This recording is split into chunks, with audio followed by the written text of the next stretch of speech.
Please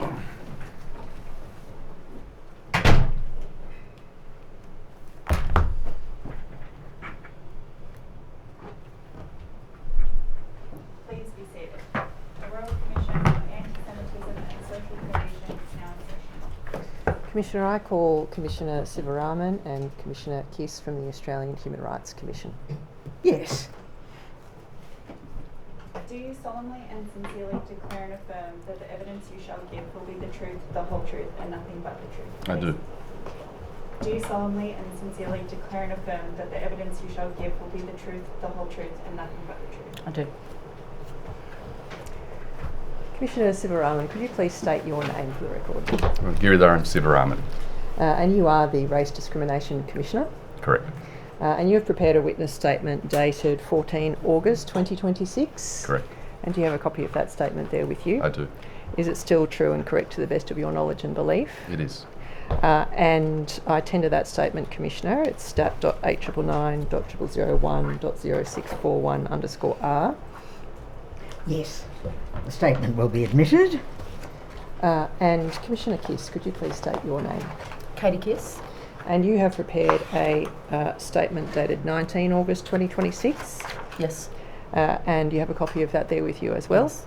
And is that still true and correct to the best of Yes. your knowledge and belief?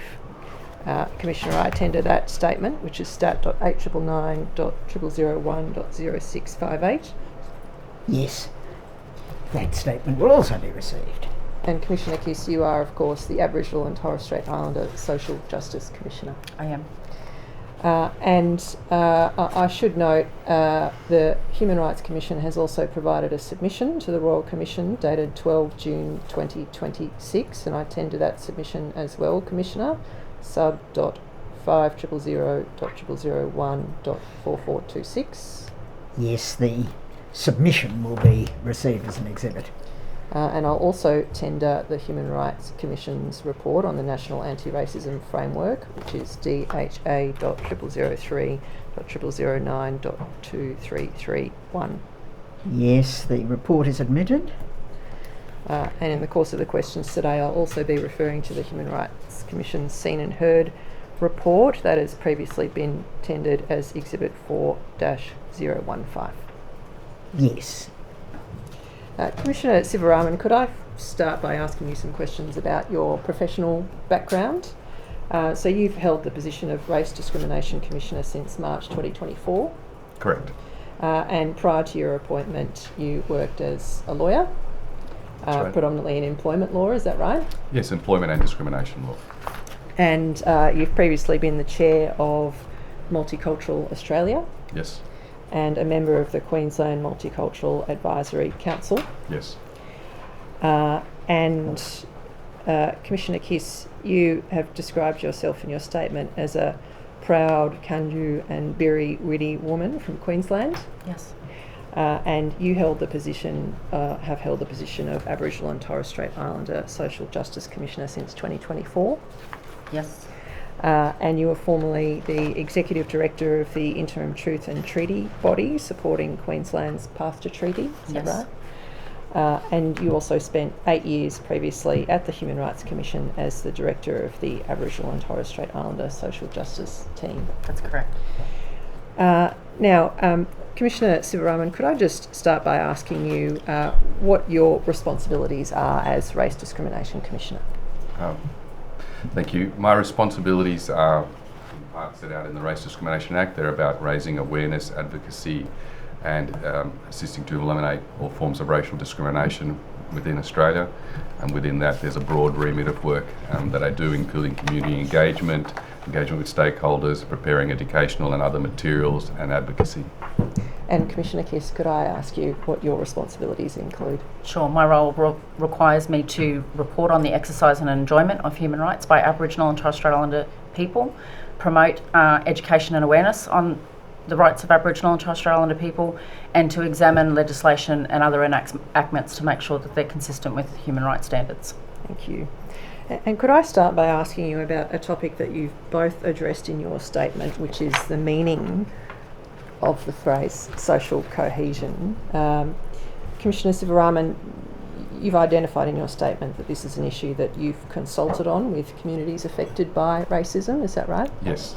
And in light of those discussions, can you describe what those communities have told you about how they perceive the concept of social cohesion? Yes. I think I might start answering it this way. The question often that comes up in terms of engagement with communities is what kind of society do we want? And generally it's consistently it's a society where we can all live with equity, dignity and respect, and we all feel a sense of inclusion and belonging, whether it be in workplaces, public spaces, accessing healthcare, whatever it might be. So you could call that social cohesion. But with the communities that I engage with, their view and their experiences, those principles and those ideas are often not achieved, and in fact are counter to government policies, laws and reactions, including in response to the horrific anti-Semitic massacre in Bondi.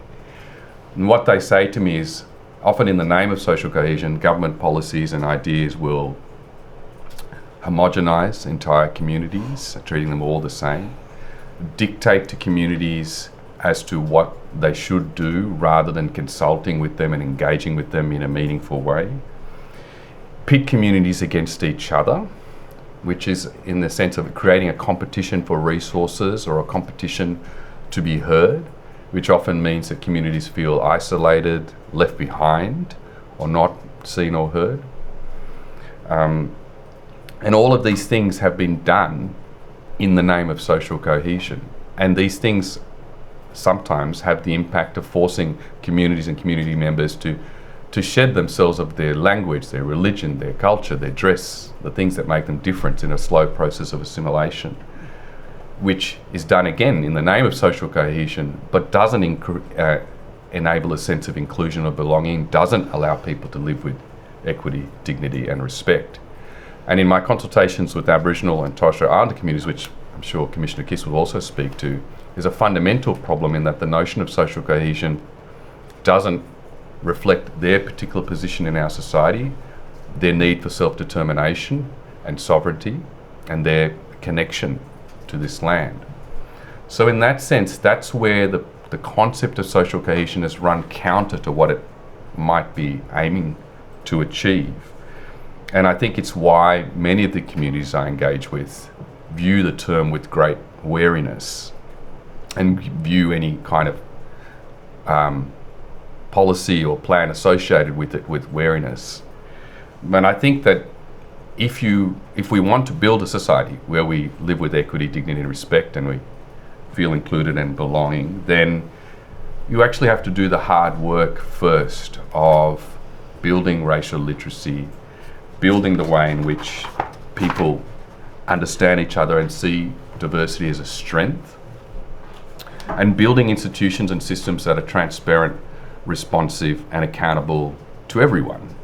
And that means irrespective of your racial or religious background, irrespective of gender, of disability, of age, of class, that those systems and institutions are responsive, inclusive and accountable for you.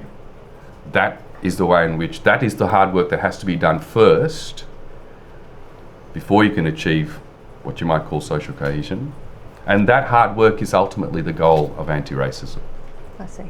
I might come back to this point about the connection between social cohesion and anti-racism, but Commissioner Kiss, could I ask you to comment on this topic, particularly with regard to what your consultations with First Peoples has revealed about the concept of social cohesion? Sure, thank you for the question, and on behalf of the two oldest living cultures on this continent, I thank you for allowing me to present today and to come to the Royal Commission and talk about how First Peoples feel about social cohesion and racism. I'll talk from the perspective of the Aboriginal and Torres Strait Islander Social Justice Commissioner. In consultations that I've conducted through the Informing the Agenda project, which has informed my Social Justice Report 2025, First Peoples don't necessarily connect with the term social cohesion.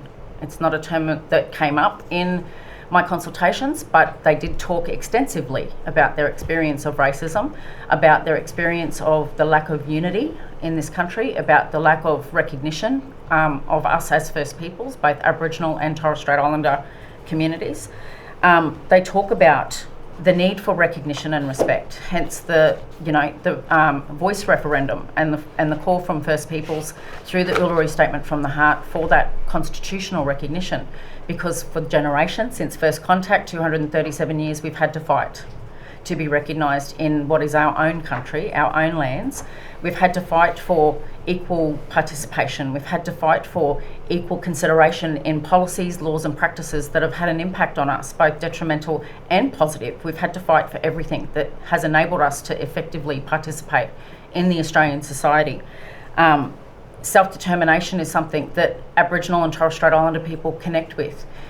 But it's not just self-determination for us, it's being able to participate in the democracy and have your identity, your cultural background, your status as a citizen of Australia respected and protected within the laws and policies. So a position that's come from First Peoples is that while dealing with anti-Semitism is absolutely important, dealing with First Peoples racism is equally important. And the view of First Peoples is that until you start to address the original racism that was foundational to the building of the Australian community, you won't be able to address racism against any other community that has since come and settled in this country. And in light of that feedback that you've had on the concept of social cohesion, if one understands it in the manner set out in this Commission's terms of reference as a national consensus in support of democracy, freedom and the rule of law, do you still see that as a useful concept to be deployed from a policy perspective? I do, although First Peoples don't see themselves as part of the social fabric of Australia, and they don't see themselves captured within that broader democratic landscape. We are still on the fringes, we're still on the outer of that, and every day we're fighting for that inclusion, participation, dignity, respect, equity, responsive, inclusive and accountable consideration of who we are as the First Peoples.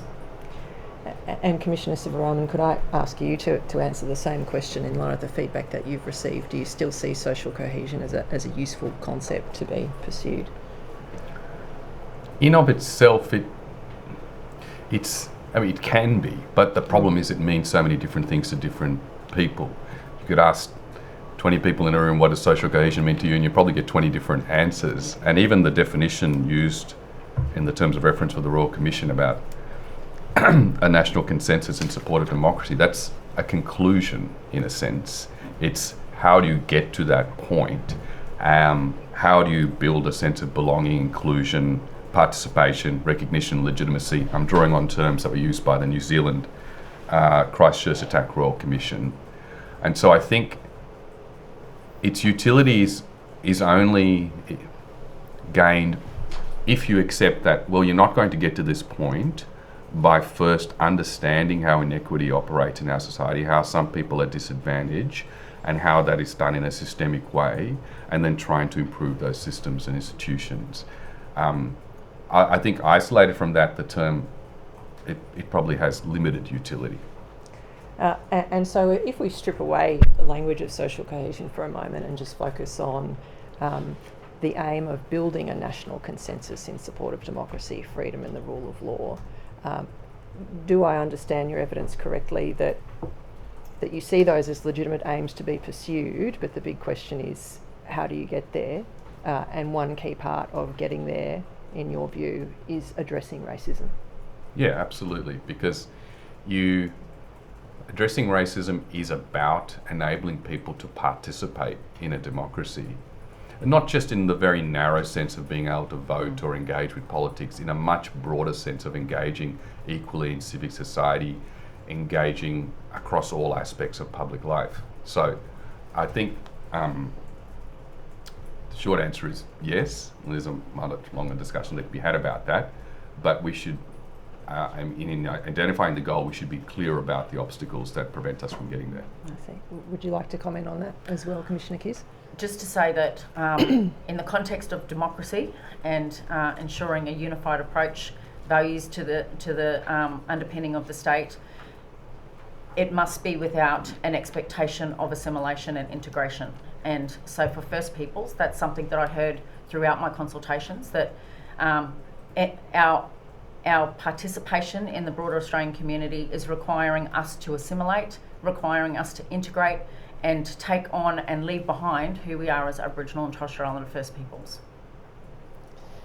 I then wanted to move to the relationship between social cohesion and anti-racism, which you have already addressed to some extent in your answers. And Commissioner Kiss, you addressed this at about paragraph 3 and onwards of your statement. I wanted to ask you, and you've made the point already, I think, that in your view social cohesion is not possible until we address the racism that First Peoples have experienced.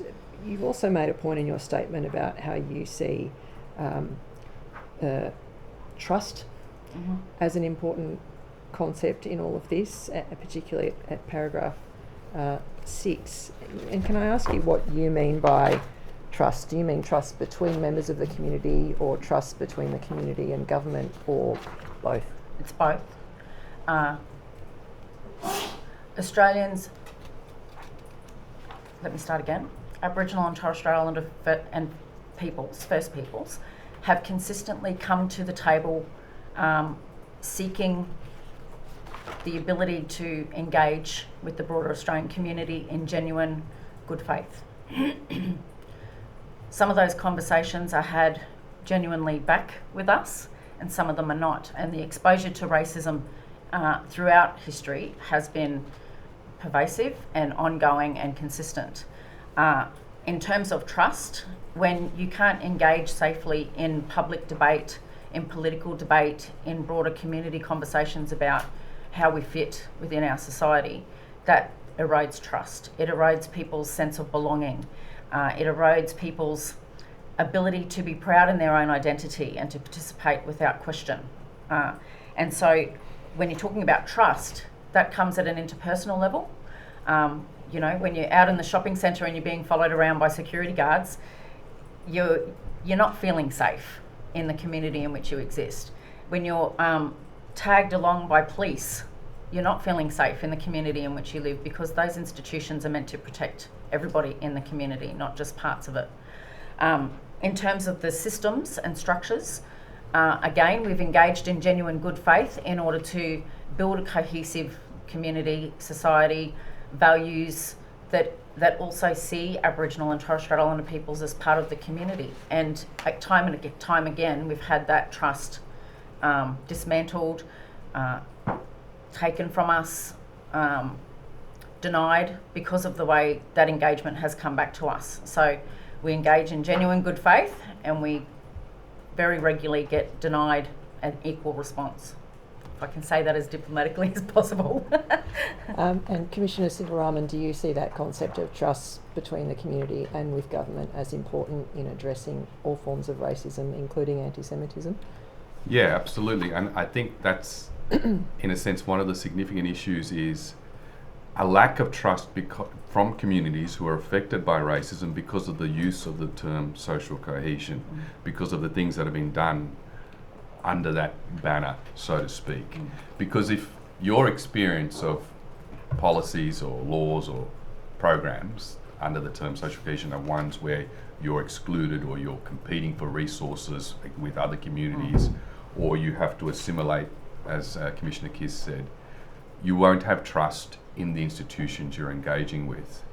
And I think it's also because that term is used to obscure your experience of racism. I've had someone say to me, very senior in government, stop talking about racism because you're disrupting the social cohesion. I think that sentence kind of encapsulates the difficulty sometimes with that term, because if it's obscuring, then it's not actually solving the systemic or structural problem that you need to fix. And you've also made the comment in your statement that that not only can social cohesion not be achieved by obscuring racism, but it can't be achieved if you assume all experiences of racism are the same. Could you speak to that right. point?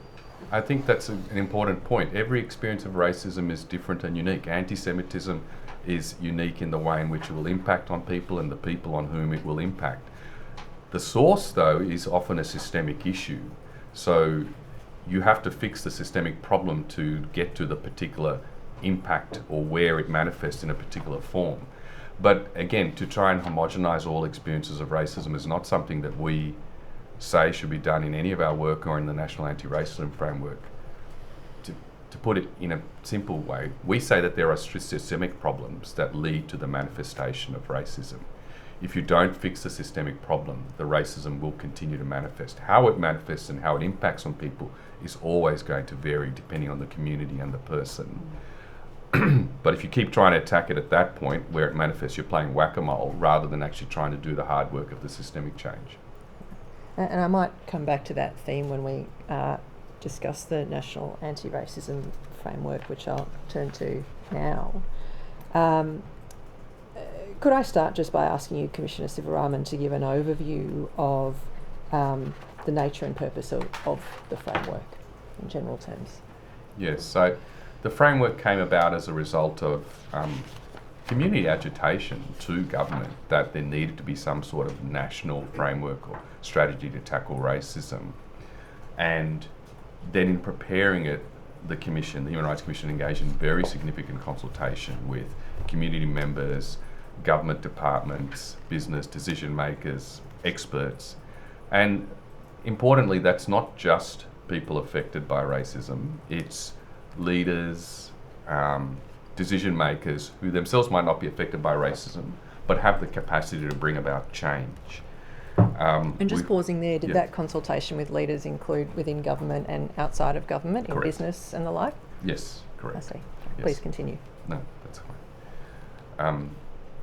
And what consistently came through in all of our consultations was, and this was supported by research, is that government responses to racism have been ad hoc and piecemeal. And in fact, Yamagigu, which was then PwC Indigenous, prepared a report for us that showed exactly that. Some parts of government don't even want to use the word racism. That ad hoc and piecemeal approach is one that communities highlighted to us as a severe impediment to actually genuinely tackling racism. And it also came through in our individual consultations. So it was through that research and those consultations that we created the National Anti-Racism Framework. And we knew it was broad in scope and bold in its ambition, but it had to be because we're trying to tackle a fundamental problem within society. But knowing that, that is why the primary recommendation in that framework was to set up a task force with government, community and industry representatives to identify which recommendations to implement as a matter of priority and to work through how to implement them. And critically, it also contained a provision for monitoring, accountability and evaluation, because we know that there's actually very little evaluation of how successful anti-racism work is to the extent that it's done. And so we think that if you're going to do it, you then have to measure the success of it, and that's part of the framework too. And that framework was published in November 2024, is that right? Correct. And included 63 recommendations for the reform of various systems and structures, including across 7 key areas of the legal system, health, education, workplaces, media and the arts, data collection. Is that right? Yes, those were the areas that came through in our consultations as the most critical to move on. I see. And has the government responded to those recommendations at this point in time? The only response that I've received is that they're considering the framework as of today. That's all I've got. And Commissioner Kiss, could I ask, do you consider a framework of this kind to be an important thing, and why do you hold Absolutely. that view? The National Anti-Racism Framework is a milestone in terms of addressing racism in Australia. It recognises that you can't confine racism to individual experiences of racism. It looks at the structural and systemic response required to address it. For First Peoples, it provides a practical roadmap through the recommendation on a national task force for First Nations to address racism. It also is consistent with the national government's Closing the Gap policy approach and the National Agreement to Closing the Gap, which requires under Priority Reform 3 that we eliminate racism in all government agencies and structures and policies.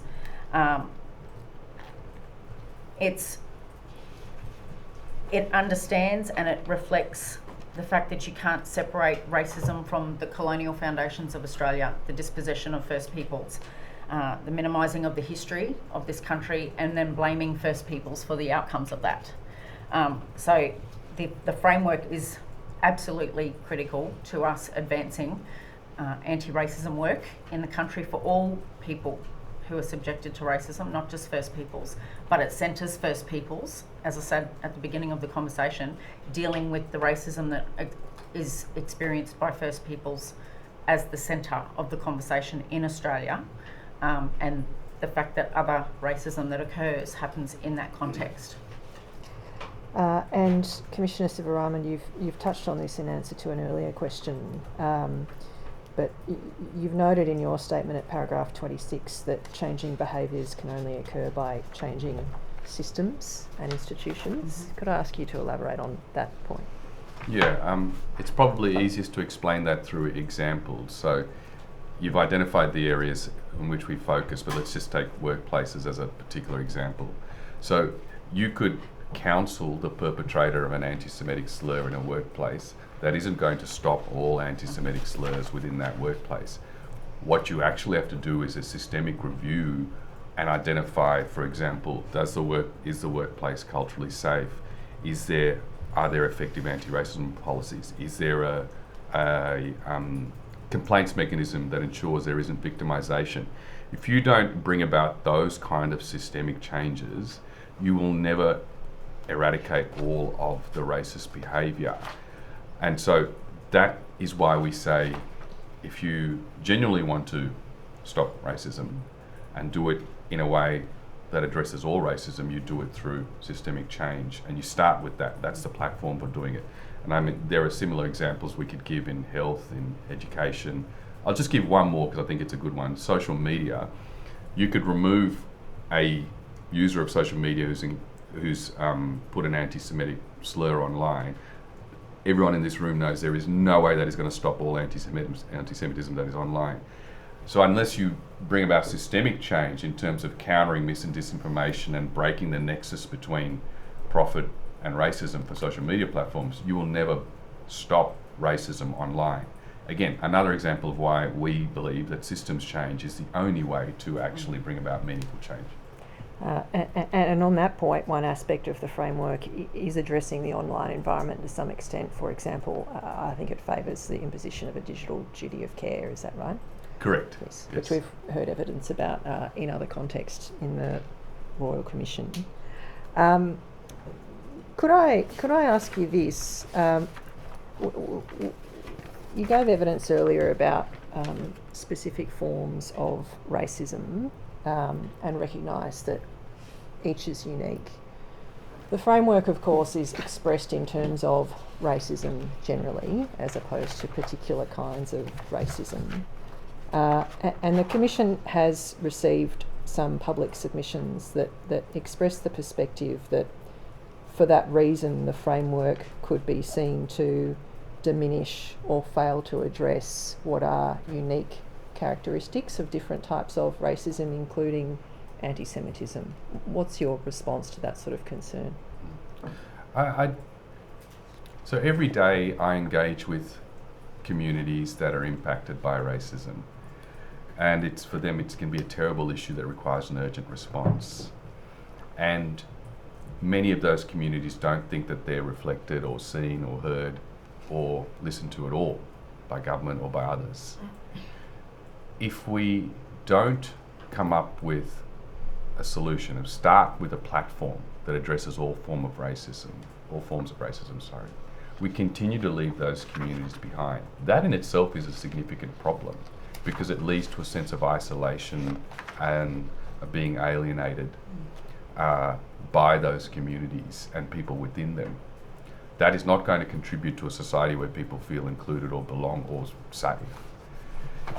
The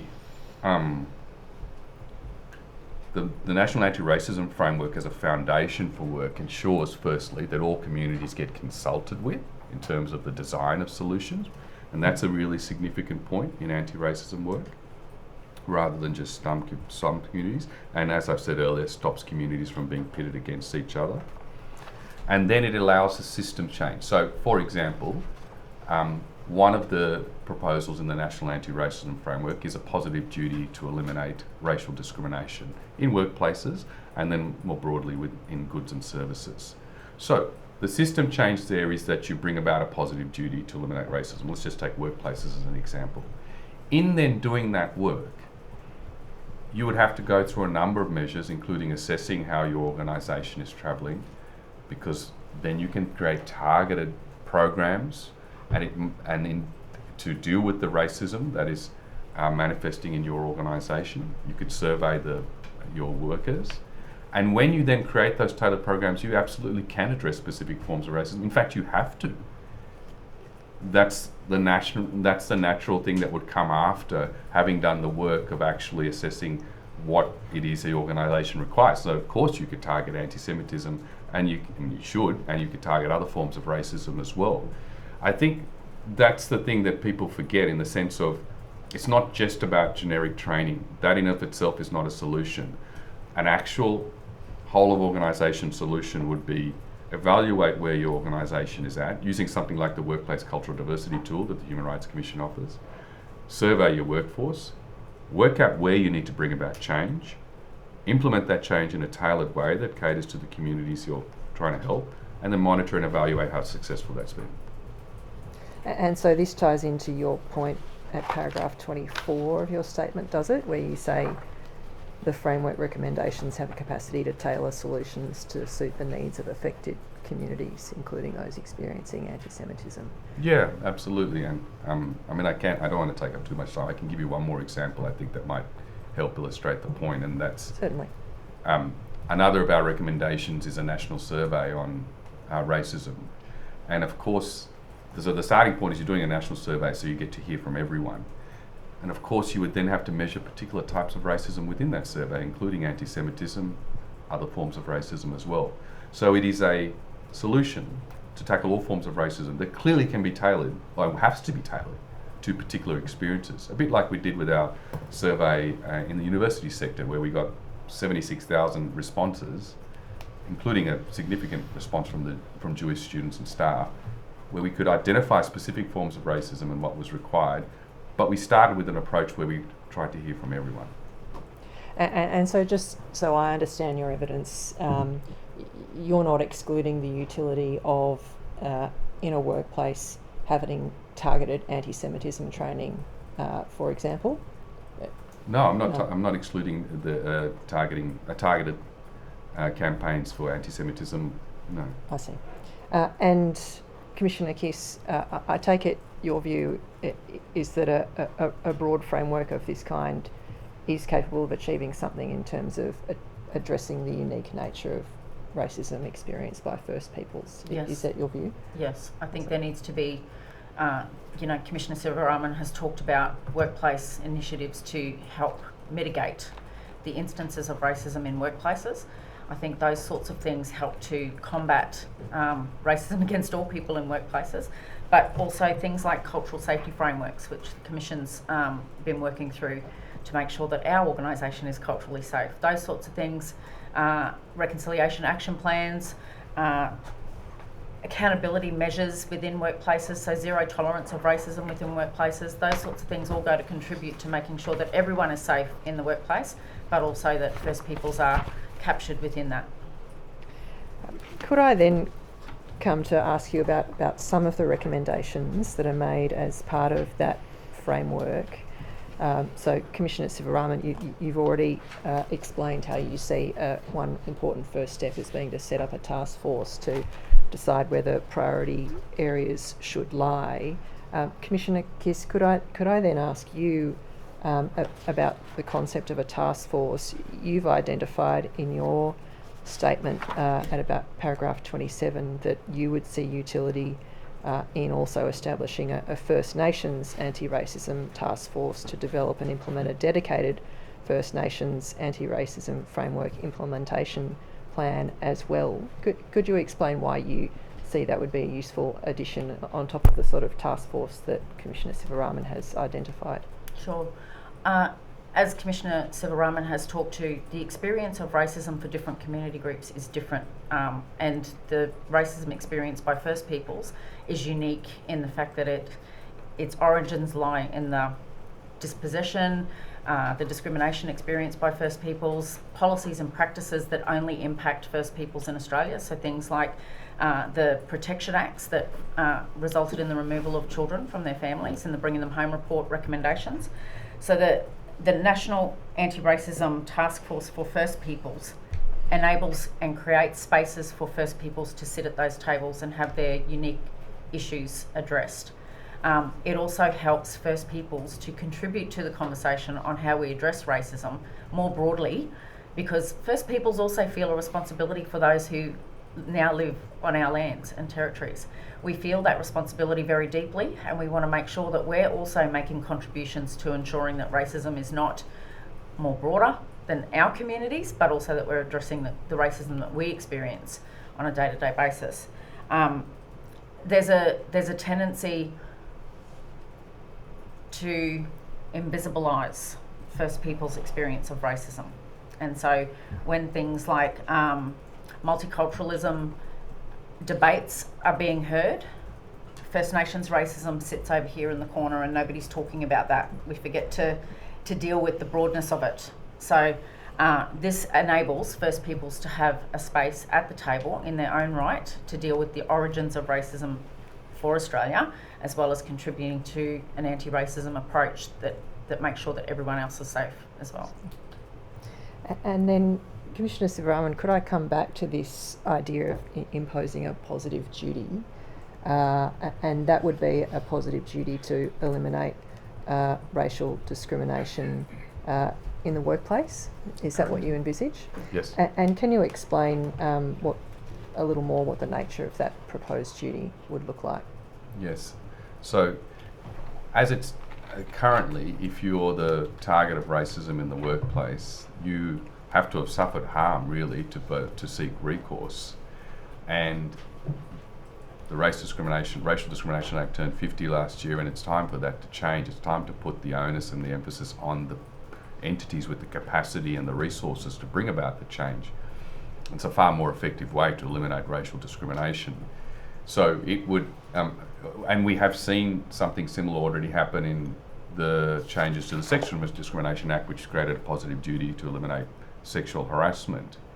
So it would require organisations, workplaces to, I think best practice would be to actually survey your employees, to review your policies and procedures, like using the tool that I described earlier, ascertain the areas in which you need improvement, and then probably create a committee that can help do that, or co-design solutions, but without putting all of the effort onto that group, particularly if it's a group with people that are affected by racism, and then monitor and evaluate your changes over time. And so what you've just stepped through, those are all measures that might be taken in order to fulfil the positive duty, that is surveying, establishing some kind of action plan and then implementing it. Is that right? Correct, that's right. And so what are some examples of, and I appreciate this will depend upon the particular workplace, the sorts of actions that might be implemented in order to further fulfil that positive duty? It might be training on particular forms of racism or racism generally in a particular workplace, for example? Yeah, so I think a starting point would be before you get to the training, it's actually creating a specific anti-racism policy or strategy within your workplace, rather than having it subsumed within general equity, diversity and inclusion policies, as is often the case. And then once you've established that, and doing that should be done in a consultative and careful way, you could then provide training to staff and employees, anti-racism training, hopefully training that's informed by the work you've done previously so that it can be targeted and more effective. And can I ask, have you consulted with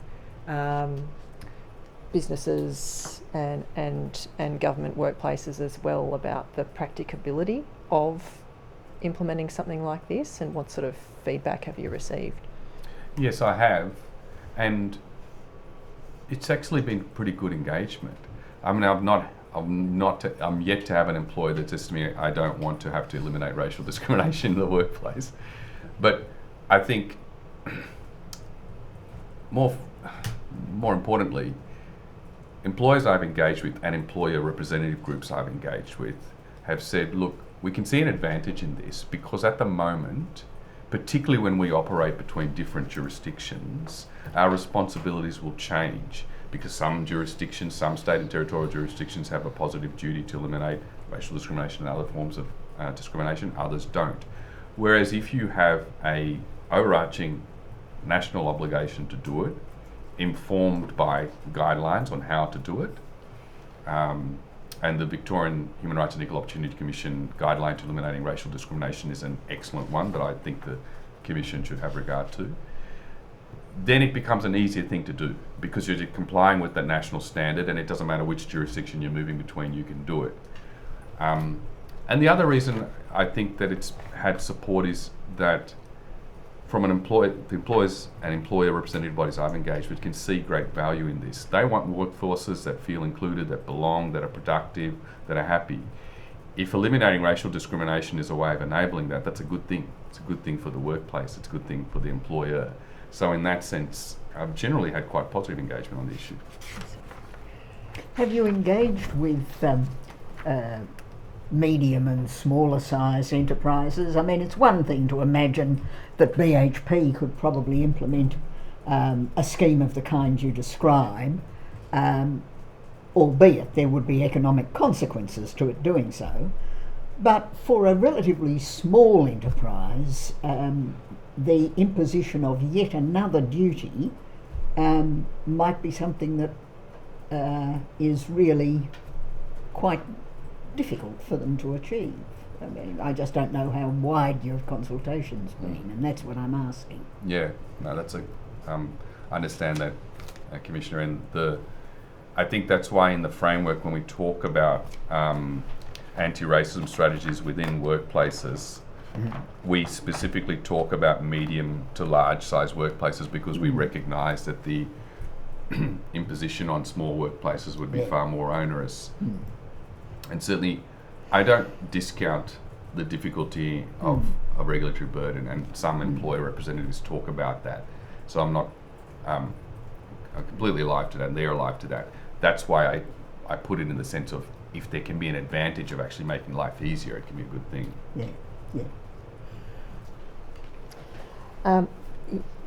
You've also identified, Commissioner Sivaraman, in your statement some of what you consider to be the priority areas in terms of the recommendations that have been made. Could I ask you about those? So the first point relates to a national anti-racism data plan. What does that involve and why do you consider that to be an important thing? So if we want to know whether our anti-racism measures are effective, we need to have data on the incidence of racism. We don't have good data on that. We don't even have a question in the census on ethnicity. We've just got proxy questions about your people's ancestry. We don't have a national mechanism for collecting data on incidence of racism. So what is reported, for example, or what is complained about is just a microcosm of what actually occurs. And the obligation often falls on community groups to do a good job and the best they can, like, for example, the Executive Council of Australian Jury in terms of antisemitism, Islamophobia register, Islamophobia or call it out register for First Peoples racism. But that is a huge obligation on small organisations without resources, and they will readily tell you that what is reported to them is only ever going to be a fraction of what's actually happening in the communities they represent. So that's why we say there needs to be a national anti-racism data plan, because we also have to remember that data on race and racial identity, the history of collection of that data in this country has not always been for the benefit of those communities. It's often been to surveil them, to remove them from their families. It's been to their detriment. So we have to actually think about why are we collecting this data, to what purpose, and ensure that we do it in an anti-racism way. That's why we say there should be an anti-racism data plan. And Commissioner Kiss, do you see that as important as well, collecting more Absolutely. data on Yes. on racism against As First Commissioner Peoples? Sivaraman said, data collection in this country has often been used to our detriment. In terms of understanding the impact of racism, particularly through those closing the gap targets, every one of those targets is a breach of human rights. In order to measure both progress and lack of progress in the context of progression towards achieving those targets, we need to understand the extent to which racism is actually having an impact. And so, as Commissioner Sivaraman has said, the lack of reporting doesn't give us a full perspective on the reasons or the underpinnings why we're not seeing progress in key areas to overcome the disadvantage faced by First Peoples. And measuring racism, we've seen, particularly in the First Nations context, because we do have some initiatives where we are trying to measure the impact of that. So we have the Call It Out Register, we have the Reconciliation Australia Racism Barometer. So we are collecting some of that data, but it's not yet being used in ways that can help to understand how laws, policies and practice continue to cause disadvantage or contribute to disadvantage for First Peoples, and how we can actually use the data to inform how we improve those outcomes. And Commissioner Sivaraman, you're familiar with the work being done on the National Hate Crimes database, are you, to some extent? In a general sense, yes, I haven't been party to it. Do you see that as a useful exercise? And what, if anything, additional to that are you envisaging in terms of data collection? I think it's a useful exercise in terms of nationalising and having an overarching database about hate crimes, and that's important, and what we learn from it will be important. But again, it will encounter the same fundamental problem, that it's only going to reflect what has actually been reported, prosecuted and reported. And that is, it's going to be a fraction of what actually happens. The only real way to get a full understanding of how racism is impacting communities like the Jewish community and other communities in Australia is through some sort of national survey or prevalence study, again, like we did in the university sector. And it requires courage, because nobody's going to be happy when they see the results. And so there seem to be a number of different strands you envisage in terms of the data collection. One you've mentioned is national surveys, and you've also mentioned in the framework, I think, this idea that employers should also have an obligation to report incidents of racism as well. Is that an important part of it in your view?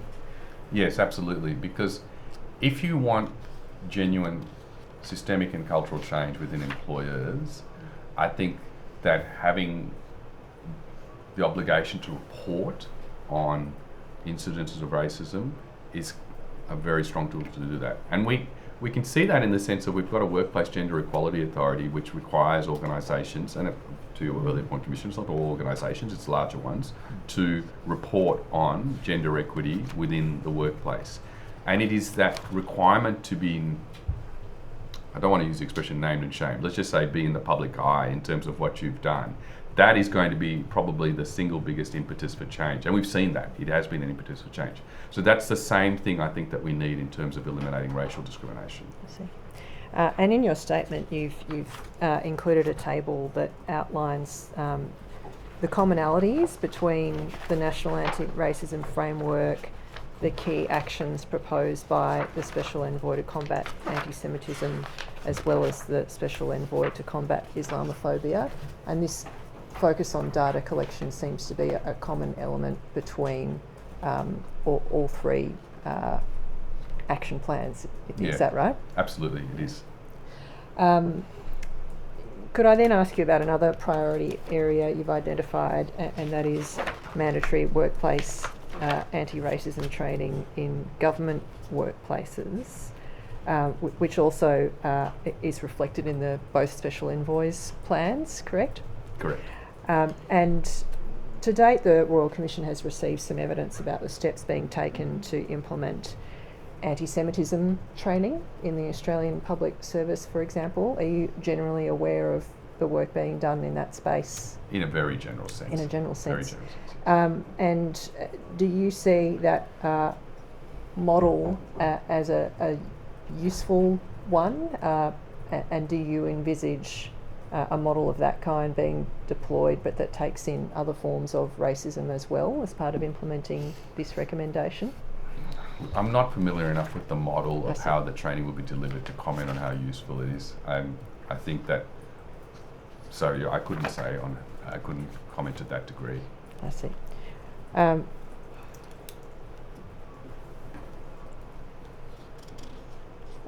But again, your position doesn't exclude training specific to particular forms of racism in the workplace. But do you see it as essential to also have general anti-racism training sitting alongside those sorts of specific programs? Yes, I think so. I mean, they're not in opposition to each other. They work closely together, because I think if you're going to build in a training program that targets specific forms of racism, which is entirely appropriate, and particularly if you've got a problem with specific forms of racism, but your starting point needs to actually build a sense of racial literacy and an understanding of what you're trying to achieve and why it's important. If you just force people to go through training without doing that hard work initially as to why and what benefits there are in doing so, I don't think it'll be overly effective. So I think the two complement each other really well. And the other thing is, in terms of an impost on organisations, in terms of an impost on government, if you're going to do this and you want to do this in the most effective way possible, then you should be trying to tackle all forms of racism. Otherwise, you'll tackle one now, you'll tackle another later, and then it'll become grossly inefficient. So we think that within government workplaces, the most efficient, productive way to do it is to start by talking about racism in all forms, and then of course you can then tailor it to specific communities. And you've also identified as a priority area mandatory professional development for primary and secondary school staff on racism and building capability to discuss it. And this also is reflected in both the Special Envoy's plans as well. And we've likewise heard some evidence in the Commission about the pilot program in Victoria and New South Wales Departments of Education for anti-Semitism training. Do you have any familiarity with the nature of that pilot program? No, I don't. Not in detail, no. But what sort of mandatory professional development are you envisaging in schools? Yes, so I think it's important to acknowledge that it's difficult for teachers, and if you counsel one teacher for failing to act on a racist incident, you're not going to enable all teachers within an educational institution to act on racist incidents. If, on the other hand, you have a program that builds the skills, tools and capabilities for teachers to be able to identify and work through what can be very challenging issues, you've got a much better chance of dealing with the racism there. And that actually has to be done carefully. So we at the Commission have been running our own pilot program in primary schools, and it's been very carefully done in that we've engaged with principals, parents, teachers, the union, community members and elders to build a place-based program specific to a number of primary schools. And I think that it will involve, I know that will involve the training of teachers and assisting them to build the skills, tools and capability to actually both themselves understand how to discuss and deal with racism and how to teach their students about it as well. So that kind of careful place-based model is one we want to then expand, and we've got an education reference group of teachers and others in the education field with whom we're talking about, well, how can we best expand this? Because the pilot's been successful. How do we best expand this now more broadly, a place-based idea or program to a more broadly in the community? And you've also identified as a priority area nationally consistent anti-racism resources and educational materials for staff and students in curricula that focus on recognising and rejecting racism, including contemporary forms of racism. Could at that point I jump to you, Commissioner Kiss. You've addressed in your statement how important you consider education and civics education. Could I ask you to speak to that topic? Sure. before I go to that topic, if I can just go back to the data question. Certainly. Under the Closing the Gap agreement, Priority Reform 4 requires data sovereignty and making sure that First Peoples have control over the information that's collected on them. As we made the point earlier, that a lot of that data collected has been used to the detriment of First Peoples. So data sovereignty becomes really important as well, not just for First Peoples, but on all peoples who data is collected for, that they have control over how that information is being used and to what benefit or detriment the data can be applied. So I think that's an important point just to raise there as well around Priority Reform 4 under Closing the Gap agreement requires that level of data sovereignty in order to make sure that racism is addressed in the intent in which it is actually intended for.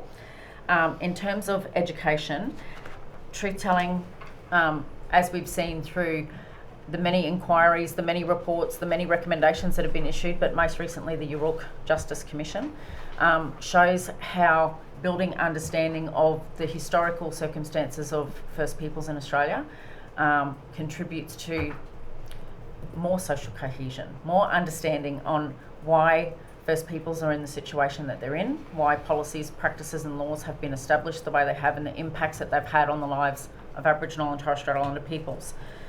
If I can draw on an example, my daughter came home from school one day and said to me, "Mum, the teacher told me today that Torres Strait Islander people are the same as Aboriginal people." So even to the point of teachers not having the understanding that Aboriginal and Torres Strait Islander people are two distinct cultural groups creates tension, creates concern, creates racism against First Peoples, in that the teachers can't even express correct information to students to enable them to understand the difference between Aboriginal and Torres Strait Islander people, the First Peoples of this country, but also the historical influence and impact that's been had as a result of policies, laws and practice. As we've seen through the Yurok Commission, government's participation in that is critical. Most Australians don't have a reasonable understanding of the impact of those histories, laws and policies on First Peoples. And so the racism that we're exposed to comes from that lack of understanding, both from an interpersonal perspective, but also from government agencies and how they draft policies, practices, how values are established in our country, and how education institutions actually teach Australians about how they engage with different population groups in the country, including Aboriginal and Torres Strait Islander peoples. Civics education, we know, is something that needs to be worked on in this country. People don't understand how democracy works. Just yesterday I spent the day at Parliament with a group of Torres Strait Islander people, young people included, and they asked me about what's the difference between the two houses of Parliament and how they operate effectively. So even our own young people who've come through school have not been taught about how parliamentary systems and the system of democracy and the rule of law operate, or how it applies to them. Things like the Declaration on the Rights of Indigenous Peoples. Most Australians have no knowledge that Australia has actually endorsed the Declaration, and governments are silent on its implementation at the moment. And so until Australians have access to information and access to education that enables them to engage in understanding knowledge, information that helps them to understand the situation and circumstances of First Peoples, the origins of racism against our people, the impact of that on our people. And we talked earlier about the impact of racism. We know in our communities, racism is killing our people. You only have to go to the target on suicide, which is going backwards under the Closing the Gap agreement. A lot of the impact of suicide on our people is the result of the racism that they're exposed to. So unless we're addressing that from the education system very early on, we're not going to change the values, we're not going to change the understanding, we're not going to change the engagement. I also want to just reflect on my own grandchildren's experience when they go to daycare or childcare, when they're coming home and they're painting pictures of the Aboriginal and Torres Strait Islander flag, and the pride they feel that their other little Australian colleagues in their classrooms feel pride in painting those pictures. When they come home and they've been given boomerangs to paint. At the earliest of the earliest ages, we need to be teaching young Australians about respect, about inclusion, about pride in the cultures that make up what is now modern day Australia. And so, I just reflect on the fact that even our little people see the pride in that, and at what stage does it become something that's not something to be proud of anymore? Commissioner Sivaraman, in terms of that recommendation about resources and the review of the curriculum, are you generally aware of the work that was done by the Antisemitism Education Task Force in collaboration with the Curriculum Review Authority about reviewing the curriculum in terms of anti-Semitism, and how that does now seem to have been expanded, especially following the Special Envoy for Islamophobia's recommendations, into a broader review in terms of looking at incorporating anti-racism and different forms of racism. In terms of that work stream, do you see that as a useful response to the recommendations that the framework makes, or do you envisage something additional and different to that work stream? I think it is a useful response. My understanding is it's been expanded to anti-Semitism and other forms of hate. And I have had a limited degree of participation in the work that's been led by Mr. Gonski. And I think it's good that it's broadened, because curriculum reform is an enormous exercise. And it's very hard to do, but its impact is equally enormous. So if you're going to do it, don't do it in a piecemeal way. Try and actually do it in a way that's significant. If you're going to do it, then do it in a way that deals with all forms of racism, in that when you get that chance. It's, I guess we'll have to see how it unfolds, and I've just been consulted with, so I don't know the intimate details of it. But I think in that sense, if the aim is to incorporate or include all our forms of racism, that is absolutely what it should do, and if it's not doing that, then it should. Ms Hager, can I just add to that as well? Probably about 10 years ago, the Human Rights Commission actually did a fair bit of work with the ACARA, the Curriculum Development Organisation, to embed Indigenous knowledges and Indigenous perspectives in all aspects of the education curriculum. It didn't get very far. I think the work was developed, but it didn't get picked up, and it hasn't been embedded across the system. So there's a lot of work that's already been done in that space as well. We just need to activate it.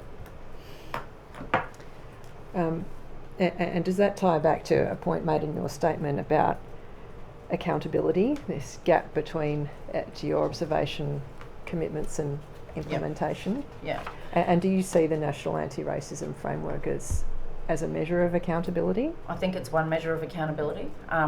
We talk to the fact from a First Nations perspective that you need a Human Rights Act in order to make sure that Australia is compliant with its human rights responsibilities and obligations, that it's ratified and voluntarily taken up. We talk to the need for the implementation of the anti-racism framework to create a structure and amend systems that cause damage and harm from a racism perspective. So we talk about that, and we also talk about the need for that full implementation of the Declaration on the Rights of Indigenous Peoples in order to make sure that when we're dealing with First Peoples, their rights are being fully respected. Their rights are, the right to non-discrimination is activated, and the guidepost is the National Anti-Racism Framework and the Declaration in tandem. We talk about there not being, you can't create reconciliation if we're not having respectful relationships. And so the accountability measures must be in place. We know that with the National Agreement on Closing the Gap, there's a requirement for accountability in there.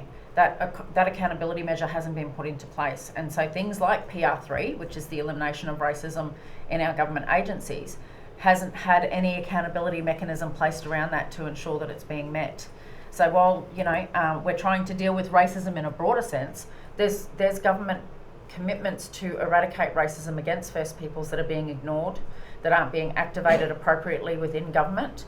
And so that accountability then permeates everything. We're seeing in jurisdictions where policies, laws and practices that have a significant disproportionate impact on Aboriginal and Torres Strait Islander people, including, for example, the adult crime, adult time legislation in Queensland, where we've made commitments under the Closing the Gap Agreement to reduce the number of children in detention, yet we put laws and policies in place that actually increase the number of children in detention. And the disproportionate impact of that is on First Peoples. During my Informing the Agenda consultations, I visited one of the prisons up in Darwin. 90% Aboriginal in those prisons. So the discriminatory impact on our people is significant. The other thing around accountability is that we've worked very hard through things like the 1967 referendum to change the laws and structures that impact on our people. We worked to amend the Constitution to make sure that the Commonwealth could make laws on behalf of Aboriginal and Torres Strait Islander people. We hoped that that would be in the benefit of our people, but every time the Racial Discrimination Act has been overridden or suspended has been to the detriment of Aboriginal and Torres Strait Islander people.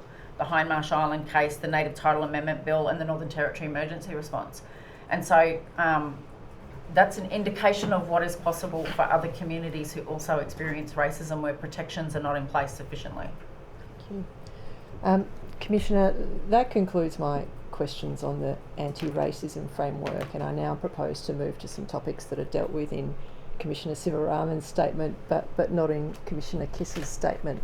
And so at that point, I was proposing for Commissioner Kiss to be excused, subject to any further questions just you might one have, thing, Commissioner. Ms Hagan, before we leave the framework that I might just raise with both the commissioners. I appreciate that there has been a long time since the publication of the framework and the government's response, and that the government has advised the Commission that the matter's still under consideration. And I just want to raise with both of you that one can, to a degree at least, understand that long period of consideration by government, given the breadth of it. Out of the many recommendations, one is the matter that Commissioner Kiss just referred to, the enactment of a Human Rights Act.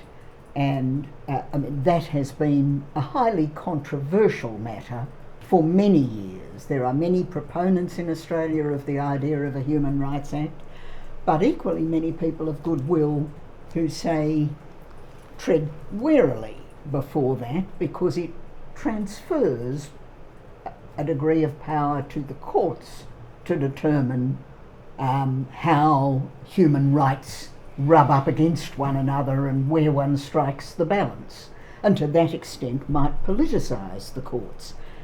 I'm not expressing a view one way or the other, but what I'm wanting to raise with both of you is that in some ways the sheer breadth of the ambition of the anti-racism framework might be an impediment to the achievement of some of the priorities. Could I Yes, respond, by all Commissioner, means, I'm please? inviting it. Maybe can I respond in this way? I want to actually respond by bringing it back to why we're here. So we're here because of something horrific that happened in December last year. We don't know how horrific that happened to Jewish men, women and children in December last year. We don't know if any one thing could have stopped that from happening. We know, or of course it's alleged, that the people involved, the two people involved, well, they would have had jobs. One of them went to school here. There were two touch points in the journey of hate that led to its terrible conclusion. Nobody, I don't think, gets up deciding they're going to do something so hateful and terrible. There is a journey to get there. And in that journey, there were 2 points at which perhaps they could have been diverted from that ultimate destination of hate, workplaces and education. So our framework always envisaged that the whole thing wouldn't get implemented at once and that it was difficult. That is why the primary recommendation was set up a task force, identify what to move with as a matter of priority. Don't have to do it all, just what to move with as a matter of priority. And education and workplaces were absolutely areas we thought should be moved with as a matter of priority. So I hope that explains to you why it doesn't have to be the whole thing. It was about identifying what to start with. It explains it very well, thank you. Thank you. Commissioner Kiss, anything Commissioner, to just a comment from me in that while I appreciate the court's role and the involvement that you've identified, First Peoples, without the protection of human rights, without the protection of anti-racism strategies and those sorts of things to combat the harm that's caused as a result of both of those things, Aboriginal and Torres Strait Islander people have only had the courts to rely on to fight for our rights.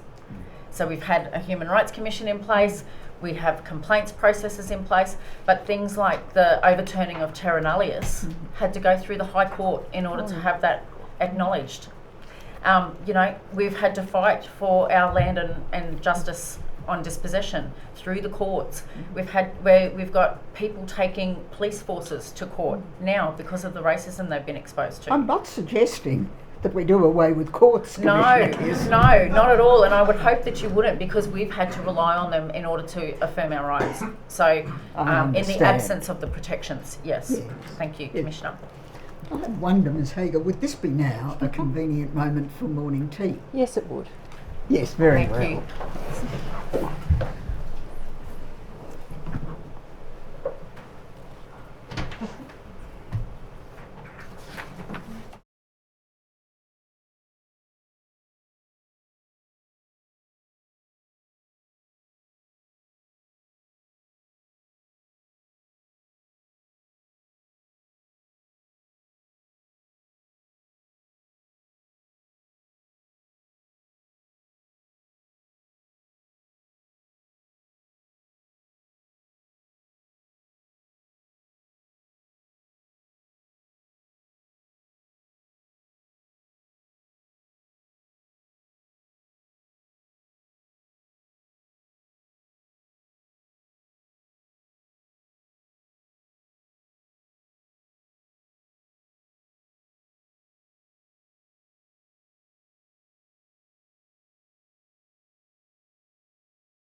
Commissioner Sivaraman, can I just ask you one question by way of clarification of the evidence you gave before the break?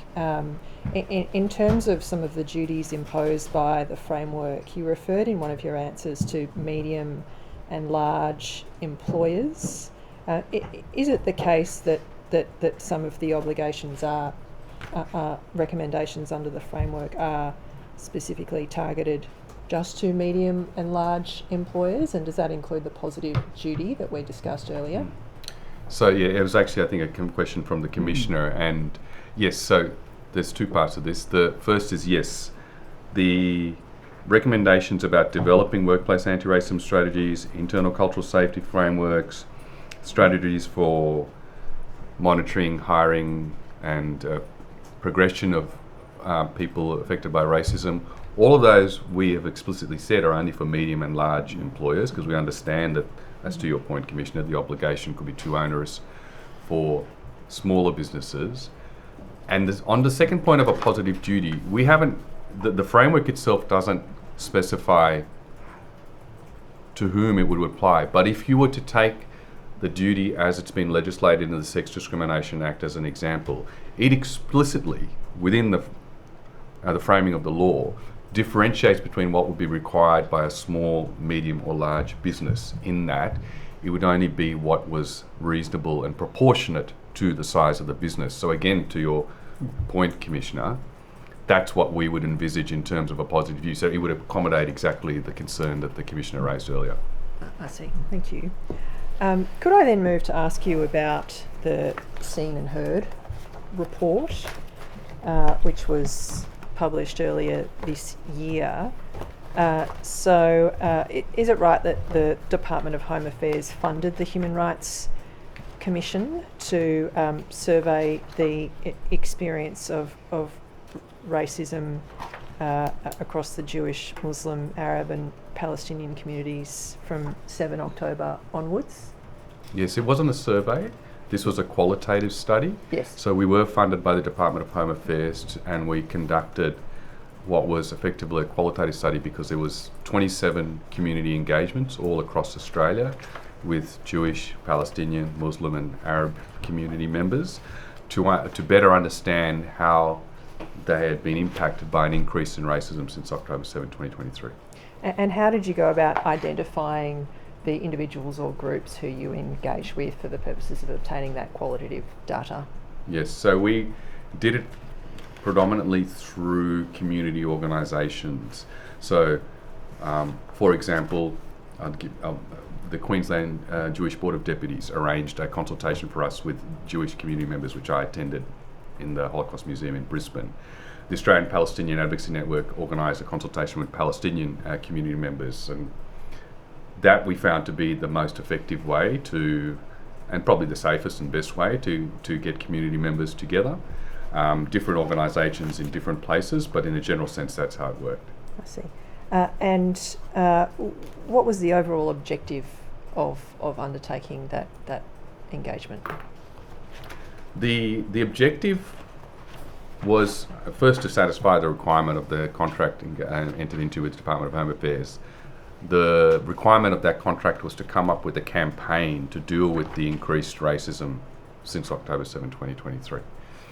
Initially, the requirement was only to engage with Muslim, Arab and Palestinian communities, but we said that it has to be broader than that and it has to engage with the Jewish community as well, as because we don't want to be put into the position of, I repeatedly said earlier, of having communities pitted against each other. The second thing is, we said that you can't come up with a campaign without first having significant consultation with those communities as to how they've been affected by anti-Semitism, anti-Palestinian racism, Islamophobia. And it was using what came through from those consultations that we prepared a report, and then we prepared a campaign which was launched recently. And you're probably coming to this in terms of the campaign, so I'll stop there for now.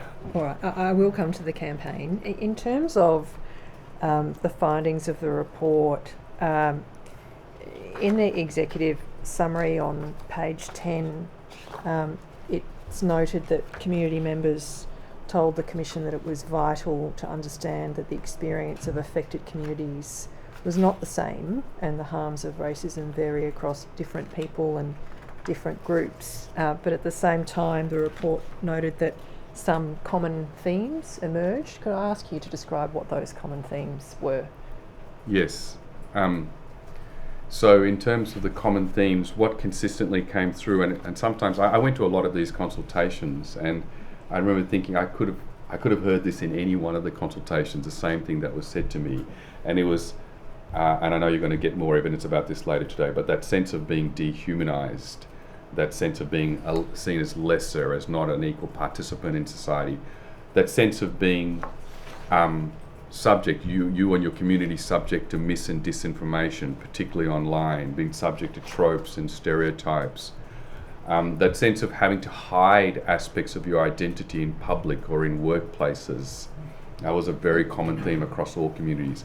A sense of being pitted against each other, that is, that communities, we would hear regularly, why are you just consulting with us? Why aren't you bringing everyone in together so you can hear from everyone? And we'd often have to say, well, we are trying to hear from everyone, but we're doing it bit by bit, or we're doing it within the limitations of this project. Another theme that came up consistently was you need to talk to Aboriginal and Torres Strait Islanders if you want to understand how racism operates in this country, which wasn't within the scope of the project. Another thing that came up was negative, consistently across all communities, negative portrayal within the media. Stereotypes, failure to properly inform yourselves before broadcasting a story or whatever it might be.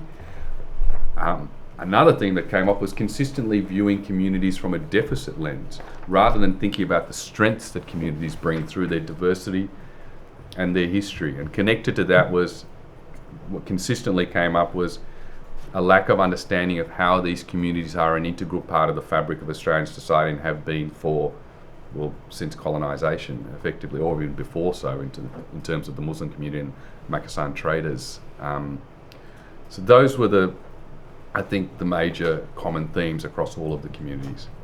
And what were the Commission's findings in terms of what, if any, difference there was in those communities' experience of racism after October 7th as opposed to before? For all communities, it had increased significantly, and how it particularly manifested for each community, of course, is different. But they all highlighted that it had increased. It had increased online stratospherically for many communities. Some people were telling us that they just were not online anymore because it was such an unsafe place to be.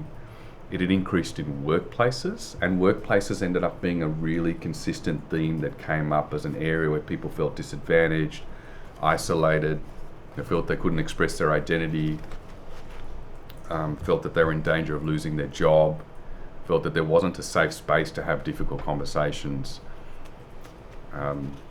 So all of those were things that have increased after October 7th. I see. And in your statement, you noted it was not an objective of this project to identify areas for action, but nevertheless, during the consultations, community members did identify some priority areas for action, and you give some examples of those at paragraph 37 of your statement.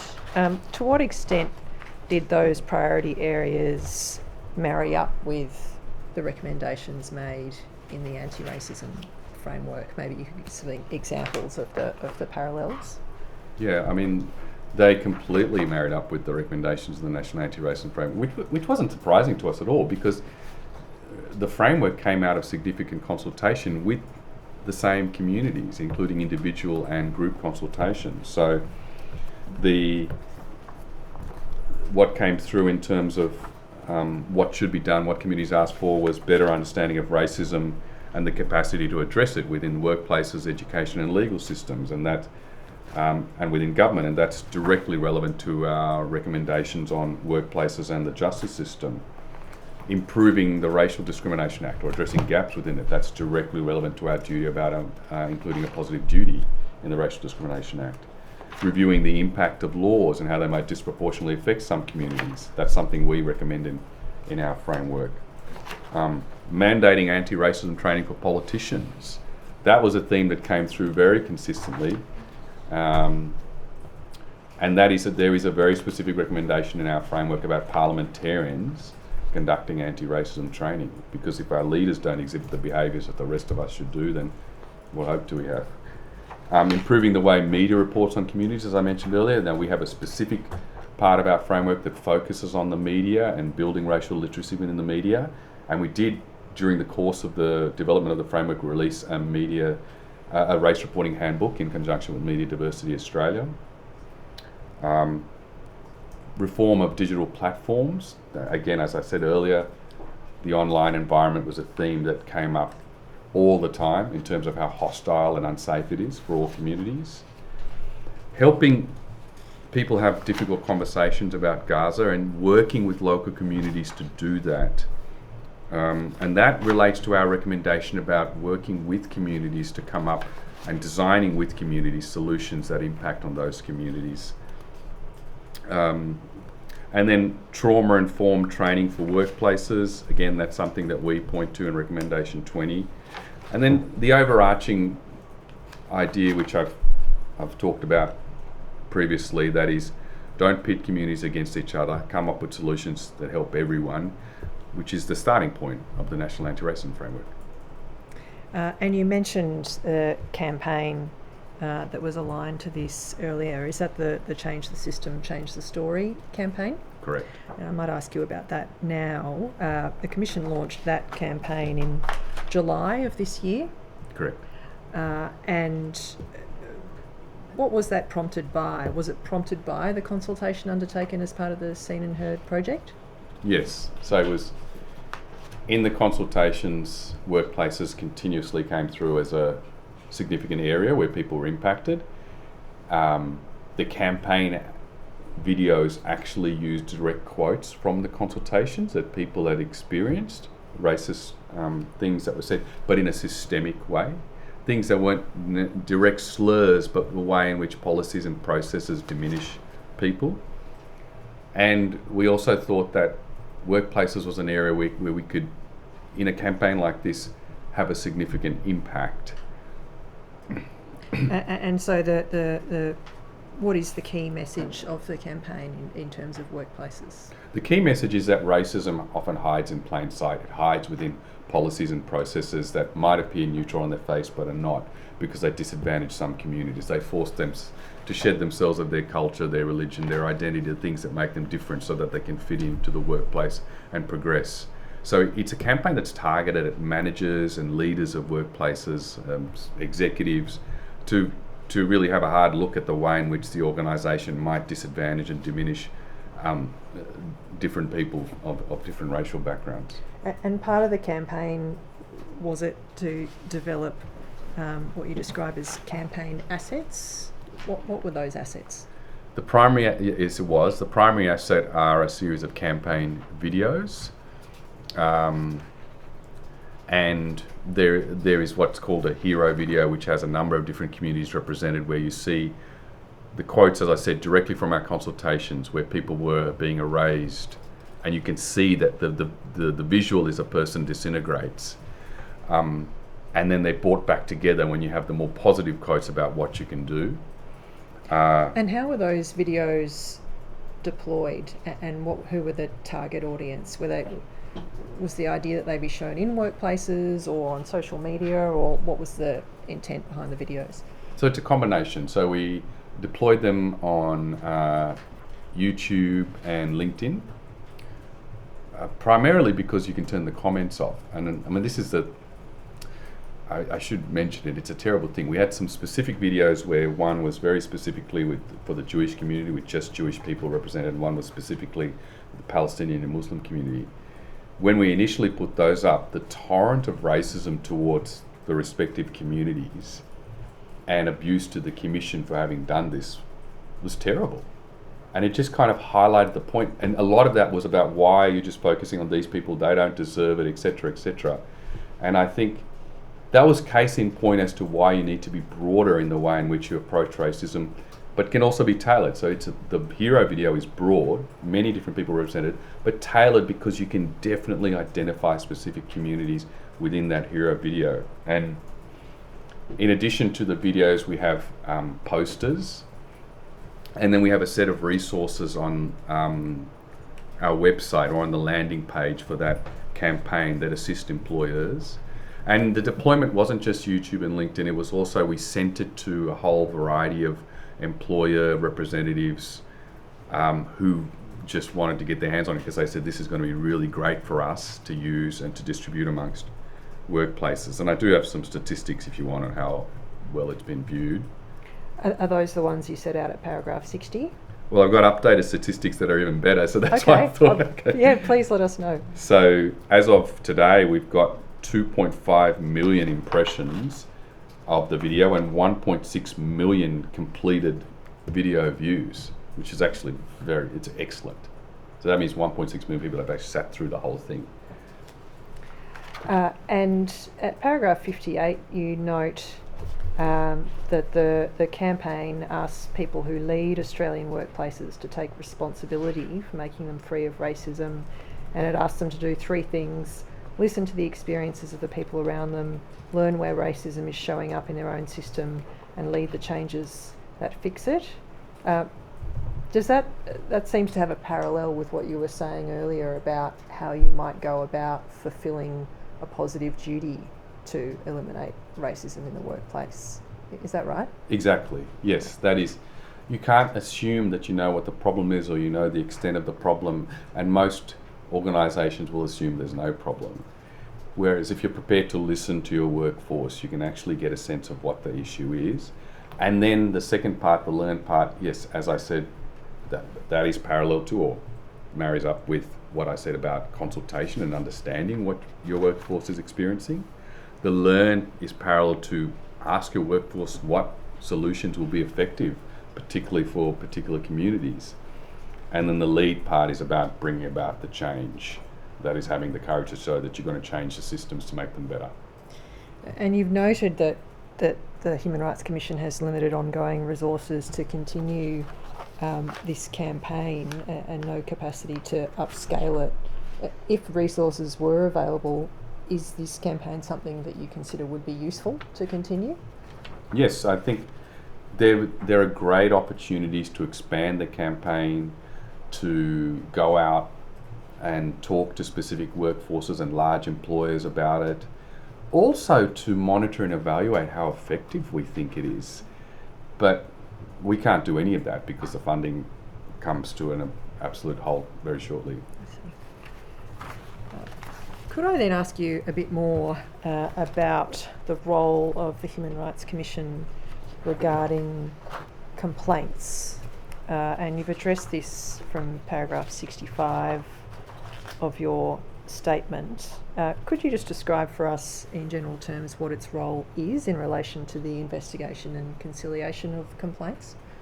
So the role of the Commission, and it's vested in the President, is to impartially inquire into and attempt to conciliate complaints of unlawful discrimination under the various acts that give it that power. Relevant probably to this Commission is the Racial Discrimination Act. And does that role extend to investigation and conciliation of complaints under Section 18 capital C of the Racial Discrimination Act, which of course prohibits acts that are reasonably likely to offend where the act is done because of race, colour or national or ethnic origin of a person? Correct, it does. And the Commission has already received some evidence about the work done, for example, by some members of the Jewish community to bring proceedings under that provision, and I think the Human Rights Commission's own submission refers to, for example, the case against Wissam Haddad. What would you say to the suggestion that the Human Rights Commission should be given the power to bring applications itself under Section 18 capital C of the Racial Discrimination Act, possibly to alleviate the burden on community members to bring those sorts of claims?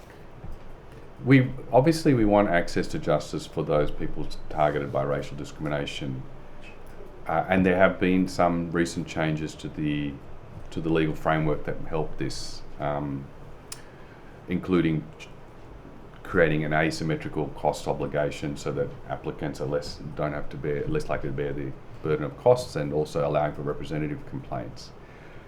This particular idea, I'm not sure if it is one that would assist, because the important thing to, as I said earlier, our conciliations process, investigation and conciliations process, is impartial, and most importantly has to be seen as impartial, has to be seen as a place where people can go to access justice without fear of any bias.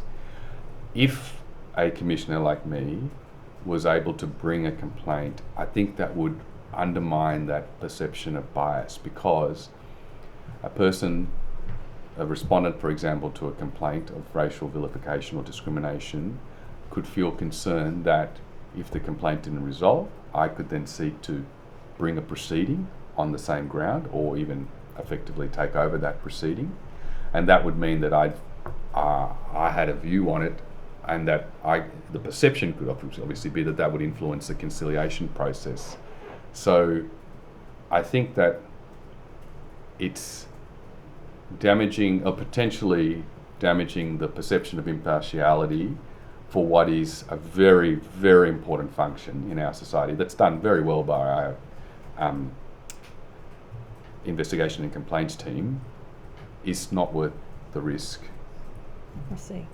And when complaints of that kind are brought under Section 18C of the Racial Discrimination Act, or other kinds of complaints, there's also provision in the Act for the Human Rights Commission to act as an amicus. Correct. So how would that role be impacted if a suggestion like this were implemented? Yes, it's hard to see how you could reconcile the two different roles. I mean, the amicus role is very clearly one to assist the court. It's not about acting on behalf of either party. It's about assisting the court, particularly with a question of law, as I did recently in the case of Haruki versus Hansen. So I think that amicus curiae function is probably a better mechanism, because it maintains the impartiality and makes clear that the commissioner is impartial to either party, but allows the commission to at least assist the court in determining a particular point about racial discrimination. You mentioned earlier two recent reforms intended to reduce barriers to complainants, one being the cost reforms, and there's also the facility to bring representative proceedings. In relation to that second category, representative proceedings, you've identified in your statement a proposed reform that you consider could make the bringing of those proceedings easier. Could you explain what that reform involves? So it could be further simplified by removing the requirement for the representative body that currently exists to have the written consent of all the individuals represented. That is quite an onerous administrative burden, and we say that removing that particular requirement would make it easier to bring representative complaints and enable access to justice. I see. And what sort of consultations have you undertaken in relation to that proposed reform to date? I haven't myself, because I'm separate to the complaints process, so I can't speak to consultations myself. I see. Thank you. Commissioner, I have no further questions of Commissioner Sivaraman. I've only got one more. You mentioned a publication that had been distributed to the media relating to how they might best report on issues touching on racism. What was that publication? It's called the Race Reporting Handbook, and it was done in conjunction with the Australian Human Rights Commission and Media Diversity Australia. And was that distributed to all of the mainstream media outlets in Australia? Correct, it was, because most of them are members of Media Diversity Australia. Yeah. Whether they act on it or not is a different question, but it's certainly been distributed to them. Yes. I understand Mr. Bender had some questions. Oh, yes, indeed. Yes, Mr. Bender. Commissioner Sivaraman, my name's Ben Rope here for Seven Peak Jewish Community Bodies. The Human Rights Commission has filed a submission dated 12 June 2026 to this Royal Commission, and you're one of the signatories to the forward of that submission made by the Human Rights Commission.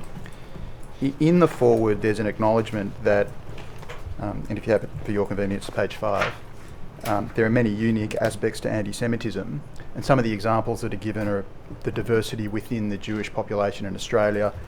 Another example is the tendency to hold Australian Jews collectively responsible for the actions of the State of Israel. I'm going to ask you about several other, what I'm going to suggest are distinctive features of anti-Semitism to get your views about whether you agree. And I want to be clear, I'm not asking you to agree that anti-Semitism is any less important or more important than any other form of discrimination, nor that other forms of discrimination aren't also distinctive and unique in their own ways. Do you understand? Yes. So, firstly, anti-Semitism often attributes power to Jews rather than inferiority. For example, Jews are often portrayed by anti-Semites as controlling the media or government. Do you agree with that? Yeah, can I just preface my answer in this way?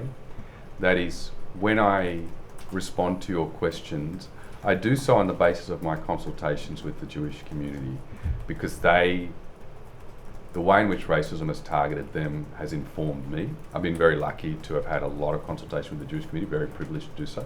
So I'll just put it in that context. It's not just me pontificating from up on high, it's actually from my consultations. And with that, yes, the answer is that that trope or stereotype is certainly one that I've been told is anti-Semitic in nature. Whether or not it's never been used for any other community, I can't speak to, but certainly it's one that's prevalent in anti-Semitic online and elsewhere material. So training of racism generally, or in respect of racism generally, that focuses on portrayals of inferiority might not necessarily pick up that aspect of anti-Semitism. Would you agree with that?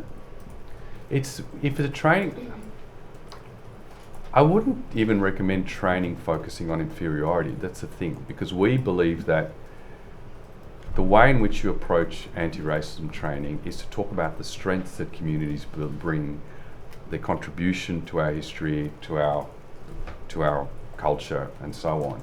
So I actually think it's a dangerous thing I wouldn't recommend focusing on inferiority at all, because I think then you're often playing into tropes. I understand, I think where you're going with this is probably to say that trope isn't relevant to the Jewish community, but in a sense it's a damaging thing to do at all. I think it's more about building racial literacy. So to understand why someone is determined different, I'll use myself as an example. I fly to Chennai, the city I was born in India, and I'm Giri or Giridharan, and I get on the plane and I come home to Australia, and suddenly I become ethnic or multicultural, or I'm diverse. I'm exactly the same person that boarded that plane and came home, but I've been made different by the society around me. Understanding how you've been made different, often by respect to what's the norm, is critical to building racial literacy. And of course, when it comes to the Jewish community, you would consult with the community to understand, well, how is it that you've been differentiated to the norm? And that, I think, is the more effective way to proceed. Secondly, other than the trope of attributing power to Jews, you'd agree there are several other anti-Semitic tropes that are particular to anti-Semitism. It's not the only one. Oh, yes. And in order to detect them and address them requires an understanding and literacy in the language of that anti-Semitic trope history. Do you agree? Yes, and it would. And I should just say, sorry, just because it's relevant to your question, you talk about the history, and that the point is that the manifestations of racism, including anti-Semitism, will change over time. So, yes, you would look at the history, but you'd also have to look at it. You'd have to talk to people now, Jewish people now, about, well, what is your experience of anti-Semitism? How have you been targeted by anti-Semitism? Because you can't assume that the way in which it has targeted people 30 years ago is necessarily the way in which it's targeting people now. Indeed, you're ahead of me, Commissioner Sivaraman, because the third feature I was about to ask you about was that evolving nature of anti-Semitism, which is an old hatred that's changed over eons. and continues to change. And it's a particularly distinctive nature of anti-Semitism that isn't present in all other forms of racism. Do you agree? It's difficult to answer that question because, yes, of course, I say that the nature of anti-Semitism has changed over time, and of course it is an old form of racism. But it's that last point. It's not applicable to all other forms of racism. That's such a generalised statement. I just don't think I could agree to that in good conscience, because I mean, how can I speak for all other forms of racism? I just can't. Yeah. Fourthly, Holocaust denial and distortion has some analogues in other forms of racism. Certainly other groups of people have had atrocities committed to them, and then those atrocities have been denied.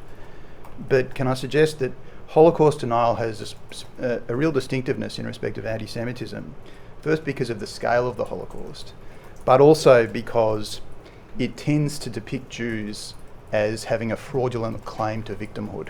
Do you agree with that?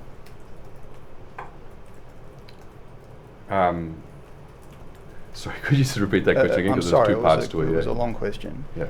So first of all, I'm not suggesting that Jewish people are the only people who have suffered atrocities that have then been denied. Do you understand? Yes. But I am suggesting that Holocaust denial is a distinctive aspect of anti-Semitism compared to other forms of racism, first because of the scale of the Holocaust and its relative recency. Do you agree? Yeah, I think it has to be a distinctive aspect of anti-Semitism because it is such a distinct event. So, in that sense, yes. Fifthly, the evidence heard by the Commission, the Royal Commission, includes evidence of increasing anti-Semitism manifesting in progressive spaces. So in, for example, the submission from the Human Rights Commission, there's evidence of a survey, paragraph 183, that 93.8% of religious and 81% of secular Jewish respondents reported experiencing direct or indirect racism at a university. Do you recall that part of the Human Rights Commission submission? Yes, I recall that part of the university study, yes. So I suggest that a distinctive aspect of anti-Semitism is that it's growing in spaces that are progressive and one would expect to be tolerant. Do you agree? Again, I think that's such a difficult question to answer, because over what time period and relevant to by respect to what? I'm not trying to be difficult. I think my point is this. You talked about the increase in anti-Semitism. It's increased. We know that. That's come through from communities. How much and where and how, that is a problem with our lack of consistent national data collection on anti-Semitism and other forms of racism. Without being able to do that, you don't even have a baseline up against which you can measure what is increasing and how it is increasing.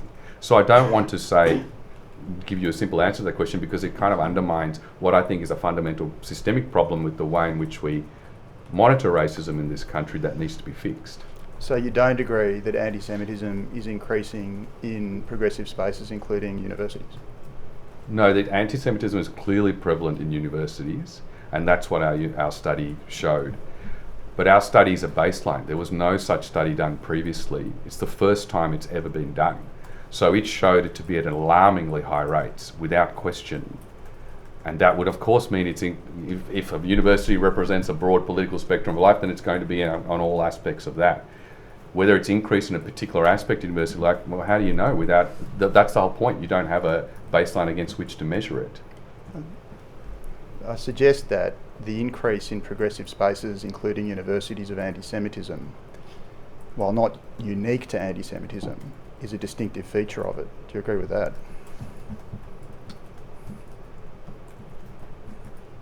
I mean, I guess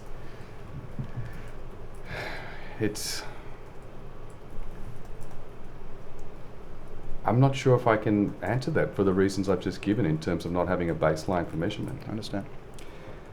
Next, do you agree that no other Australian communities, schools and places of worship operate behind armed guards and bulletproof glass?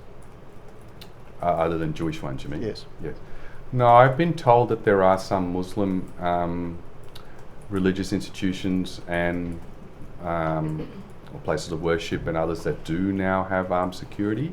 So this is just in my engagements with those communities. So I'm very sadly, it's a terrible thing that Jewish schools and places of worship have to have armed guards. That is a terrible, terrible thing.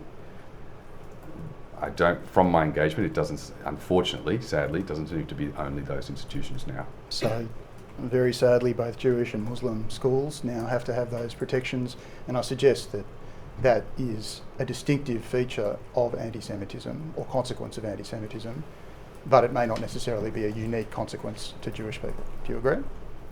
It's not a distinct feature of anti-Semitism in the sense of it's the way in which it's responded to. What I think it reflects is that there is a distinct threat of violence associated with anti-Semitism. That is not, unfortunately, that is not isolated to the Jewish community. We have seen, and I've had consultations that have shown acts of violence and destruction to other places of worship. And if you just cast your mind back a few decades, it wasn't that long ago that, for example, we had firebombing of Chinese restaurants in Western Australia. So this notion of racist violence, or we saw the attempted attack at an Invasion Day rally at Boorloo, Perth. Unfortunately, racist violence toward any particular cohort is a very real and threat. How those communities respond varies. But it is not isolated to one community. Racist violence is a very real and significant threat to many communities. Now, obviously, the Royal Commission has heard evidence about mounting anti-Semitism since 7 October 2023, which has included evidence of physical violence as well as attacks on property and the spread of hate speech online. In light of those matters, is it your opinion that there's an urgent need to address anti-Semitism in particular in this country? There is absolutely an urgent need to address anti-Semitism, yes. I have some questions about the anti-racism framework. It runs to 63 recommendations. Not one of them names anti-Semitism, do you agree? Yes, that is correct. Your submission, that is the Human Rights Commission's submission to this Royal Commission, makes recommendations at paragraph 16 supporting the adoption of that framework and the implementation of a task force. None of the recommendations that the Human Rights Commission has made to this Royal Commission proposes any measure specific to anti-Semitism, is that right? No, I don't agree with that, because that misunderstands the way in which the National Anti-Racism Framework would be implemented and operate. So we don't name specific, other than the racism towards First Peoples, no form of racism is specifically named in the Anti-Racism Framework, because, as per my evidence earlier to Council assisting, the framework is the bedrock upon which you bring about systemic change, which can then be tailored to suit or to help particular communities like the Jewish community. So, I mean, I think at the heart of your question is, can the National Anti-Racism Framework address anti-Semitism? And I think absolutely it can. In fact, it is the best way to do so, because it avoids some of the problems that come from not using a unified platform in which to address anti-Semitism and other forms of racism. So I can use the examples that I gave before. So, for example, if you were to have a positive duty, which is what our framework recommends, to eliminate racial discrimination, clearly that would require the elimination of anti-Semitism as a form of racial discrimination. So there is no way you could say that the National Anti-Racism Framework does not address anti-Semitism, when clearly it does. If you look at the other recommendations within the framework about building racial literacy or an understanding of racism within curriculum, clearly you would have to address anti-Semitism to do that, because it is one of the forms of racism in school communities. I mean, we should never forget the highest ever award of damages under the Racial Discrimination Act was for 6 Jewish students who suffered the most horrific anti-Semitism and vilification at a public high school in Victoria. So many of the recommendations of the framework, most of them really, if not all, provide that bedrock upon which you then decide what to do, how to do it, and you can absolutely address the racism a particular community faces, including the Jewish community.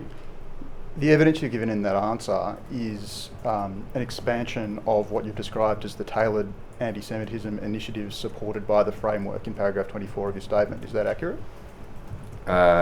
Yes, I think so, yes. And is that the implementation plan referred to in recommendation 2 of the anti-racism framework. So is Task this? force, I'm sorry. Yes. Is this the correct understanding of the structure? There is a whole of society systemic approach in the framework, and then when recommendation 2 is implemented, there will be a First Nations implementation plan and an implementation plan for everybody else in effect. Is that right? Yes, so recommendation 2 is to set up the task force. I'm sorry. I think. I'll just bring it up, make sure I haven't got that wrong myself. Yes, and that includes the implementation plan. Yeah. And so, sorry, you were correct. You don't have to apologise. But yes, the point is, I cut you off there. What do you want to say in terms of So the there are going to be structure? 2 implementation plans, one for First Nations people and one for other groups. Is that Yes, right? correct. And your understanding of the proposal is that when the implementation plan for non-First Nations people is implemented, some of that will be tailored specifically towards anti-Semitism. Is that Yes, right? correct. But presently there's no plan or proposal or recommendation that Human Rights Commission is putting in order specifically to address anti-Semitism. Is that right? It would specifically address anti-Semitism. That's the thing, because the point of the task force is to identify which recommendations to proceed with as a matter of priority. That in turn, that's in consultation with government, community organisations, business, etc. So that in turn means, as per what we've done, through all of our consultations with communities, and extensive consultations occurred with the Jewish community, you would say, okay, well, if we want to combat anti-Semitism, here are some of the recommendations we have to proceed with as a matter of priority. So I think that's what it does. That's something that will occur in the future when the implementation plan is implemented. Or we'll know when the task force is established, if that happens, I see. which at the moment we haven't had a response from government, so it's not happening. Assuming the framework were to be implemented and the implementation plan proceeded, it would be important that there would be a co-design of anti-Semitism specific content. Do you agree? Yes. And that would involve the community's representative organisations, correct? Yes. In fact, doing that would be entirely consistent with the framework as proposed by the Human Rights Commission. Do you agree? Correct. The same would hold, of course, for other communities, Muslim communities, Yes. Asian communities, etc. And of course, the adoption of the framework, would you agree, should sit alongside and not displace whatever recommendations this Royal Commission might make about anti-Semitism? Oh, yes. I mean, I'm hoping that they recommend that the framework be implemented, but putting that aside, it's not for me to say what the Commission would do. All I can say is, the Royal Commission would do, all I can say is that this framework is clearly what we think is a very viable and, in fact, a very appropriate way forward to combat anti-Semitism and other forms of racism. Thank you, Commissioner. Thank you, Commissioner. Thank you, Mr. Bender. Now, Mr. Glover is appearing for... yes, I was about to say, Mr. Glover, any re-examination? No, thank you. Yes. Ms. Hager, anything arising? Nothing arising, thank you. Thank you very much. You are excused, Thank you. Commissioner. Thank you.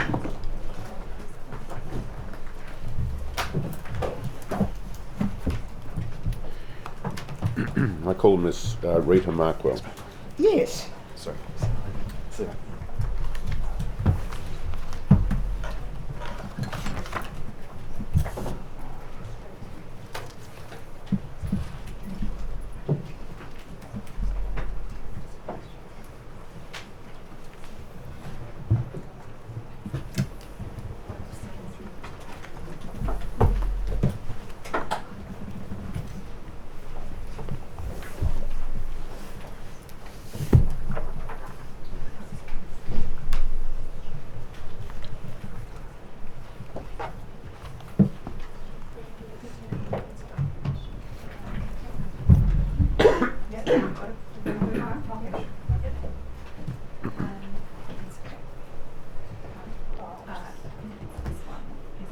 All right.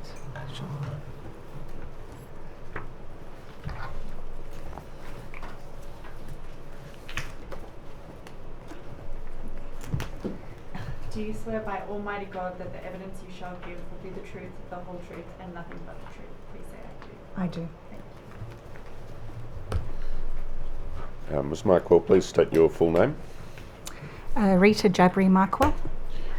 Your address is known to the Royal Commission.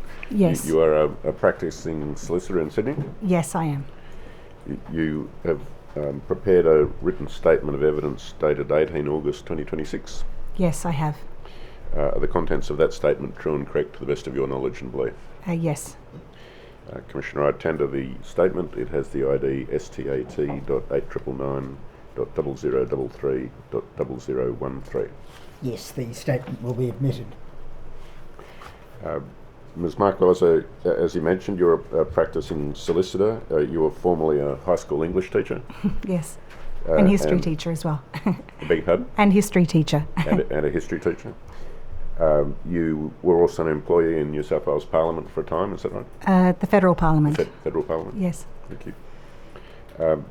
Between 2019 and 2021, you worked with the Australian Muslim Advocacy Network as its principal policy advisor and researcher. Yes. And since 2021, you've indicated in your statement that you have continued to act on behalf of AMAN, the Australian Muslim Advocacy Network. That's correct. And do you mean as its solicitor or in some other representative capacity? In fact, both. So I have, in some legal matters, been instructed, and in other capacities more as a researcher and policy advisor and subject matter expert. Thank you. Could you briefly describe to the Commissioner what AMAN is, and in particular, is it a peak body that represents other Muslim community groups collectively, or is it a separate advocacy body? So AMAN is not like a peak representative body. It's a civil human rights organisation that uses the law, parliamentary engagement, media engagement and policy law reform submissions to advance solutions to the problems of racial discrimination, Islamophobia and dehumanisation. Thank you. Your statement refers to the National Anti-Racism Framework, and you note in your statement that framework is endorsed by AMAN. Yes. You also refer to a group of other organisations that endorse the National Anti-Racism Framework and referred to in your statement as endorsing organisations and listed in Schedule 1. Yes, by virtue of their endorsement of AMAN's submission, which fully supports the framework. I see. I did wish to clarify that. You're authorised by those organisations to indicate yes. their endorsement of the framework? Yes. Thank you. And I have a related question about paragraph 21 of your statement, where you refer to the dehumanisation framework that AMAN has developed. I'll come to that framework in a minute, but you have indicated that those endorsing organisations also endorse the dehumanisation framework. Is that right? Yes, that is correct. Oh, that's right. Thank you. Could you describe some of AMAN's functions and activities, for example, over the last couple of years? What has occurred? So AMAN has brought legal proceedings, a successful case against the former Senator Fraser Anning under Queensland vilification laws, as well as against the Platform X, which are still on foot in Queensland. It has also brought legal proceedings that have been settled, and it has in the main developed the dehumanisation framework initially through those proceedings as a way to create a taxonomy to identify evidence and to be able to explain to a judge using universal principles, but then seen the benefit of the framework for a broader range of policy contexts, and so has shaped a lot of its policy advocacy work around the dehumanisation framework, as well as some other matters of importance to the Muslim community. You've expressed in your statement that AMAN's work is directed towards achieving genuine social cohesion, and as you may have heard from this morning's evidence, there's an active question about what social cohesion means. When you use the expression, what are you referring to? Genuine social, I've started using the word genuine in front of social cohesion just to convey that There is now a lot of debate about that term. To me, it means genuine belonging, which comes about through having trust in institutions. And at the moment, I think there is a growing deficit of trust, which could be helped a great deal through the dehumanisation framework. Thank you. Now, you've noted that you were closely involved yourself in the development of the National Anti-Racism Framework, is that right? Yes, that's correct. And can you briefly describe why Amman supports the National Anti-Racism Framework? Because it is integrated, it takes a universal approach to all communities and includes all communities, while at the same time having that space for communities to have a voice about how racism manifests in their community. And because it's mainly very focused on systemic and structural racism, so it includes that piece that we heard from Commissioner Sivaraman this morning about workplaces, institutions, laws, policies, things which unfortunately do contribute mainly to the drive of racism in this country, more so than trying to deal with interpersonal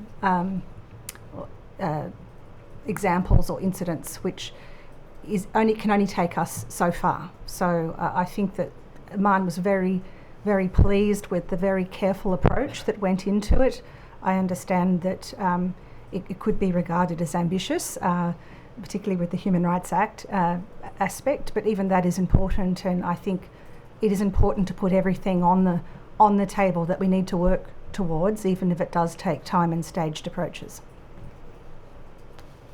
Now, in your statement, you've described a policy proposal that was developed by Amman itself, which you've described as the dehumanisation framework. Yes, that's correct. And it is intended to assist in the application and implementation of the National Anti-Racism Framework, is that right? Yes, it deals particularly with what could be described as hateful speech or conduct. Yeah.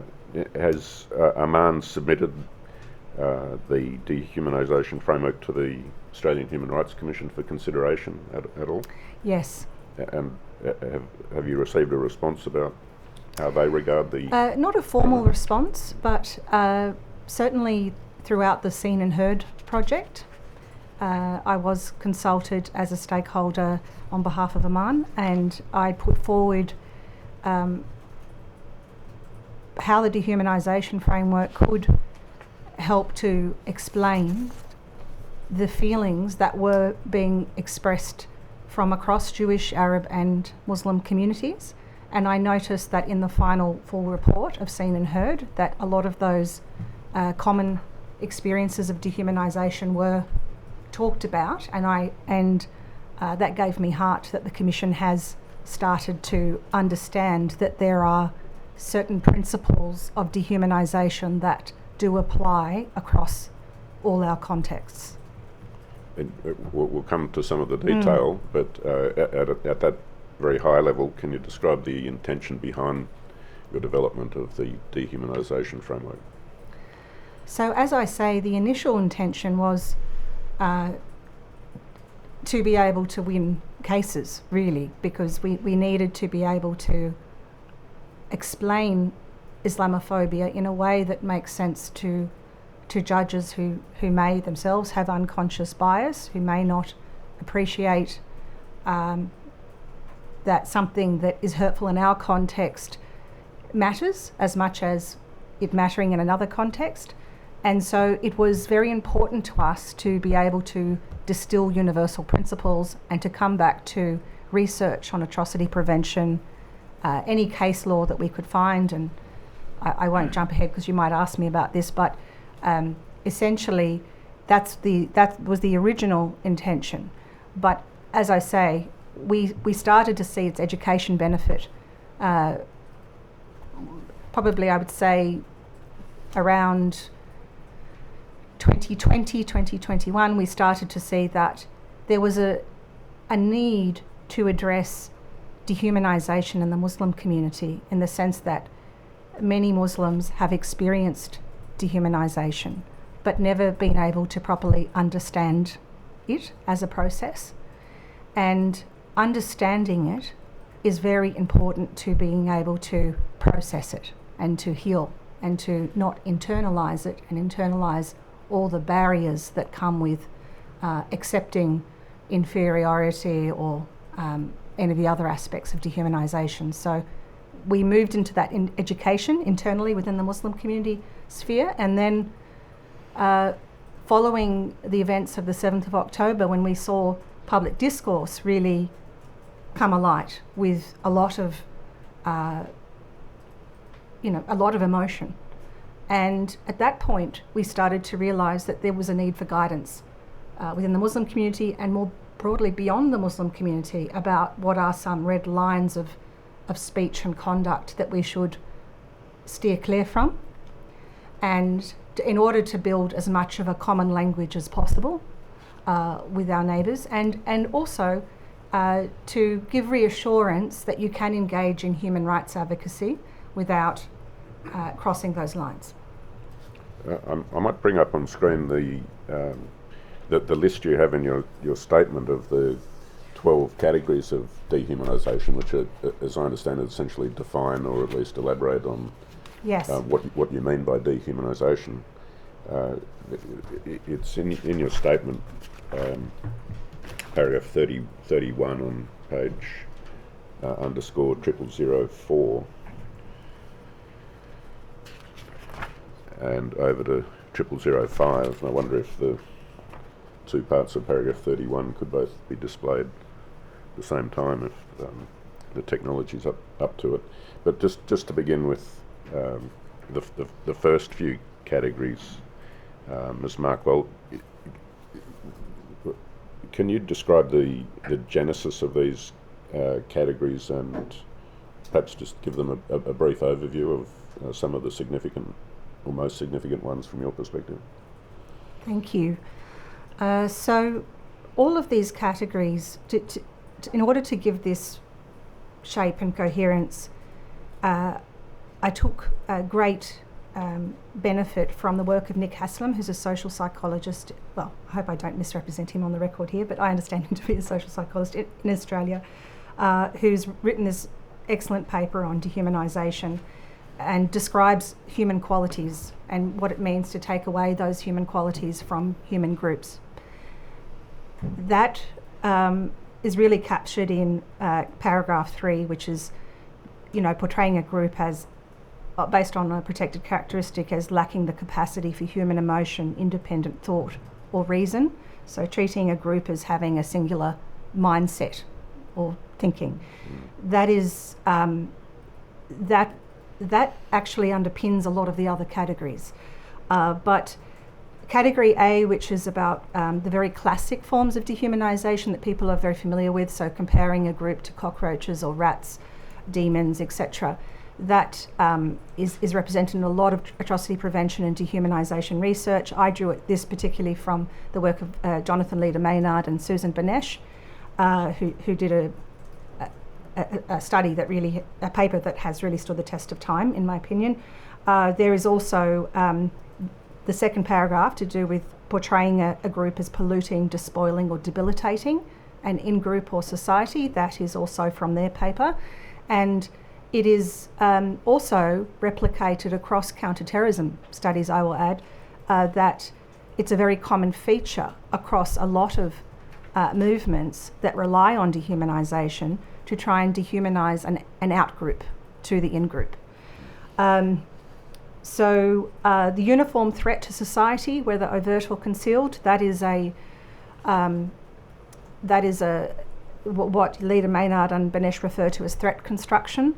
And, for example, a lot of the dehumanisation of Jewish people around them controlling the idea that they control society or control all the bad things that are happening in society in particular, that is portraying Jewish people as a uniform threat, whether it's overt or concealed. So it comes under that particular heading as well as other places.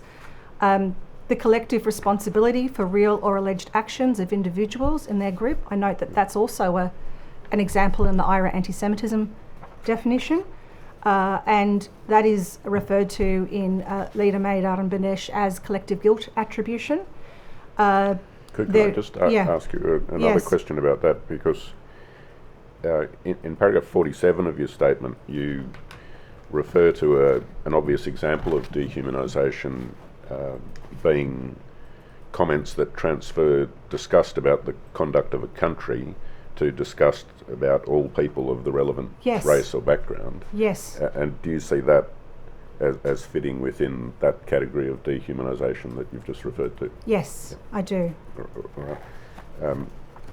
Did you want to address any of the other particular examples? Unfortunately, if they could just bring it back on my screen. So I've lost it from my screen.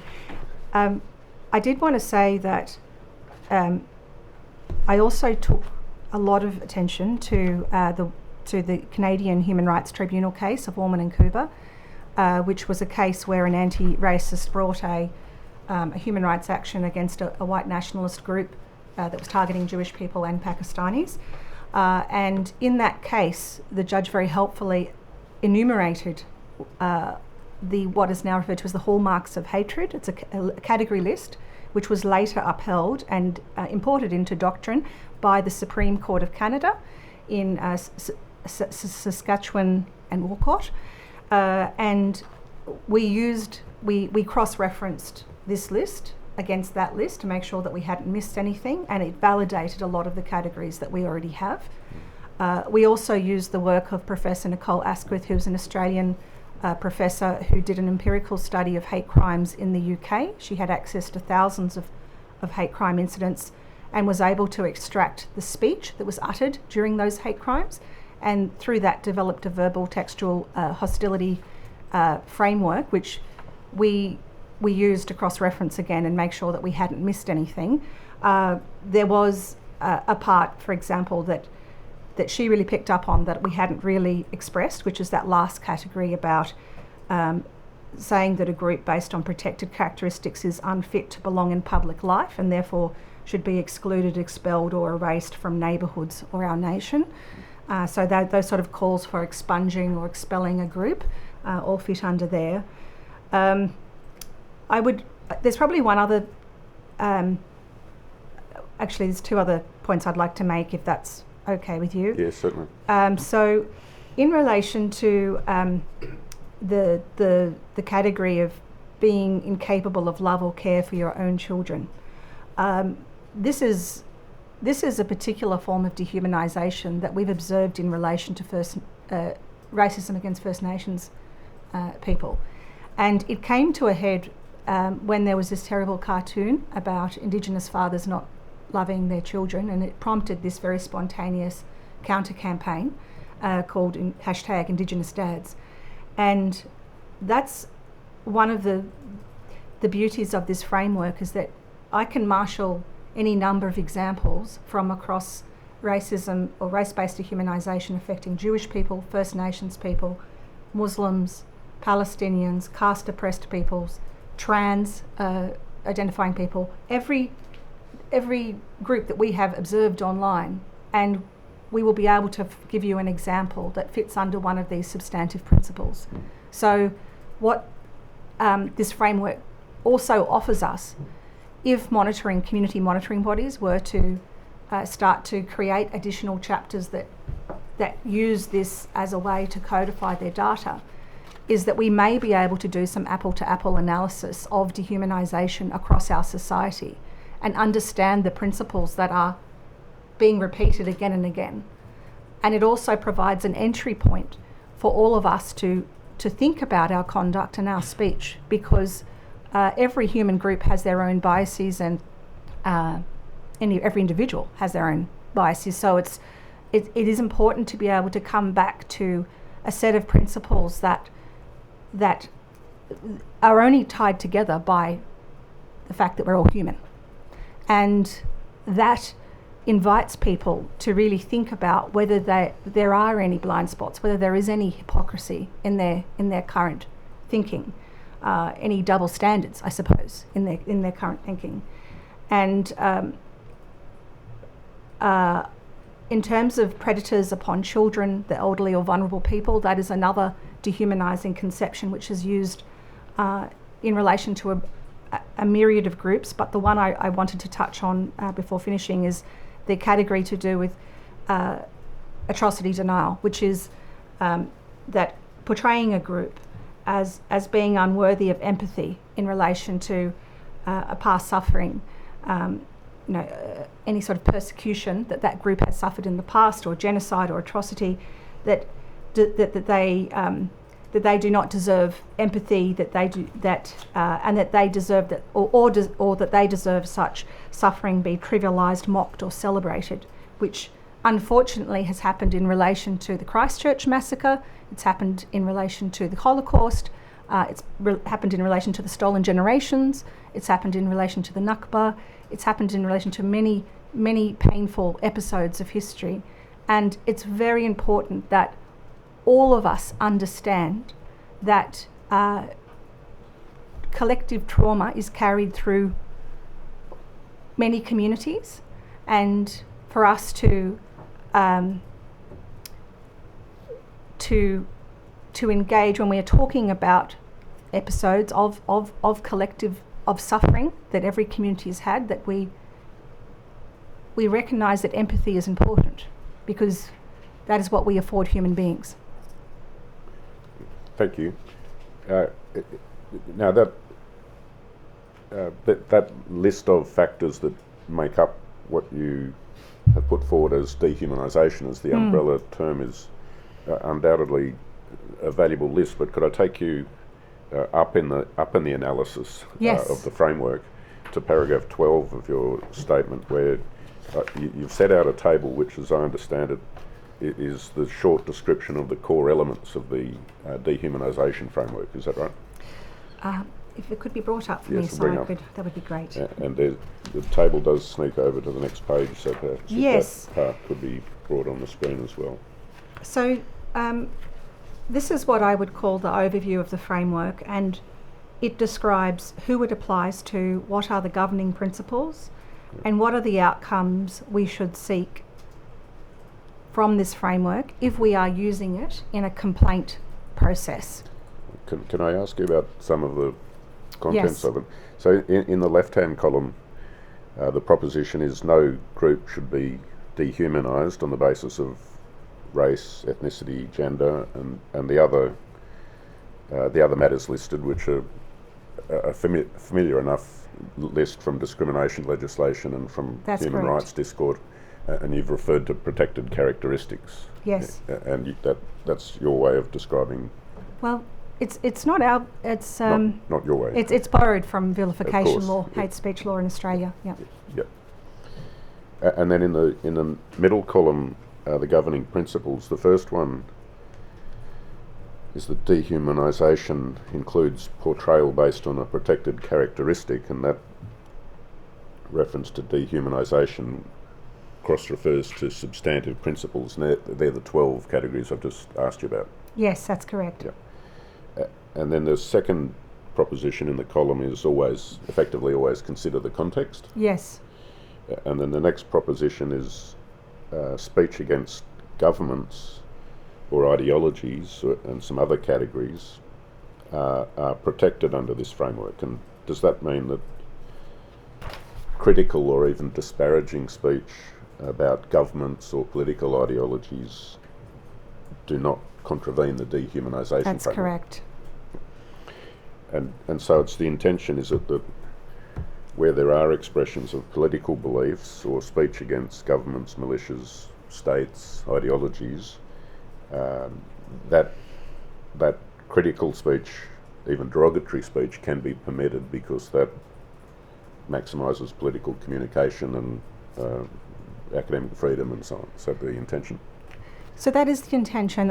Of course, if any political, if someone claims that their speech is political, but they're actually dehumanising a group based on a protected characteristic using one of those substantive principles, then I don't think that would stand. Yes. I think that, but speech that is directed at governments, militaries, political ideologies would not be covered by this framework.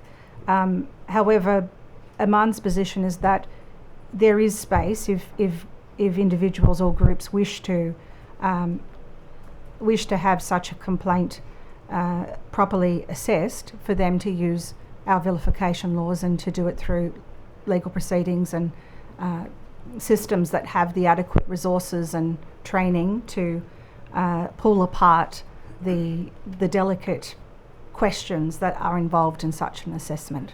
And I think that's the fourth principle in the table. Oh yes. Oh, I'm sorry, I jumped ahead there. Yes, that's correct. So, but where to understand that is saying essentially that speech that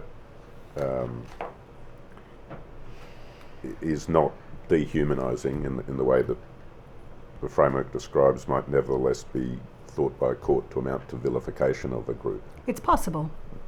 It's possible when considering context. I mean, a court will consider public interest exceptions, etc. But what we're talking about here is how do institutions who aren't courts have good governance more consistently. And in order for them to inspire confidence from the public and from the people who are making complaints, they do need to have clear principles, and they need to be able to reason with people about how they've reached a certain outcome. And so just to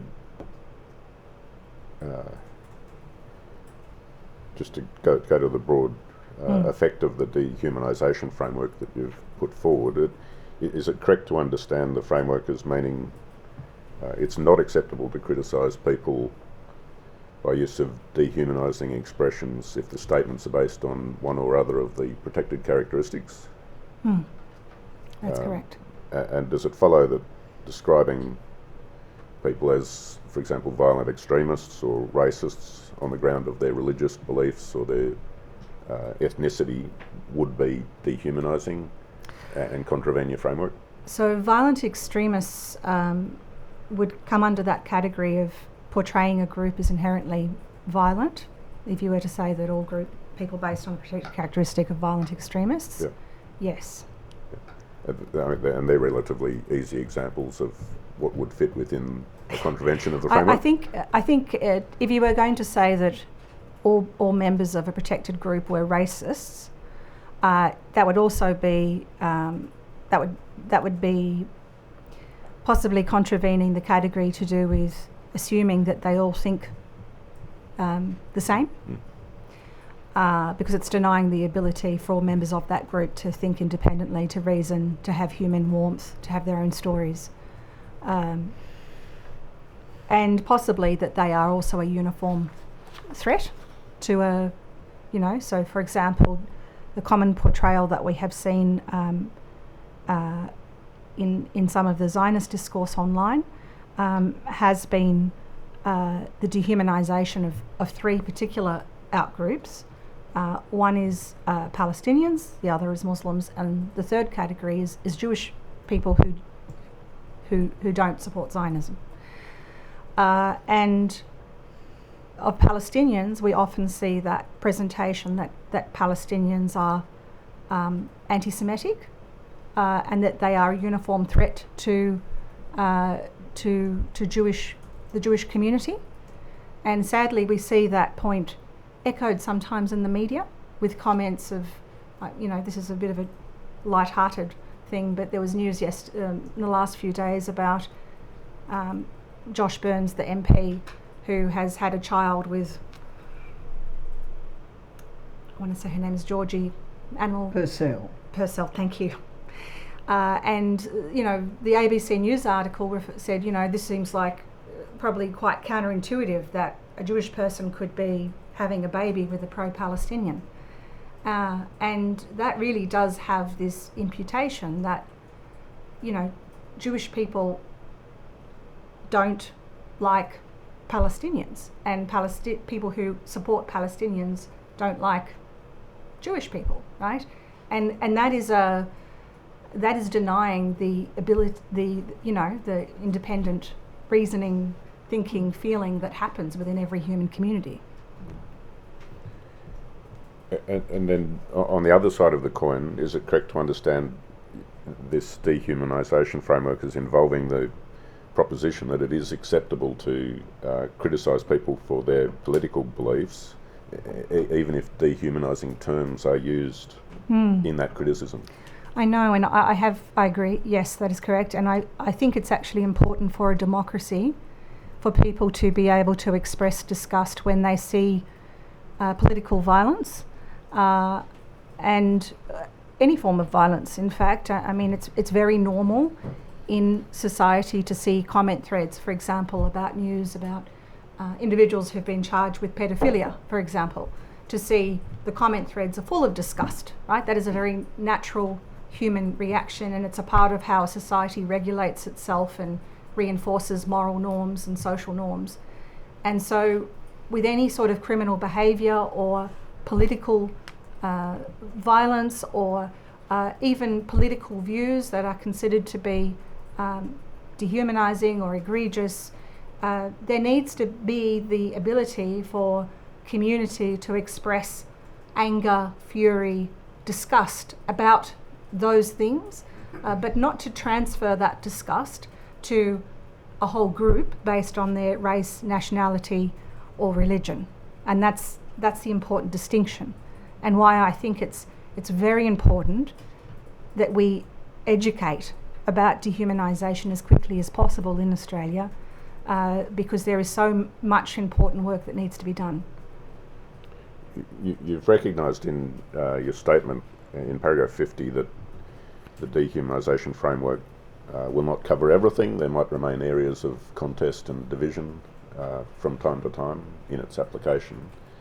But can I ask you some questions by reference to one or two particular examples? And again, I emphasise that this is to understand the operation of the Yes, thank you. dehumanisation framework in a particular context. And the first example is the use of the term Zionist. Now, as you understand it, are there some members of the community who understand that description of a person as a Zionist to be a description of their political views? Yes. Yeah.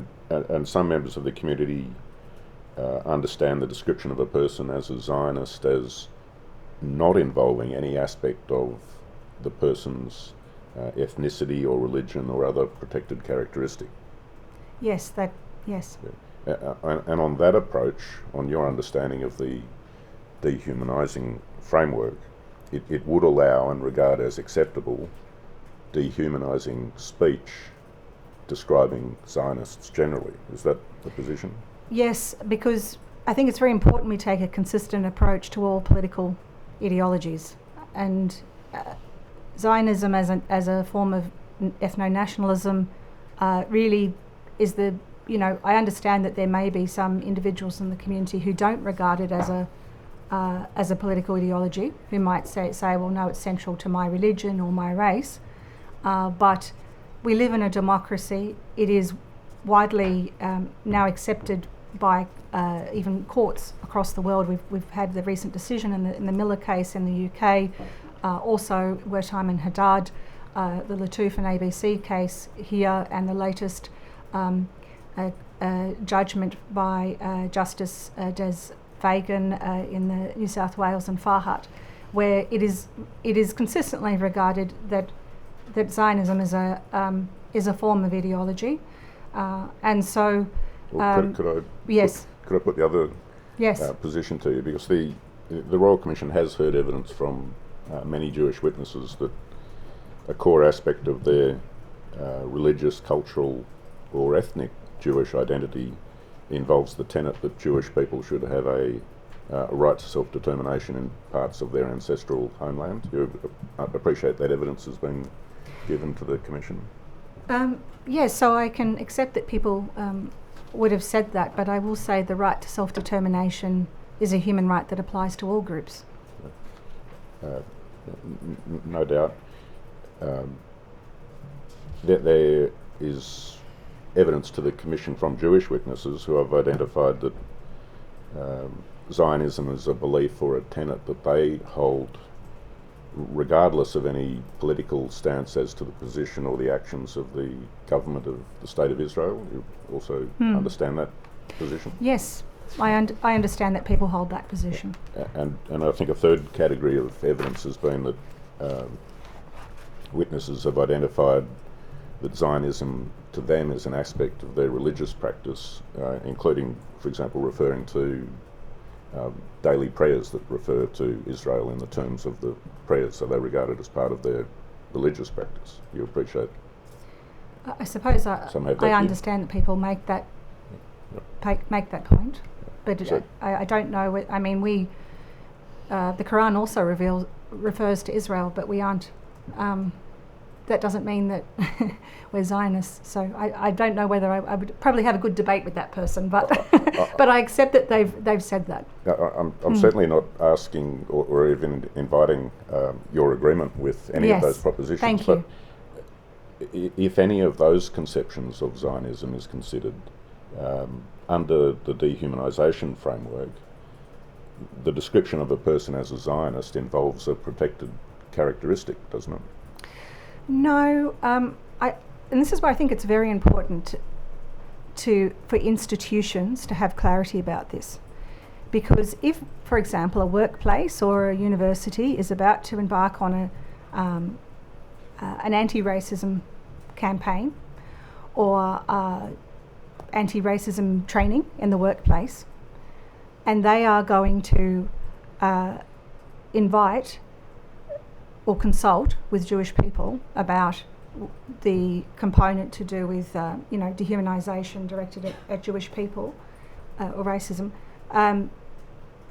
they would need to consult Jewish people who also don't support Zionism and who don't consider Zionism to be part of their identity. And this was the point that was really underlined by Justice Des Fagan in his recent judgment, is that the mere fact that there is a portion of Jewish people who do not accept that it is central to their identity indicates that it is an ideology, it is not a race or a religion, and it is important that when institutions go about framing education, adjudicating complaints, that they have space for Jewish people as a whole to contribute to that. And I think if you were to tie a political ideology to Jewish race or religion, you are effectively discriminating or excluding a portion of the Jewish community and creating a precedent which is quite difficult to manage, because if you start to allow certain ideologies to be admitted because they enjoy widespread support in a community, then that is, what do we say to other ideologies that are very objectionable among some, but also widely supported among others? There is an argument about, for example, Hindu ethno-nationalism, which is now very growingly prevalent in India. There is also white supremacy. There are other ideologies which attach somewhat loosely to a religion or race. ISIS ideology. Now, very few people in the Muslim community would say that they are supporting or affiliated or connected to that. But the reality is that we can't protect some political ideologies and allow demonisation of others simply because, or simply based on how mainstream or how much mainstream support it enjoys within that community. Because ultimately there needs to be room for people who disagree with that political ideology to express themselves, and to assume that all Jewish people are Zionist is actually a violation of the dehumanisation framework, because that assumes that they all think the same, which is not correct. Is another way of analysing this that conventionally, looking at the notion of protected characteristics, they are characteristics that are inherent as distinct from particular beliefs? That, Commissioner, that could be possible, although I will note that that does present some difficulties when it comes to religion, because religion is something that many of us are born into, but is also something a lot of people convert to, and yet we regard as being something that is very inherent to Gender identity to everyone who is who identifies as a Muslim. They are all part of that group, but for everyone who is Jewish in that group, they are not necessarily Zionist, if that makes sense. Yeah.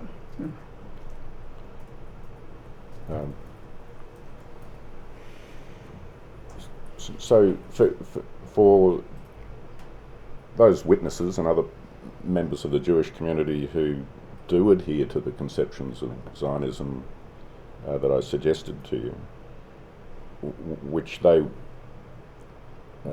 would put forward as not a merely political outlook on life, there becomes a point at which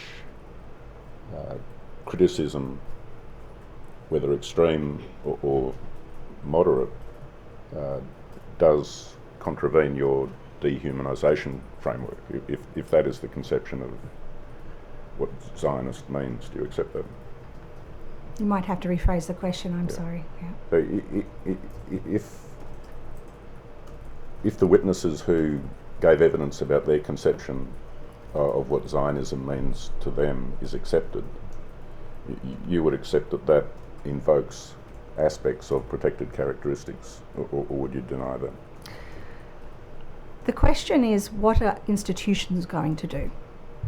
Because institutions are public bodies, so workplaces, not all, some of them are private, but some of them are public bodies. Universities are public bodies. APRA, professional bodies that are public entities doing public roles. They need to have public confidence, and that means that they need to be able to reason for how they are going to adjudicate complaints, and how and what are the principles that they want everyone to appreciate and understand about what is unacceptable.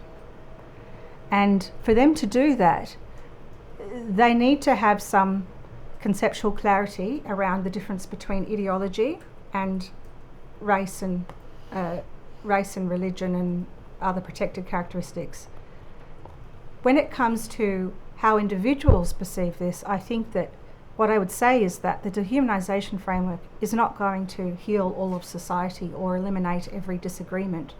And in fact, if you imagine how a complaint might be adjudicated, for example, if a Zionist, a person who identifies as Zionist brings a complaint and say it was adjudicated using the dehumanisation framework, and they received a response which they felt was unsatisfactory because it was saying to them, well, look, this speech was actually directed at Zionism, it wasn't directed at your race or religion. That is, I appreciate, is going to be upsetting and disappointing for that individual. But at an institutional level, it is very important that we maintain space for political discussion, human rights advocacy, and ultimately reduce the amount of disagreement that is in the community, which we can do by building a common language. And over time, if there needs to be more brave conversations at a grassroots level, which I think there absolutely does need to be some of those, it has I suppose it is more refined and focused, because it's focused on one particular thing. Thank you. Can I ask you just before the adjournment a second specific example, and again to understand the operation of the dehumanisation framework as you see it. Do you understand the description of a person as a Palestinian as a reference to a protected characteristic or to a political opinion? Yes, so that would come under race and nationality. Yeah, thank you. And the description of for example, a protester in Sydney or Melbourne as a pro-Palestinian protester? Does that involve a protected characteristic No, of theirs that's or a a- political opinion? That's a political opinion. And so under the dehumanisation framework, the pro-Palestinian political protester would be fair game for criticism, to put it colloquially. Yes, protesters would. I mean, obviously, if the criticism was dehumanising Palestinians, then we would be back to square one. But Indeed. if it's about protesters and their political views and how they express themselves, then yes, it wouldn't be captured. Thank you. Commissioner, I probably have about 5 or 7 minutes to go, but I Mr. think Bender has there's- applied for. Yes, there's some cross-examination, as I understand it. Is that right, Mr. Bender? Yes, Commissioner. Yes. I think we'll take the lunch and adjournment at 1. Yes, or is this a convenient moment in terms of your... It is a convenient moment. Yes, Thank you. very well. I'll adjourn until 2 p.m.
Mr. Rao, I understand that... Thank you. Yes, it's a belated application, Commissioner, but I seek your permission to appear for Ms. Jabri Markwell. A belated but successful application, Mr. Rao.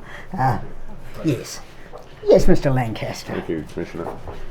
Ms. Markwell, can I move now to some of the practical suggestions that you make for application of the dehumanisation framework? Yes. And the first of those is in relation to monitoring and data collection. Could you explain or expand on how the framework might be used in that context and its utility? Thank you. So currently, data collection is done by predominantly a lot of community monitoring bodies, and I see that there is great benefit in community data collection because communities often feel much more comfortable coming to community monitoring bodies. However, when it comes to data, the data that is presented, it would be really helpful to have some apple-to-apple type data comparison that we could do if they were specifically collecting data on the dehumanisation categories. So what I propose is nothing mandatory. I suppose it's more just a suggestion to those community monitoring bodies to consider the framework as another taxonomy that they could recode their existing data to present some findings about which forms of dehumanisation are prevalent and active, and to monitor those patterns and trends over time, which will bolster our resilience as a country to combat dehumanisation. And that is very essential if we are to prevent any further forms of atrocity violence. And so that would be by reference to the 12 categories that we addressed before the adjournment? Yes. And having regard to your evidence that that applies as a conceptual framework that would cover all sorts of different categories of prejudice? Yes. If I may also add in relation to the hate crime reporting or collection data that's happening there, at the moment there isn't a lot of transparency about what definitions or I suppose categories or taxonomy that they're using, and I think the dehumanisation framework might also assist them in helping, to take hate crime data from across the country, identifying the speech that was co-present with the acts of crime, and also doing that kind of data analysis, which would be very helpful. You did refer a little earlier in evidence to its potential, that is the framework's potential application in an educational context. Could you perhaps elaborate on how you envisage that might occur? Yes, and when I speak to this, I do come across with the passion of a former teacher. So it is really important when you're teaching in a classroom to have a pedagogy which includes every student, and that means you have to relate to their experience, their family experience, and also the community that the school is situated in. And the dehumanisation framework offers that because it includes the entire human family. So there is potential for every student to find a connection to an element of that framework and say, yes, I've heard that narrative before about my community.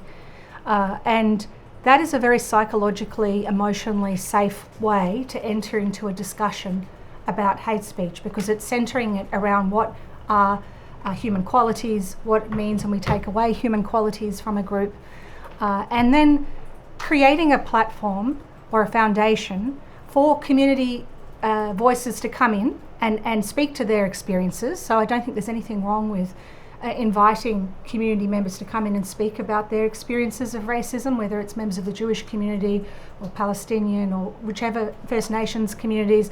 I think it's very important to give those voices a chance to be heard directly, but it's done after a foundation is set, which includes everyone, gives a shared platform for dignity. And that is the way that you invite curiosity and a desire to learn.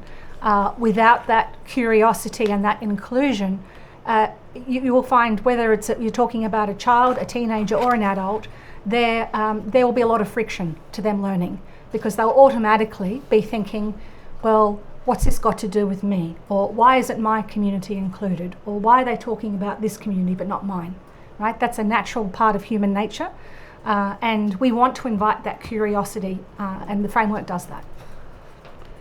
You've referred to delivering workshops and presentations Yes. on the framework. In what sort of context have you done that? Educational and to administrators and policymakers, or Yes, just it's a mix. I would say it's mostly to not so much to administrators and policymakers. I'd love to do more of those. I think it's been to some those kind of people within unions, for example. It's definitely been to a lot of professionals. So I've done it for medical professionals, mental health professionals, psychologists. I've done it for teachers, for students, university students. I've done it for in community settings, which are just grassroots people, mums and dads. I've done it for in a session which I refer to in here is I did with all of the chaplains that work in New South Wales prisons, right? Which was a very interesting experience. So, yeah. and what sort of feedback have you received from the workshop participants? Have you been encouraged by the response? Yes, very, very encouraging. I think people that if I had to try and use one word, I would say uplifting. People are uplifted by it, and I think it's because it validates their personal experiences, but also gives them a way to talk about a whole bunch of issues without that fear that they might be crossing a line. And I think that's empowering, I suppose, to people, but the feedback I usually get is that felt good, that felt uplifting. I appreciated the certainty that it gave me. It gave me some certainty in a you know, a feeling like I'm in a sea of uncertainty at the moment. I don't know what crosses the line, what I'm going to get in trouble for. Can I talk about, you know, Gaza? Can I mention the word genocide? All these things. People ask this question all the time, and you've given us a framework for talking, you know, with confidence, right? But at the same time, I've had feedback even from Jewish Australians that I've through writing about the dehumanisation framework and through my legal practice, I've now engaged with a lot of Jewish Australians on it as well, and I have heard from them as well that they find it empowering because it gives voice to what they are experiencing at the moment, but in a way that doesn't detract from what everyone else is experiencing as well, which seems to be a concern about what the Race Discrimination Commissioner referred to as the pitting of communities against each other. So, yes. Thanks, Ms. Markwell. I don't No have worries. any further questions. Thank you. Yes, Mr. Bender. Thank you, Commissioner. Ms. Markwell, my name is Ben Dry, here for Seven Peak Jewish Communal Bodies in the Royal Commission. Can I ask that paragraph 12 of Ms. Markwell's statement be brought up on the screen, including the table? Perhaps while that's occurring, just ask you this, Ms. Markwell. You'd agree that one of the dangers of dehumanising speech is that it invites the audience to think of and ultimately to treat the subject as being less than human. Yes. If we can now focus on the structure of the framework as proposed, it does two things, I suggest. The first is that it prohibits dehumanisation on the basis of protected characteristics, that's right. Yes. And it expressly permits dehumanisation of political ideologies and their adherents. That's correct, isn't it? Sorry, I just wanted to clarify that the word prohibit could be a little bit strong because we aren't proposing this framework as a law. It's a policy, so, but if we use that term loosely, I'm happy to use the word prohibit. Okay. Do you mind rephrasing? I was focused on that point. Do you mind rephrasing your last question? The second thing it does is that it expressly permits, at the institutional level, the dehumanisation of political ideologies and their adherents. Yes, it allows dehumanising speech and conduct towards people based on their political beliefs, as well as towards political beliefs and ideologies. I want to focus on the second limb of it, the permission that's given by the proposed framework to dehumanise. Sorry, what was your question? I'm saying I'm going to focus on the permission aspect of it. Yep. Are you aware that in the 20th century it was a deliberate strategy in Europe of both the Nazi and the Soviet institutions to dehumanise their enemies, including Jews and other racial minorities? I'm very aware of the dehumanisation of Jewish people in Nazi Germany. And are you aware that one of the purposes of that propaganda was to incite hatred and ultimately violence against the minorities? Yes. Against Jewish people, yes, and against the other minorities who suffered in the Holocaust. And one of the ways in which that propaganda was sometimes framed was through a political lens. For example, Jews as capitalists, Jews as communists, Jews as rootless cosmopolitans, or Jews as godless intellectuals. Are you aware of that? Yes, however, the framing was very much still attached to the Jewish identity, which I think is important in this.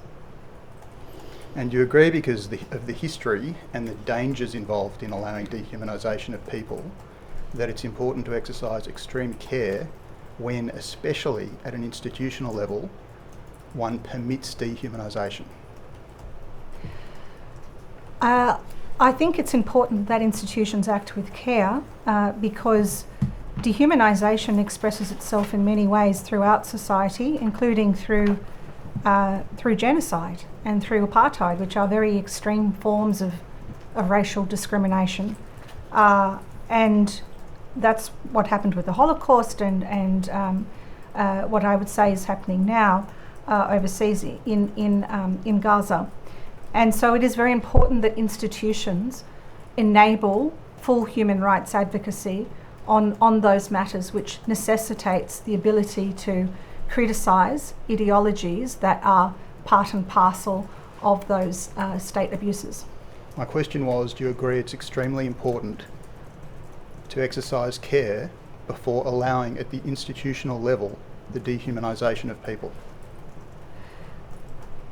I think that's true in relation to dehumanisation based on protected characteristics, and I think that care should be taken in reviewing a complaint to make sure that it is not that dehumanisation has not occurred on the basis of protected characteristics, and where it may be a grey or slightly uncertain, to invite dialogue, education, proportionate type remedies which are not punitive, and if there is a remaining concern from the complainant that they should utilise our vilification laws and set a precedent.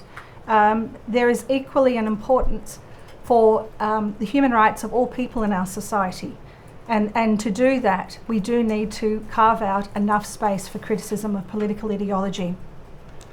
Ms. Markwell, I just asked you if it is important to exercise care before permitting at the institutional level the dehumanisation of people. What is your answer to that? On the basis of protected characteristics, yes, and in relation to other characteristics such as political belief, care should be taken, but enough protection should be afforded to people who need to criticise political ideologies as well, in order to safeguard dehumanisation across our society, against dehumanisation across our society. I'm going to test the operation of the framework by giving you some worked examples and asking for your view as to which side of the line they'd fall on. You were one of the principal drafters of the framework, that's right, isn't it? Yes. And you were involved in its testing and application, correct? Yes. Now, the first example involves a Palestinian activist. Mm-hmm. You've agreed, I think, in your oral evidence to counsel assisting that belief in the Palestinian people's right to self-determination is a political ideology? So if we're talking about a person who's not Palestinian and they are protesting in support of Palestinians, yes, that is an expression of a political belief. And what about a Palestinian person who believes in Palestinian self-determination? So a Palestinian person who believes in self-determination, their belief in the right to self-determination could be characterised as a political opinion, yes. However, if you were to target the Palestinian with dehumanising speech, then that's where it becomes problematic. That's why I made a distinction between a Palestinian and a non-Palestinian who's involved in a protest. But as I understand the operation of the framework, you could dehumanise the Palestinian person provided that the dehumanisation related to their political belief, couldn't you? Yes, you could dehumanise based on a political belief. So, to give you a concrete example that you can comment on, imagine a Palestinian Australian student who was organising a campus vigil to mourn Palestinian deaths during the Gaza war, and imagine that an academic at the university made a statement that Palestinian statehood activists are terrorist sympathisers who are raised on hatred and are a cancer in this country. Would that breach the framework? Sorry, do you mind repeating the statement? As a hypothetical statement, Palestinian statehood activists are terrorist sympathisers who are raised on hatred and are a cancer in this country. Would that breach the framework? So, Palestinian statehood activists, I think we're getting into quite a... Only just give me a moment to think about that. 1 second.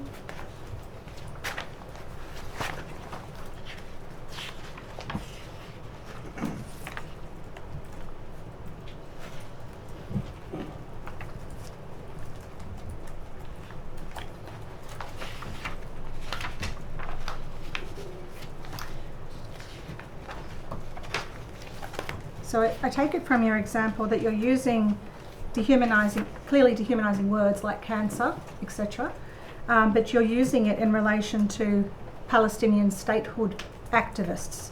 So your comment is about activism for statehood being cancerous. Is that correct? Can I just clarify that that's... I just stated the text, which yes. is Palestinian statehood activists are terrorist sympathisers who are raised on hatred and are a cancer in this country. And I'm asking you, would that, on your view, as the principal drafter and a tester of this framework, breach it? Okay, so first I'll say that we need to consider context in terms of that's part of the governing principles. So I would need to know, for example, who was saying it. It's an academic at the university. An academic at a university. On the day of a vigil about mourning deaths in the Gaza war. So saying something like that while people are mourning, it could be characterised as lacking empathy for people who are mourning and suffering. However, that's why context is important, because did that person go up to those mourners and say that? Or did they just happen to say it on the same day online and there was no connection between those two events? But why does that matter if it's just about whether it's political ideology?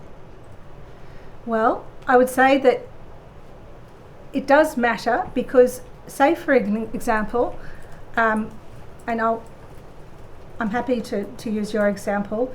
If you were to go up to a Palestinian person who is mourning genocide and shout in their face about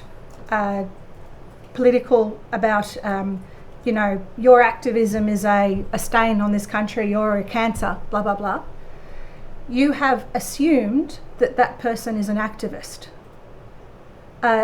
If you went up to a rally that was going down the street and was protesting right at this moment, and you shouted out at that rally, this rally is a cancer on our society, then that's quite a different context, because you are not assuming anything about that group. They are there protesting, they are clearly expressing a political opinion. So context is very important in terms of who it is spoken to and what they are doing at the time. And I think that was actually talked a little bit about in Wertheim and Haddad in a different type of context. Okay, so absent knowing more context than the context I provided in the question, you will not express a view as to whether that would breach the framework, is that right? Yes, I would need to know context about who it was spoken to. Okay. Another example. Imagine a statement about activists supporting a treaty between the government, Commonwealth Government and First Nations people. And imagine if someone posted on their social media organisation page these words: "That lot begging for a treaty are parasites on the taxpayer, worthless grifters who should play no part in public life."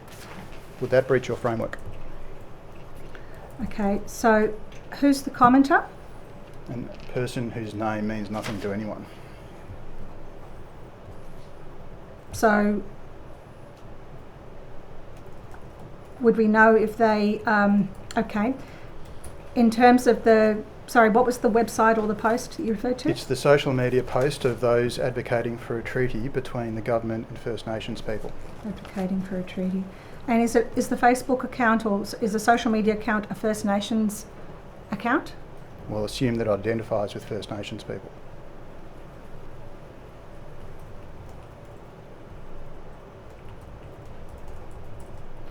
And the comment, sorry, I just need to visually see it, so do you mind A repeating the hypothetical comment? comment, which is obviously a vile comment, is "That lot begging for a treaty are parasites on the taxpayer, worthless grifters who should play no part in public life." Would that breach your framework? Based on the information you've given me, I don't think it would, because it's directed at people who are making a political argument. But the issue is that if for example, it was a First Nations account, and say, for example, they said, I won't go into it further, but I think on the, and this is one of the things about the framework, is that when you are heading into a terrain where it needs very close consideration, obviously someone's not going to be on the witness box giving a very quick conclusion. They'll be hopefully thinking about it longer than I have. But once they have untangled their thoughts and come up with a set of reasons, they can articulate them to the parties to say, look, it doesn't seem to be directed at a group based on a protected characteristic, and it seems to be perhaps an issue where we need to have some education or some dialogue. Perhaps we'll have a speaking event where speakers can speak to the issues of treaty and educate on why it is important to First Nations people. That, I think, would be some of the benefits of having a very clear policy and clear framework. Do you agree that it's antithetical to social cohesion to permit speech like that directed at groups where there's an overlap between political belief and racial or religious identity?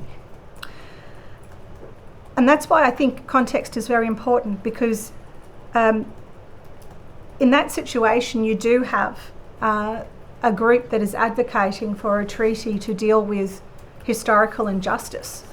So I would like, in the ideal world, like to have more time to give it more thought.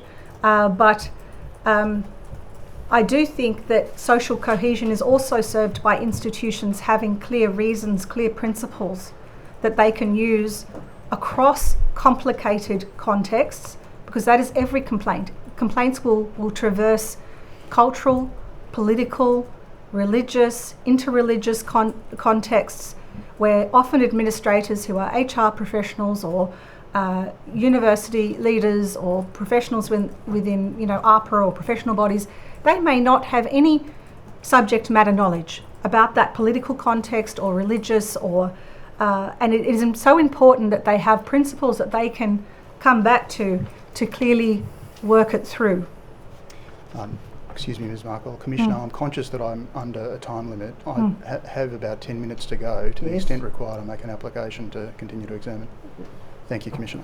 I'll stop you if the time comes, Mr. Bender. Otherwise, you just continue. Thank you, Commissioner. Can I next take you, please, to RCD.599.0001.0110, please, operator.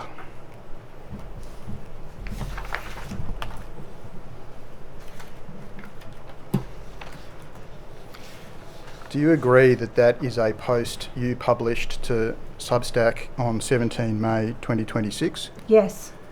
And that reflects a view you hold, which is that Zionism is a form of violent extremism. Do you agree? Yes, I do agree. There's a basis for that, which is based in research, but I'm happy to elaborate on that. In the post, you have not identified any particular aspect of Zionism. For example, you don't identify a faction of ultra-nationalist Israelis, nor the settler militias that the Israeli government has sanctioned, but you hold that view in respect of all of Zionism. Is that right? Yes. Now, can I take you to document RCD.599.0001.0113? And may I just add that the reason I believe that is because there is dehumanisation of outgroups which runs through Zionism, which by my work with University of Queensland, I've published a paper on this with 3 other researchers. That is a defining attribute of violent extremist movements, that they tend to rely on dehumanisation, which is a form of psychological violence. So your view is that Zionism, however it is expressed and no matter the particular beliefs of its adherent, is violent extremism and of political ideology. Is that right? My view is that Zionism is what I have said there. I wouldn't be able to comment on every personal adherent without speaking to every personal adherent. But I thought yes. your evidence was that all of Zionism is violent extremism, so wouldn't it follow that any adherent of any kind of Zionism, in your view, is a violent extremist? No, that's not necessarily true. Okay, so this is an article that was published on a website called The Jewish Independent entitled "I Was Kicked Out of My Share House for Being a Zionist" by Mia Klein. Do you remember reading this article? Yes, I do. And are you aware that Ms Klein was called as a lived experience witness in hearing block 1 of this Royal Commission? No, I was not. If the operator could go to the next page, please.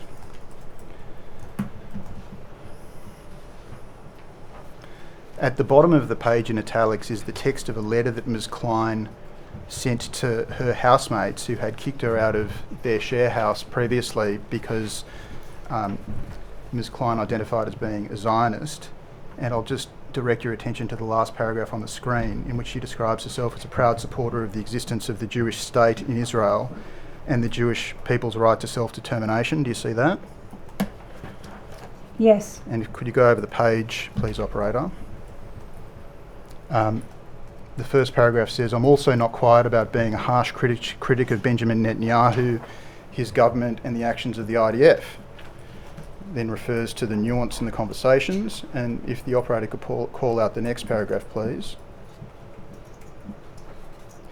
"I stand for peace, harmony and the protection of all innocent civilians in Israel.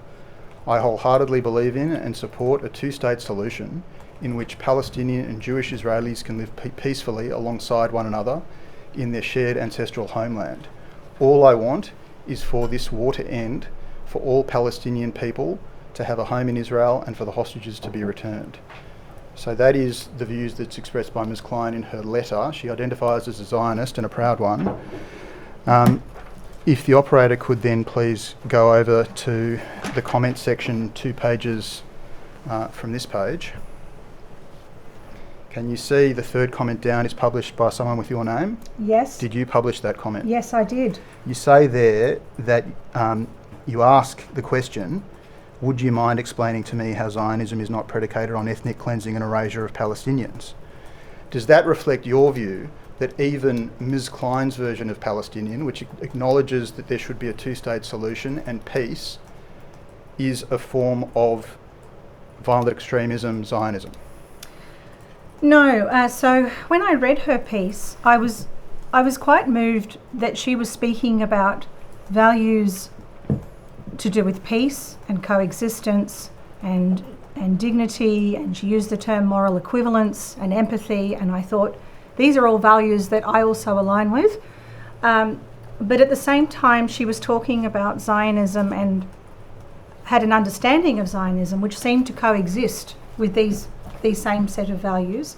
And I found that quite difficult, because when I consider Zionism as the Jewish nationalist ideology that, you know, came about in the last couple of hundred years, and which led to the creation of the State of Israel in Palestine in very violent circumstances.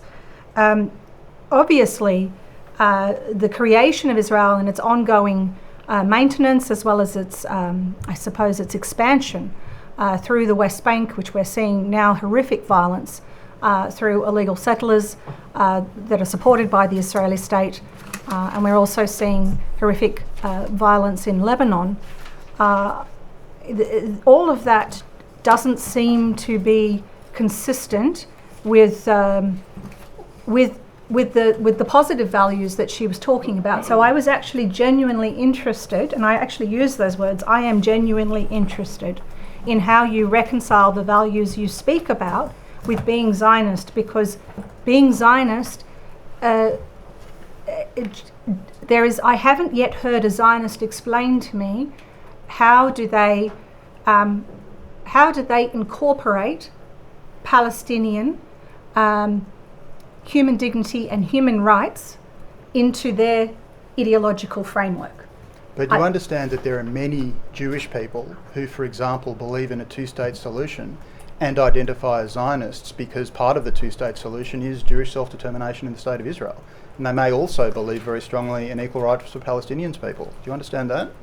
But Zionism led to the creation of Israel and is routinely used across the world to suppress any human rights criticism of Israel. I'm just asking about your understanding. Are you aware that there are many Jewish people who support a two-state solution and equal rights for Palestinians who also identify as Zionists? I understand that that's how they may identify, but it's not necessarily relevant to my analysis of Zionism as someone who studies dehumanisation and sees dehumanisation used throughout Zionist movements. Because your view is that all of those Zionists, including those who believe in peace and a two-state solution, express a political ideology and therefore are subject to dehumanisation, correct? No. No. So my approach wouldn't be to prejudge anyone until I've spoken to them and to understand where they're coming from. This person does not come across to me as someone who would go and carry out violence. In fact, she has expressed herself to be the opposite of that.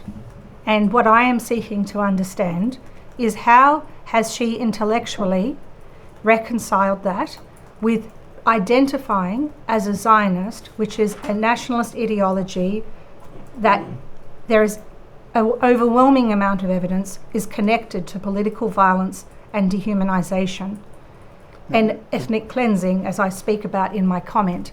It was, I admit that on social media, it was probably, I was probably never going to receive a response to that question. And in fact, it's the type of question that I could probably more successfully elicit a response after building more of a relationship with a person in person, and then being able to perhaps get there, a bit of two-way dialogue to understand how they reconcile those things.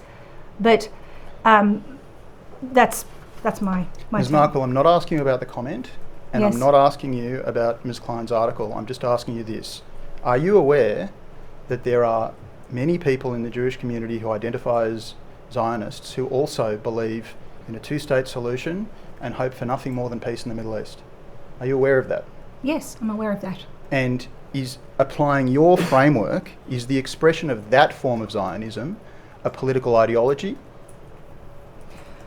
Yes, it's still a political ideology. So a Zionist to express that view under your framework could freely be dehumanised within our institutions if it were adopted? Well, Zionism could be spoken about with disgust and fury, yes, under that framework, it could be, yes. So imagine that Ms. Klein returned to university the day after she'd been kicked out of her share house, and there was circulating online on social media and WhatsApp chats this statement: "There are Zionists in our classes. Every single one of them celebrates genocide and has blood on their hands. Make these animals feel subhuman." Do you need me to repeat that? No, Would I that get the breach gist your of it. framework if expressed at a university on Ms. Okay, Klein's so return? again, who is saying that, and which classroom? And Imagine it's circulating like wildfire Yes. amongst social media groups, WhatsApp groups at university.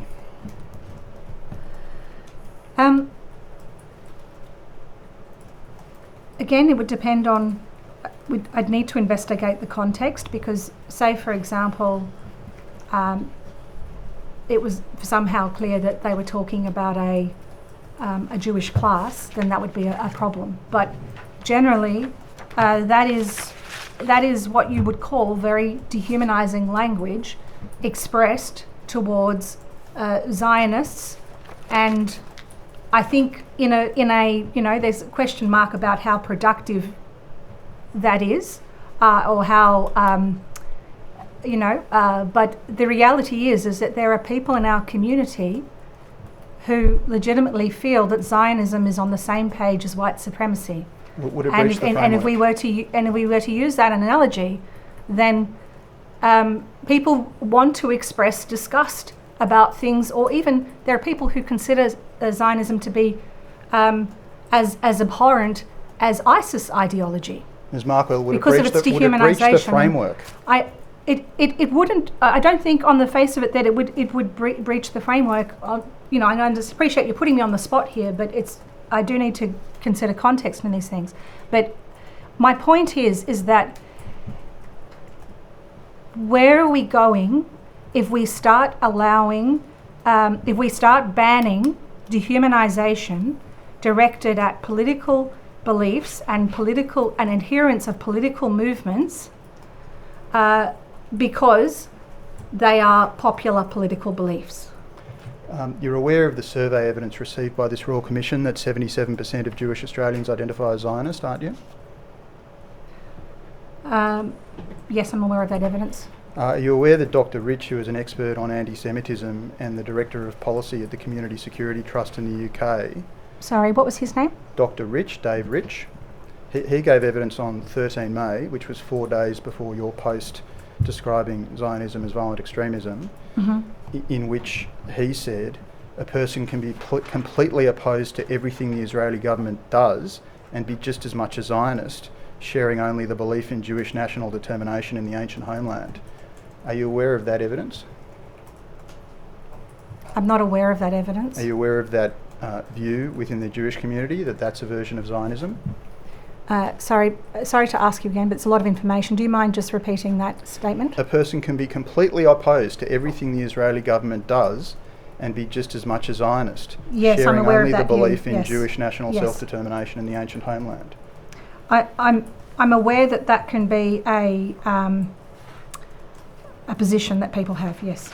And a person within the majority of Australian Jews who identify as Zionist may be a person who's totally opposed to everything the Israeli government does, and yet on your framework can be dehumanised within our institutions with impunity. Is that right? Because they identify as a Zionist. I think it's important. I mean, what's happening, I feel, if I may say, this might be something that helps. The framework is not there to give permission to dehumanisation based on political belief. It's there to safeguard human rights advocacy, along with to stop dehumanisation based on protected attributes. And I think that it's very there will be instances where people will be aggrieved because they will say, well, my experience hasn't come under this framework, and it is entirely within their rights to go through the courts to lodge a hate speech complaint and to have that assessed by a judge. And I think as soon as we, at the moment, case law in Australia is quite clear, but it may develop over time. But ultimately, I think there is a need for institutions to have clarity and to distinguish between political beliefs and ideologies and protected characteristics. It's overwhelmingly important for human rights, because human rights exist to counter state abuses, and if we're unable to speak about human rights, then we lose the whole point of human rights. And the flip side of what you're saying about human rights is that there is an express permission within your proposed framework which would permit the dehumanisation of political ideologies, in which you include Zionism and the adherents thereof, isn't there? Yes, along with communism and everything can I else. suggest to you that the framework that Aman asks this Commission to adopt would, by design, continue the tradition of authorising the dehumanisation of Jewish people through a political lens which in the past has involved capitalist, communist, Bolshevik, rootless cosmopolitan, and on your framework now in 2026, Zionist. Do you agree?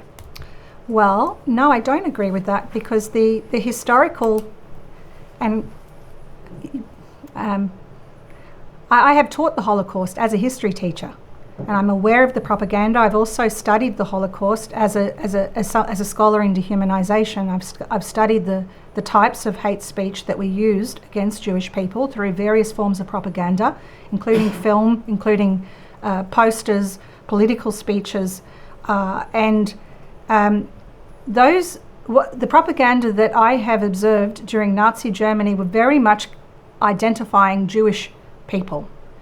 It was explicit. There were, for example, images which were obviously designed to try and indicate that it was referring to Jewish people. There was language that blended, that collapsed the distinction between Jewish and other political identities.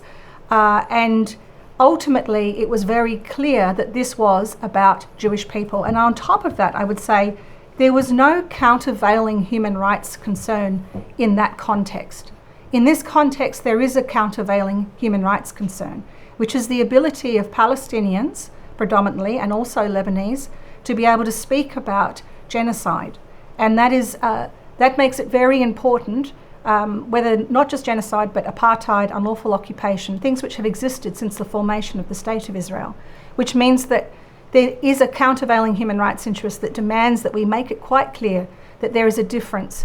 And it is very important for Jewish people as well, who very strongly and passionately oppose Zionism, and for them also to have a space and to not be portrayed as race traitors, which is a form of dehumanisation. So I would say that ultimately, when you take a holistic view to dehumanisation, it is very important to have principled delineation, and if people want to argue their case even further, then they should take it to a judge. But the whole point of your framework is that most complaints don't make it to a judge, and therefore institutions ought to be empowered to make these decisions, isn't it? And yes, and that is why so many decisions are made outside the courtroom, which is why those decisions should be following principles and a process. Thank you, Commissioner. No further questions. Yes. Ms. Markwell, a little while ago, in describing your understanding of Zionism, you spoke of it as being an ideology that went back, I think you said, a couple of 100 years. We won't debate that. But you also, you referenced ideas of Greater Israel. If you can put all of that out of your mind for a moment and accept that following the United Nations resolution for the partition of Israel and Palestine, in 1948, the State of Israel was declared by Prime Minister Ben Gurion, and following that declaration, the United Nations General Assembly passed a resolution recognising the State of Israel. Putting Zionism to one side, Ms. Markwell, do you accept that there is a legitimacy to the existence of the State of Israel? I'm not speaking of the occupied Palestinian territories, just the State of Israel at the time of that United Nations declaration. I don't think I have a view, particularly on the UN, on the time of that declaration. But I know that if you were to ask me now whether I think the state has legitimacy, as a human rights lawyer, I don't think that any state that relies on unlawful occupation and apartheid and genocide could be said to be a legitimate state. I think that there really needs to be, and this is just a political opinion, but I think there needs to be serious thought as to how we fulfil every human's human rights in that region. All right. Thank you. Yes, No worries. Mr. Rao. Commissioner, if I could, with your permission, just clarify some matters. Yes. Ms. Markwell. Oh, sorry.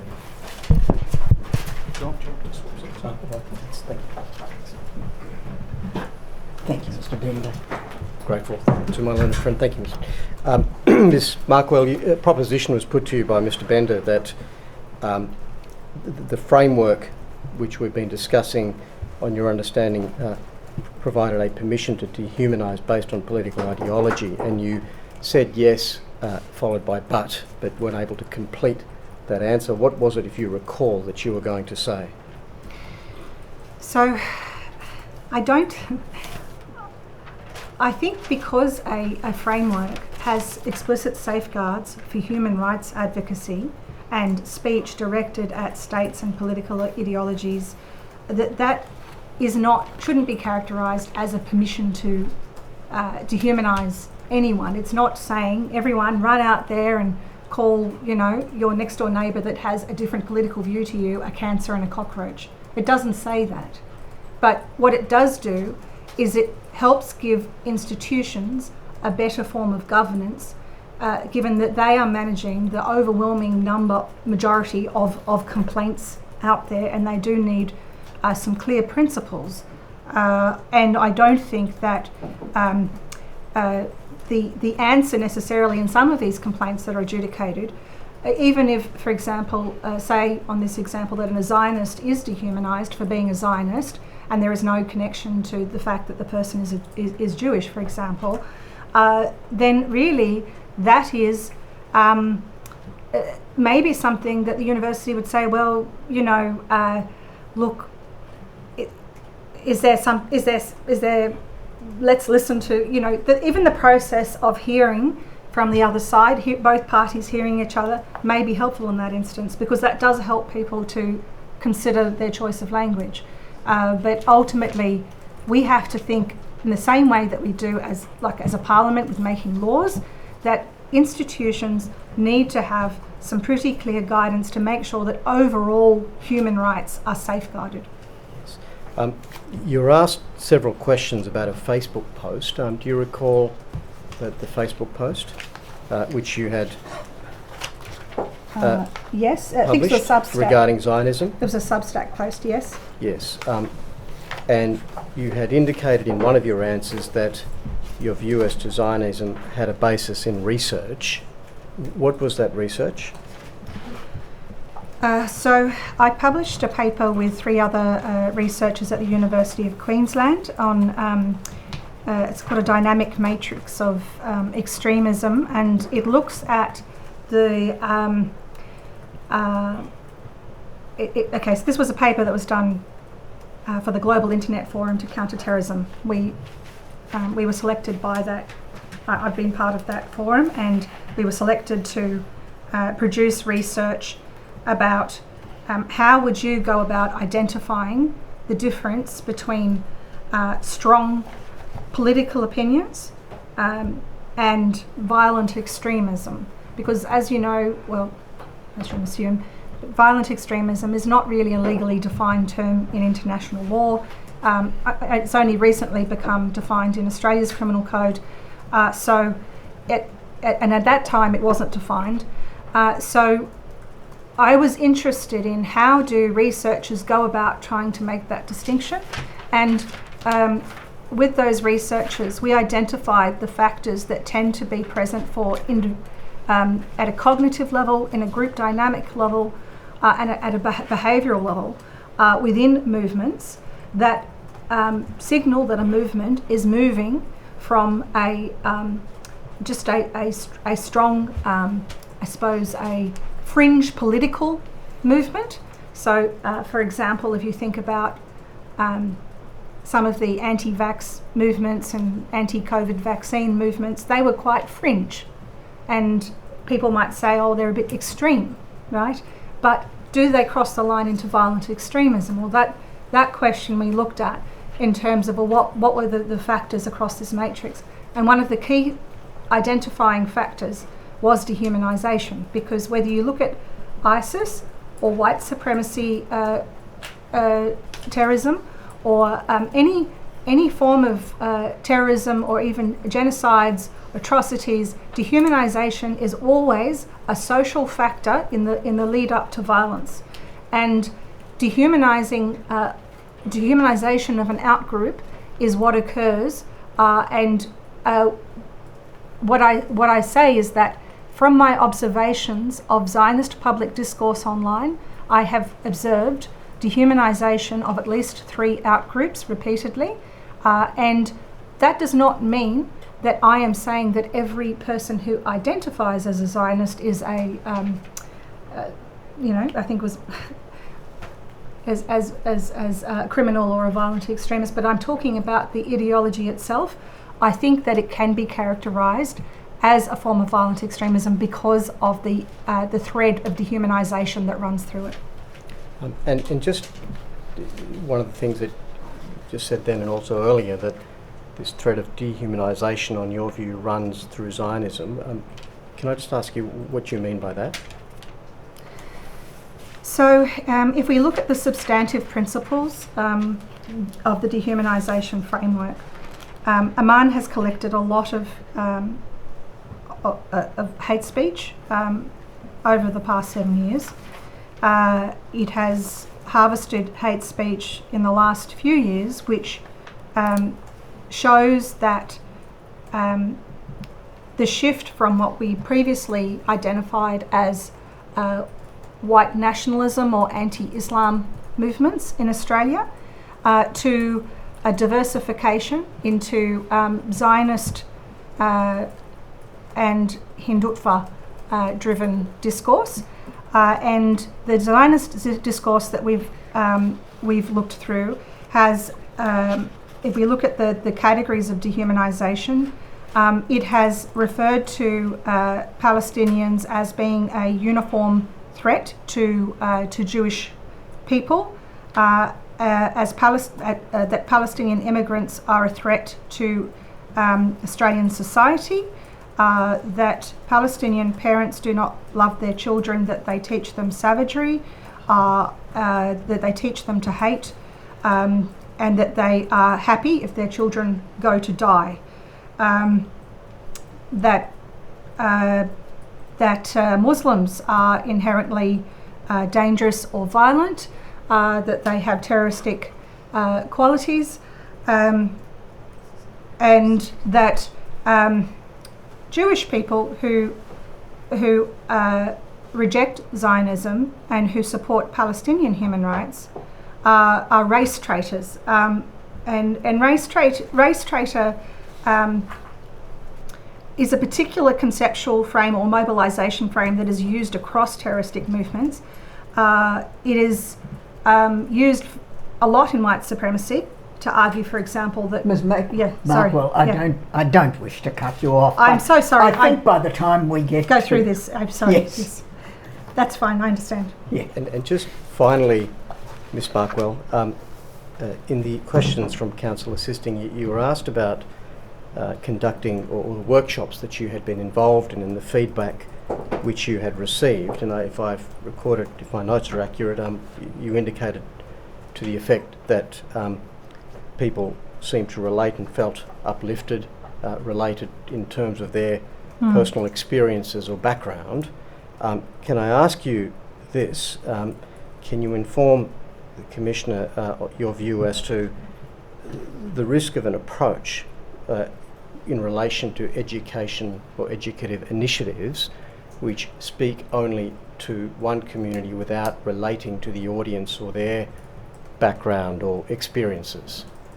Mr. Rao? Yes. I really don't see that arises out of Mr. Bender's cross-examination. No, it doesn't. Not of Mr. Bender. Yes. Yes. It was more clarifying an aspect of the answer in relation to council assisting, but if it doesn't assist the Commission, I'm happy not to. I think. Do you have something further? No, that's all, if it please. Oh. Thank you. Anything arising? One question. Yes, of course, Mr. Lancaster. Ms. Markwell, in relation to speech against political ideology, for the purpose of human rights advocacy, for example, why is it necessary in your framework to accept dehumanising language? Why is it not enough to permit merely critical, even harshly critical language? Because, thank you for this question. Victims of political violence, in particular, are likely to express themselves with a lot of emotion. And I very much imagine that is the case for the victims of the Bondi massacre, that they wish to express absolute disgust at the ISIS ideology and anyone who supports ISIS. And I think it would be entirely within their rights to express that disgust, because as a victim of political violence, you need to be able to express that disgust. And I think that's why we just, in a multicultural society, in any society that upholds human rights, we cannot ignore that there is a whole body of people within Australia who have been victims of Zionist political violence and do need to be able to express their fury and their disgust and their anger. And from time to time, that means that they will react online. They will see, images of children that have undergone amputations without anaesthesia because, Israel won't allow medical aid through or something like that. And they will react. They will react with very strong language, and it is part of our democracy that we need to have some breathing room for that disgust to be expressed. And I understand that there is a trade-off here, in that so many members of the Jewish community are saying that they identify with Zionism, but that needs to be seen in the context of broader human rights and everyone's human rights. That was my only question. Yes, Ms. Markwell, thank you for your No evidence. worries, thank you. You are excused. Thank you. You are indeed, Mr. Bender. Yes, Mr. Rao. Commissioner, while there's some reshuffling at the bar table, the next witness is Kate Rosenberg, and I call her, and she is represented. Yes. May I be excused? JARO-TH. I appear for Ms Rosenberg and for the New Israel Fund Australia, the organisation she represents. Thank you, Mr. Hockroft.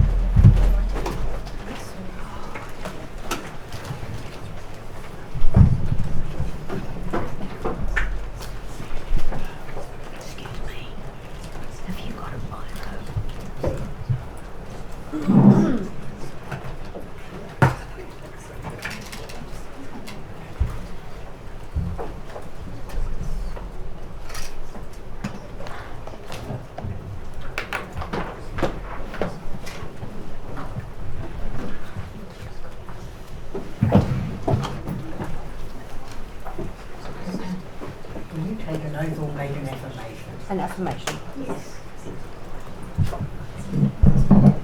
Do you solemnly and sincerely declare and affirm that the evidence you shall give will be the truth, the whole truth, and nothing but the truth. Please say I do. I do. Thank you. Could you please state your full name for the Commissioner? Kate Malka Rosenberg. Your address is known to the Commission. You are the Executive Director of New Israel Fund Australia. Correct. You have prepared a witness statement dated 18 August 2026. Is that witness statement true and correct to the best of your knowledge and belief? It is. Commissioner, I tender the witness statement, doc ID stat.899.00.0012_R. Yes, the statement is admitted. New Israel Fund Australia has also made a submission to the Commission, correct? It has. Commissioner, I also tender those submissions, ID SUB.5000001.6132. Yes, the submission is admitted as a separate exhibit, yes. Thank you, Commissioner. Ms. Rosenberg, I'll start with your personal and professional background.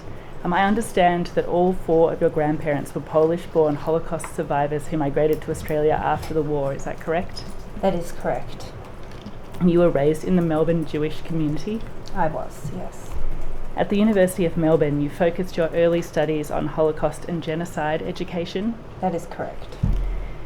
You also lived in Israel for 10 years, working in institutions such as the ANU Museum of the Jewish People in Tel Aviv, and in civil society organisations dedicated to human rights for all residents of Israel and Palestine, including Palestinians and non-Jewish African refugees. Is that correct? That is correct.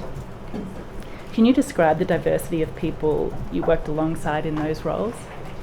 Absolutely. So I was really privileged to work in a variety of organisations whilst I lived in Israel. And the Anu Museum, which in Hebrew means us, was a particularly important and formational part of my career, because it is a museum that is focused on the diversity of Jewish life. And I had the honour of guiding groups through the museum that identified as Jewish in all of its forms, including as Zionists, as diaspora Jews, as Israelis, as non-Zionists, as Jews of colour, and it really was an opportunity to delve into the concepts of what it means to be Jewish and to affirm to them that all of that variety is included in the realm of what it means to be Jewish. Alongside that, I also had the opportunity a little bit later in my time in Israel to be working alongside non-Jewish African refugees who had found themselves in Israel seeking asylum, primarily from Eritrea and South Sudan, as well as with Palestinians, both citizens of Israel and those who live in the West Bank. Upon your return to Australia, I understand you worked for the Australian Office of Human Rights Watch. Is that correct? That is correct.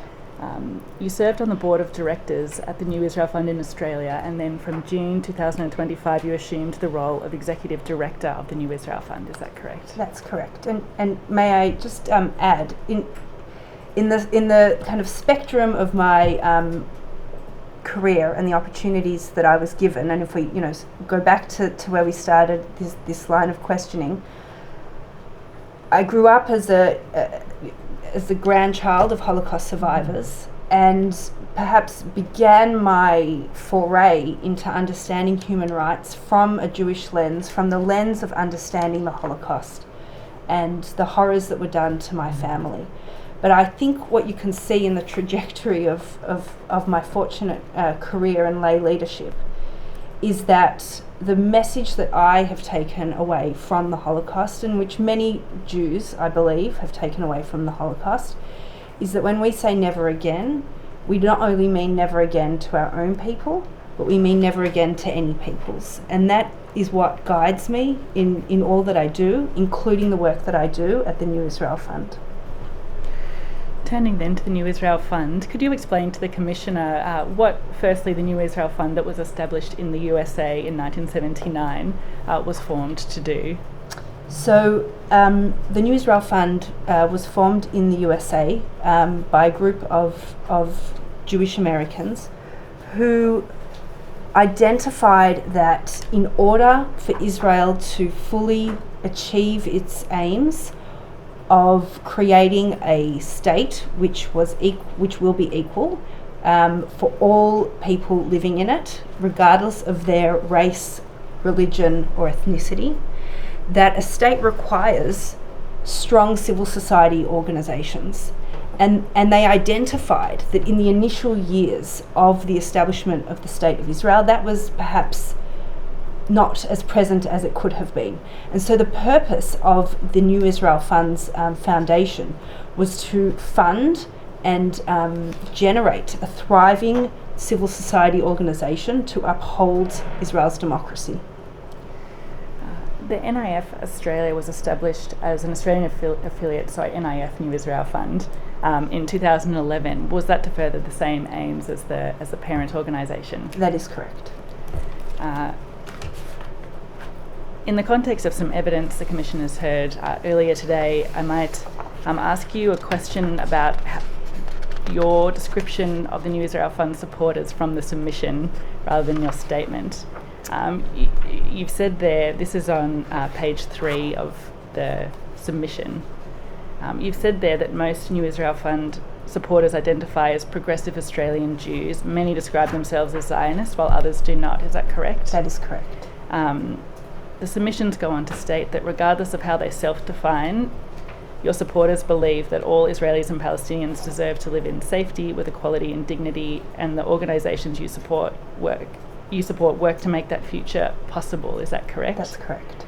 And I understand that New Israel Fund Australia believes that Jewish self-determination in Israel is compatible with and dependent upon democratic governance, equality before the law, and the protection of the rights of all people living there. Is that correct? Including Palestinians. That is correct.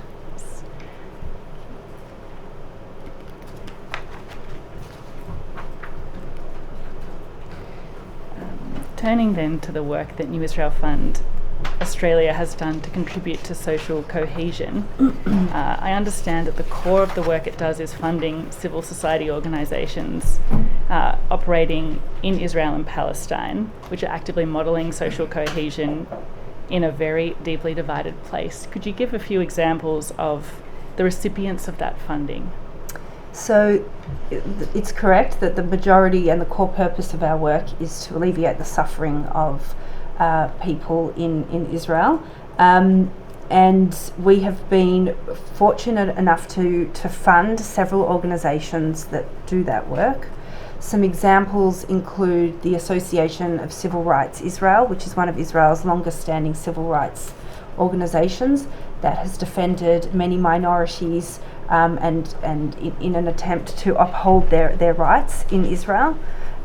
We have supported the work of Adalah, which is Israel's leading legal organisation representing Palestinian citizens of Israel, to ensure that they are treated equally.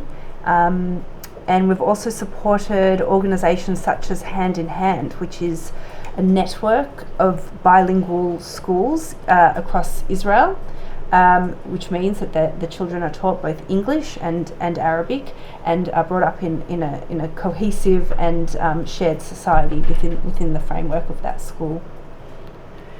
Thank you. That work, despite being in Israel and Palestine, I understand, has connections to the work done in Australia. You say in your statement that your experience with those grantees in Israel and Palestine give you inspiration, examples and guidance for how to bring communities together in Australia. Could you elaborate on that a little further?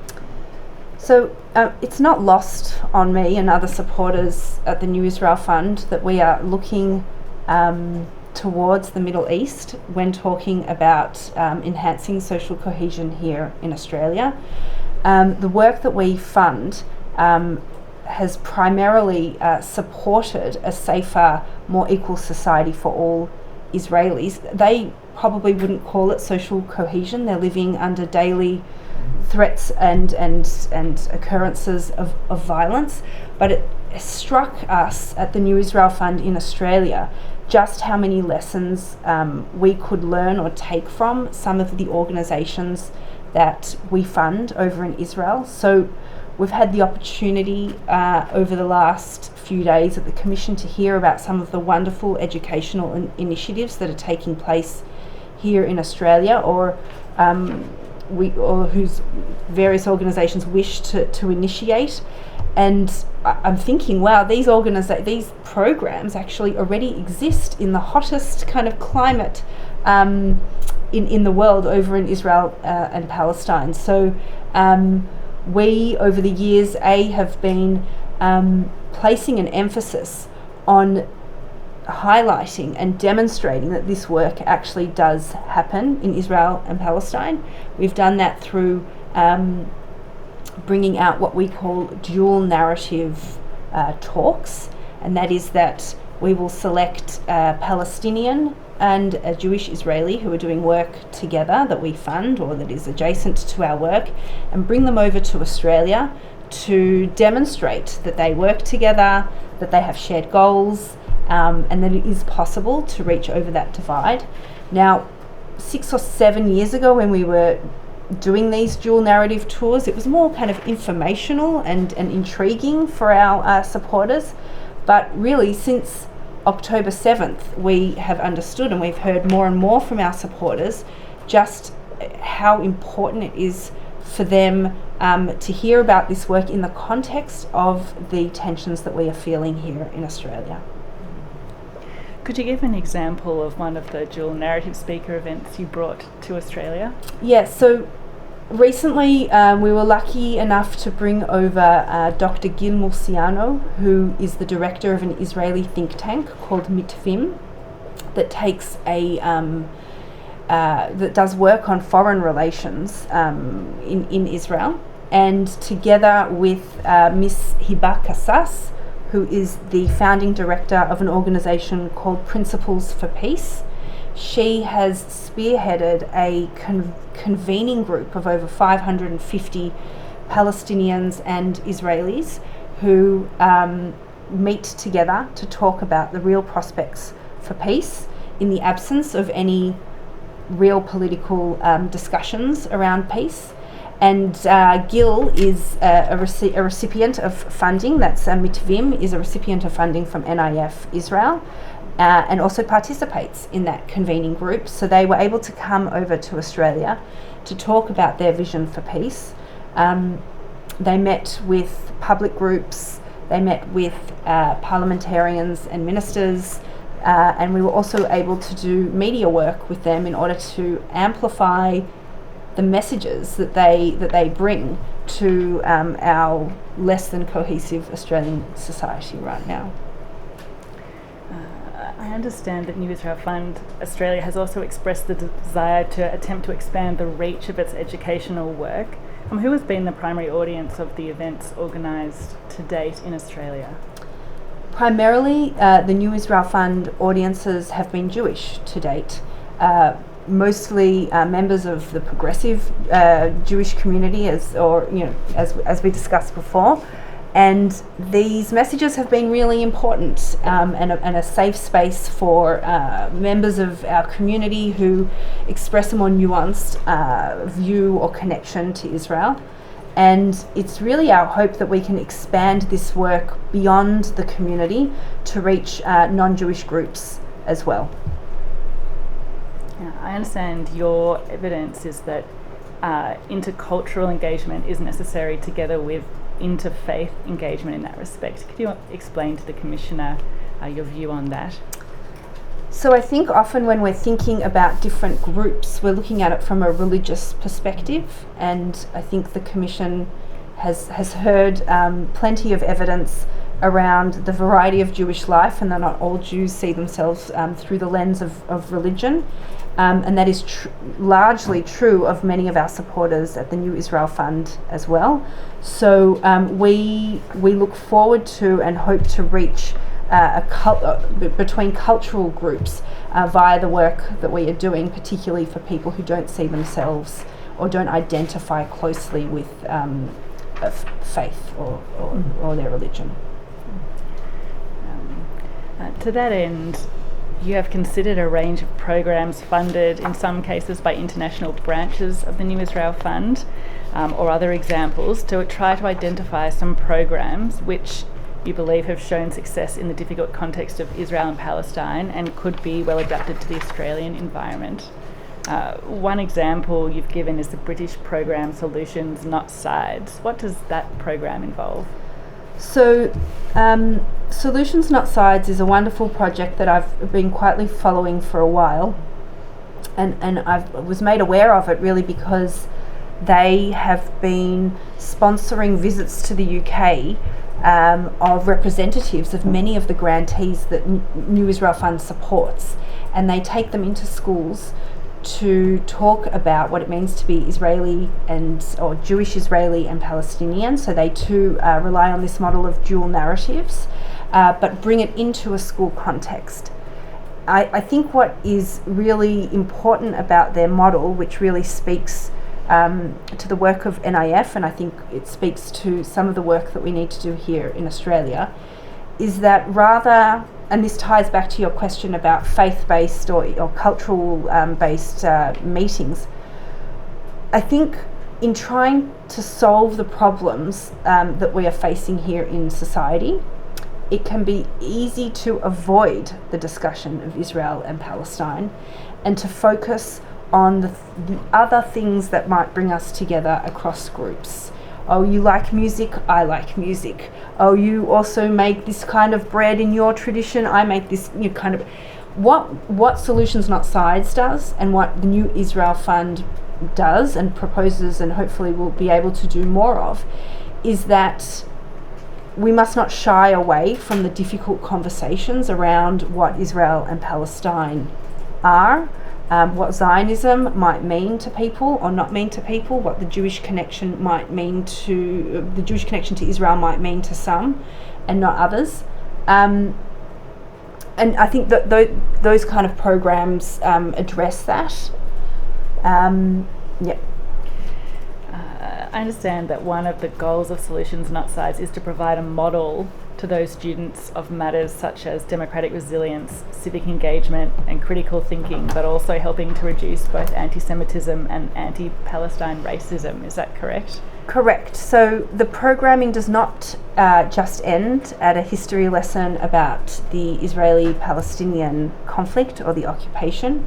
It then uses it to jump into questions of civic responsibility and media literacy and general responsibility for children to be active participants in their society. So it stares the beast right in the face and then extrapolates it out further to achieve the aim of social cohesion. Another example you've given is the Centre for a Shared Society and its model of providing a centralised physical place for sustained and structured cooperation between divided communities. Could you tell me about that initiative? So Givat Chaviva, the Centre for a Shared Society, is a wonderful place in northern Israel which offers programming for shared society across Palestinian or Arabic-speaking communities in Israel and Jewish Israelis. This includes Arabic instruction lessons for Jewish Israelis and Hebrew instruction lessons for Palestinian citizens of Israel. It includes an international school where, again, students are able to learn in Hebrew and Arabic and English and share and form shared connections. And they are expert in training teachers across social divides, and I think that our community could very well use some of their expertise. The third and final example I'll ask you about is the Have You Seen the Horizon Lately initiative. Could you describe that, please? So, I mean, I could have picked out, many more examples of expertise that I think we could bring into Australia, but I selected this one because it is not only education focused. This project focuses on public campaigning and messaging in order to change perspectives around shared society. And this project has had excellent success in the last couple of years in normalising the participation of Palestinian citizens of Israel or Palestinians in Israeli society, where they are often not afforded the same amount of airtime as Jewish Israelis. And they've done it through the perspective of the promotion of Palestinian inclusion in civic life by the Jewish community. So it's really a shared partnership through media, campaigning, public billboards, etc. Thank you. Returning back to Australia and to tackling racism in Australia, I understand that in your view, anti-Semitism, like other forms of racism, has distinctive characteristics requiring targeted responses and strategies, informing its unique history and manifestations. Is that correct? Correct.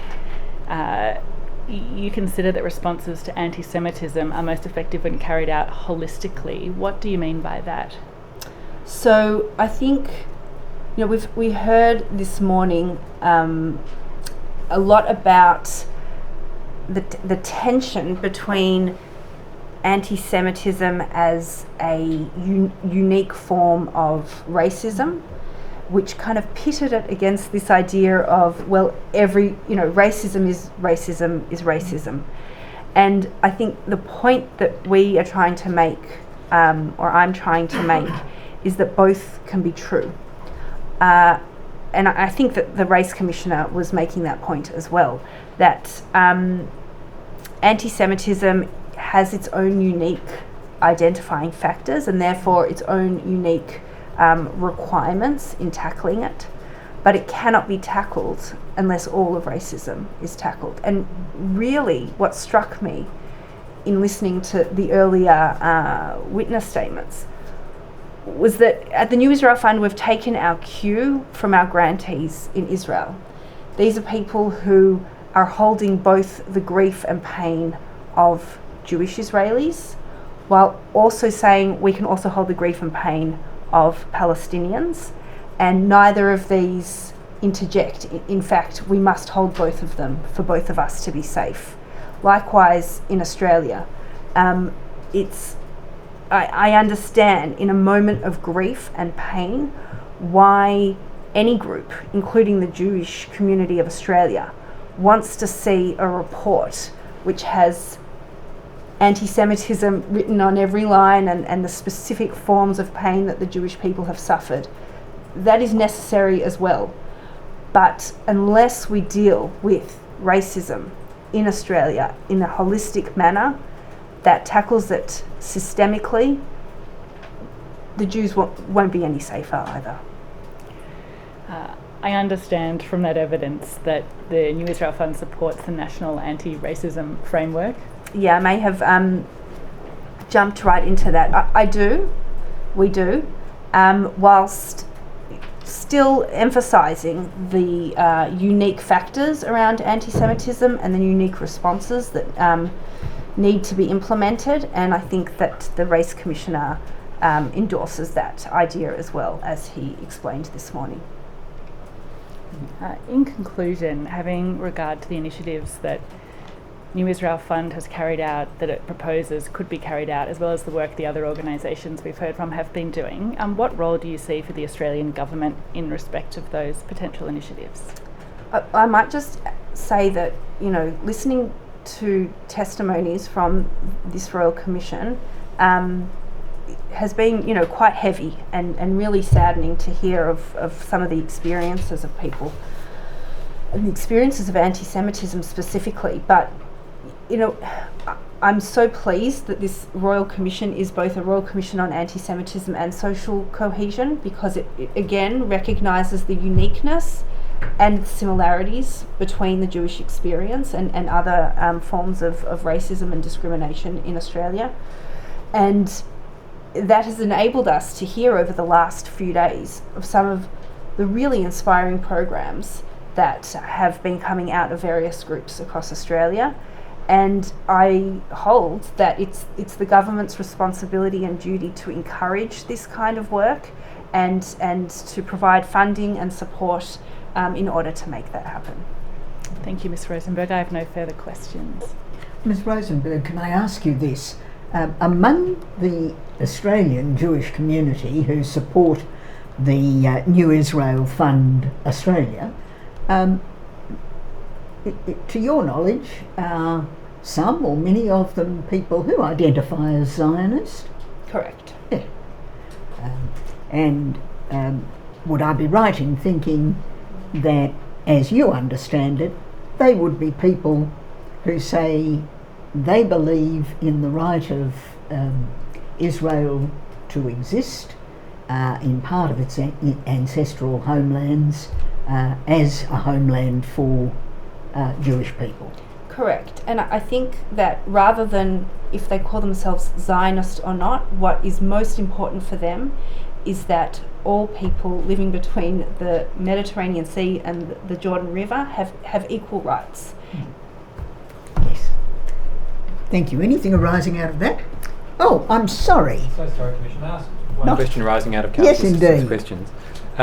Ms Rosenberg, you were asked some questions about dual narrative talks that the New Israel Fund Australia holds in Australia, and you described the talks as being previously informative but as taking on a different dimension since the 7th of October. And what I wanted to ask is whether you had observed any impact in terms of social cohesion on the audiences of those talks in seeing the two different speakers from dual perspectives, dual narratives.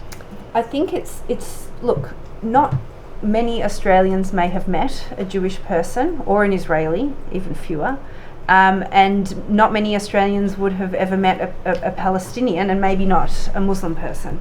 And so what the dual narrative talks achieve is that we have those people together, an even rarer opportunity for Australians, on a stage talking about their work and their experiences. It humanises them. It demonstrates and models to Australians that if this is possible in Israel and Palestine, surely it can be possible here in Australia, and that is what we hear time and time again from people who participate in these activities. Thank you. Nothing Thank else. you, Mr. Hockroft. Anything arising? No, Commissioner. Thank you very much, Ms. Rosenberg. You are excused. Oh, yes, indeed, Mr. Hockroft.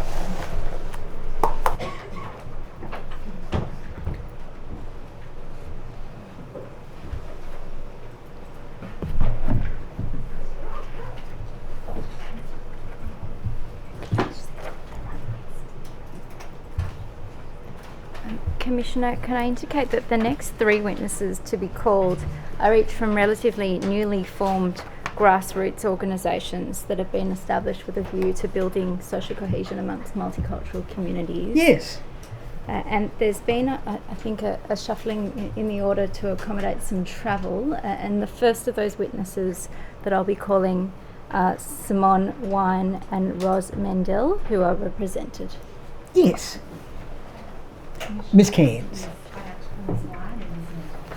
Yes, indeed.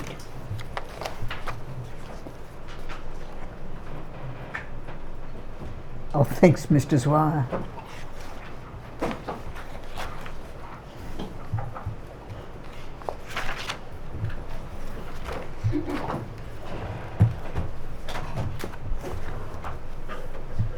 Yes. Now, will you be taking an oath or making an affirmation? An affirmation, please. And the same with you? Yes. Ms. Whine, do you solemnly and sincerely declare and affirm that the evidence you shall give will be the truth, the whole truth, and nothing but the truth? Please say, I do. I do. Do you solemnly and sincerely declare and affirm that the evidence you shall give will be the truth, the whole truth, and nothing but the truth? Please say, I do. I do. Ms. Whine, could you please state your full name? Simonne Whine. Your address is known to the Royal Commission. You've prepared a witness statement dated the 18th of August 2026. That's correct. And you've prepared that in part in your personal capacity and in part in your capacity as co-director of the Australian Cohesion Forum. Yes. Is that statement true and correct to the best of your knowledge and belief? Yes, it is. Commissioner, I tender that statement. It has doc ID stat.899.0033.0025_R. Yes, the statement is admitted. And Ms. Mendelle, can I just seek to confirm with you whether you have read Ms. Whine's statement? Yes. And to the extent that her statement covers matters related to the Australian Cohesion Forum, of which you are Managing Director, do you agree with the matters stated in that document? Yes. Thank you.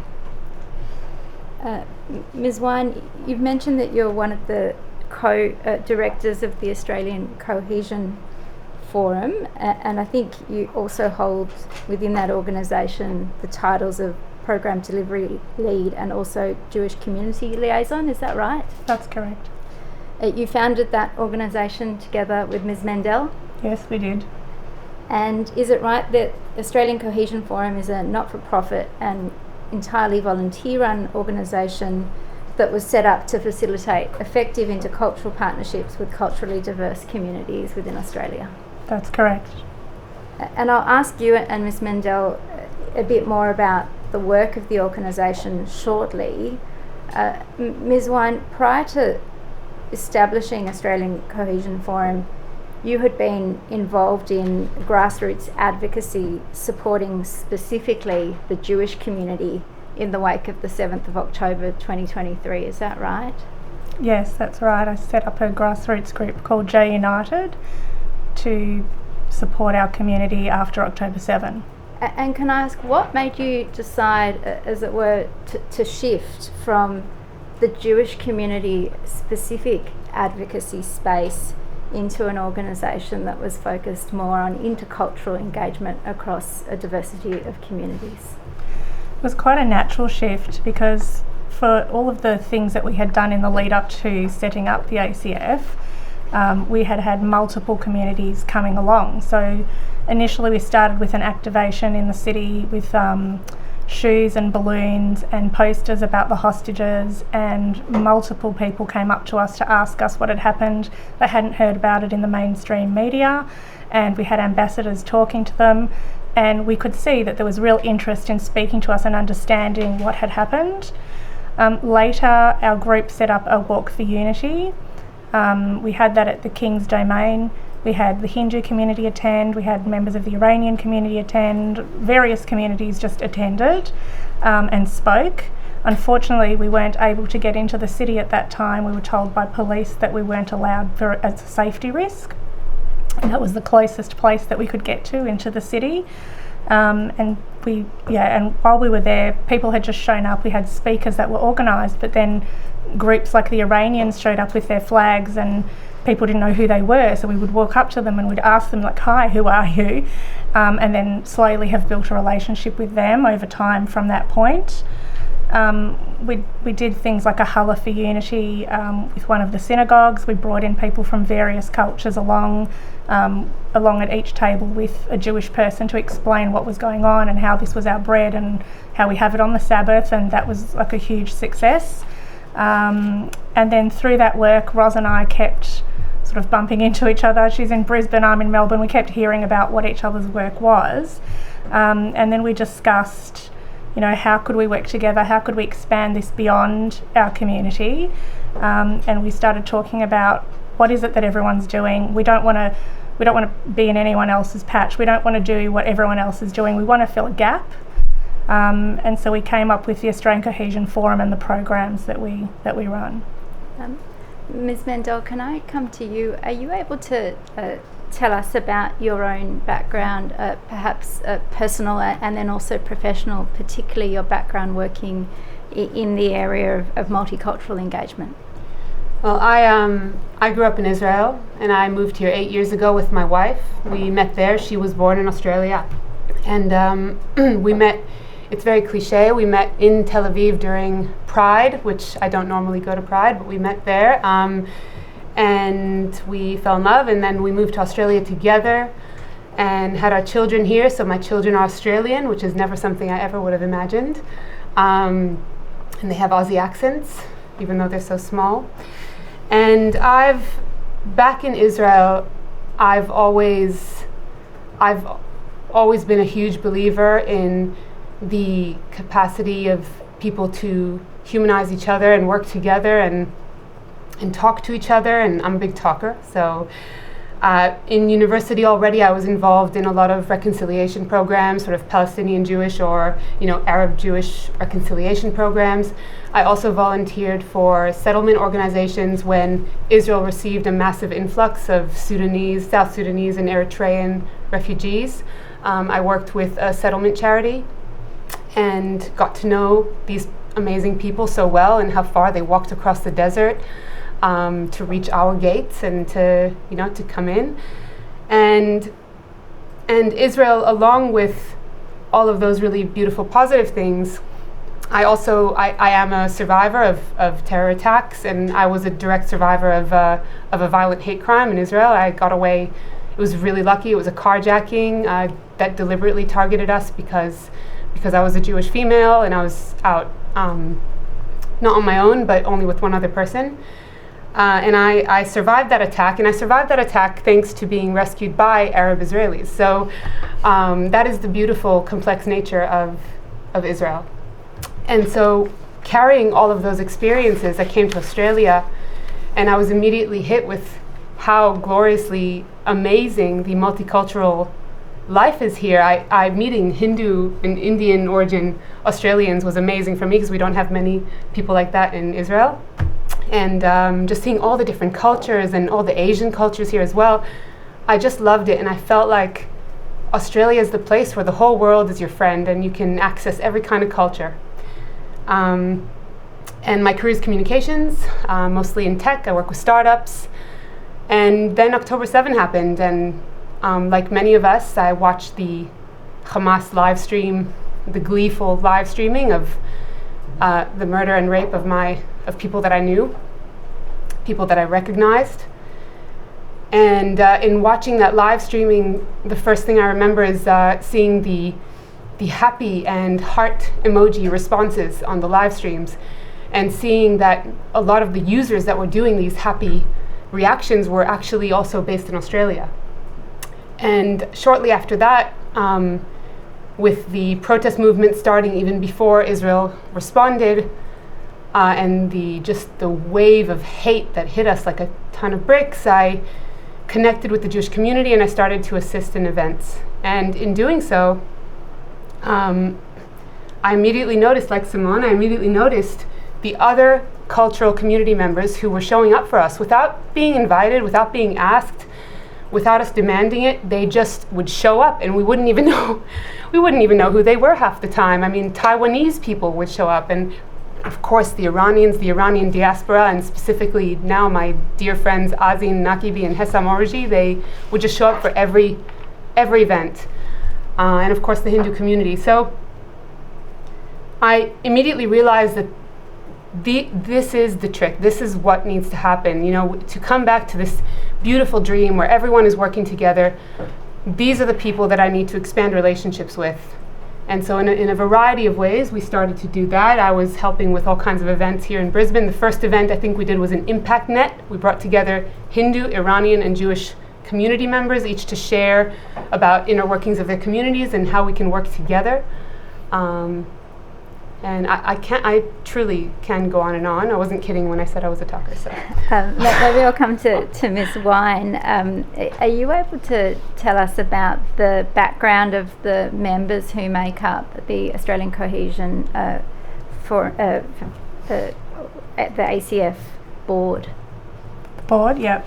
So the background of our board is a multi-ethnic group of 5 women, so you've just met 2. And the others are a Yazidi woman, a Hindu woman, and an Iranian woman. And from the time that ACF started, which I know was only in the last 12 months or so, what kind of appetite or demand have you seen for the kind of intercultural engagement activities that it's offering? Yeah, there's been a big demand for what we've been doing because, as I said earlier, we're trying to fill a gap and not reinvent the wheel of what anyone else has been doing. We work with, and again, people have come to us and found us through what we've done previously. We work alongside many organisations. We've got a First Nations partner organisation, Building Strong Families Foundation, a number of Hindu groups, the Iranian groups, Buckets of Hope, like various different groups that we work with. We work on a real partnership model. So it's not we dictate anything or tell anyone what we should be working on together. We liaise with people and we do collabs and survey them and find out what are the challenges and the needs within their community and how can we help. So we realise that a lot of people are working in an allies an allies model. Our model is more of a partnership model where we figure out what it is that the challenges are for people and then we work on projects together. And the collab that you've just referred to in that answer, is that the Cohesion Lab framework that you've described in your witness statement? Yes. Paragraph 23. Are you able to explain the structure that Cohesion Lab framework has taken, at least so far, in terms of co-design of initiatives between cultural communities? Yeah, so we've run a number of collab frameworks and they're structured in a consultation with a survey. We survey the group, we ask specific questions, and then we get them also to rank at the end of it what it is that's most important to them to work on. And then we come up with solutions together, either connecting them to other people for guidance or actually creating something ourselves. Our first series was held with the Hindu community leadership, which has led to a major initiative that we'll be launching in the next few weeks, which is a hate reporting app. So that will be with established Hindu organisations, and it will transform how the Hindu hate crimes and intolerance are actually reported and recorded within their community.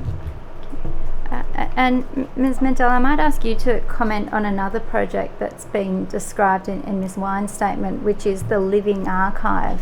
What has that involved so far?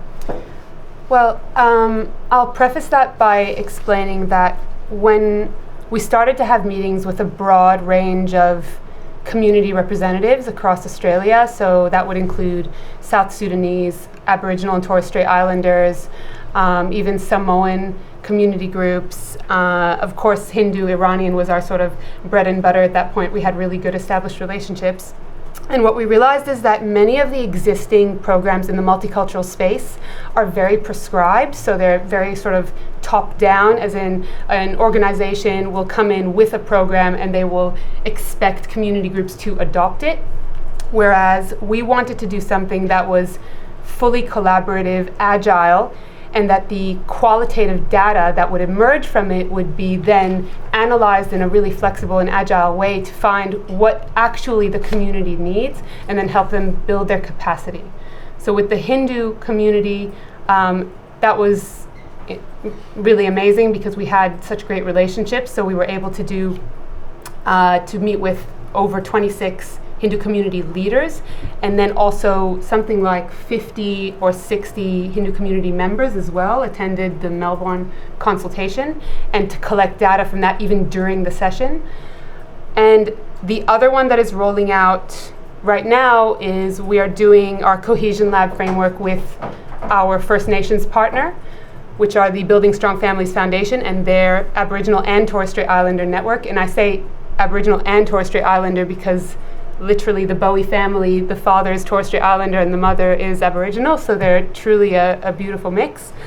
And with them, it's taking a completely different form to what the Hindu consultations did, because the way that they do things is very different. And because we are able to be agile in that way, we're meeting that need. So with the Aboriginal and Torres Strait Islander community, we're having a variety of meetings in different standpoints on different topics, and we're recording this data on those needs, and we're helping them build capacity to roll out tools like community calendars or filling these gaps. With my communication skill set, that includes web and design and things like that, I'm able to provide those things pretty easily, but we connect other experts where we need to.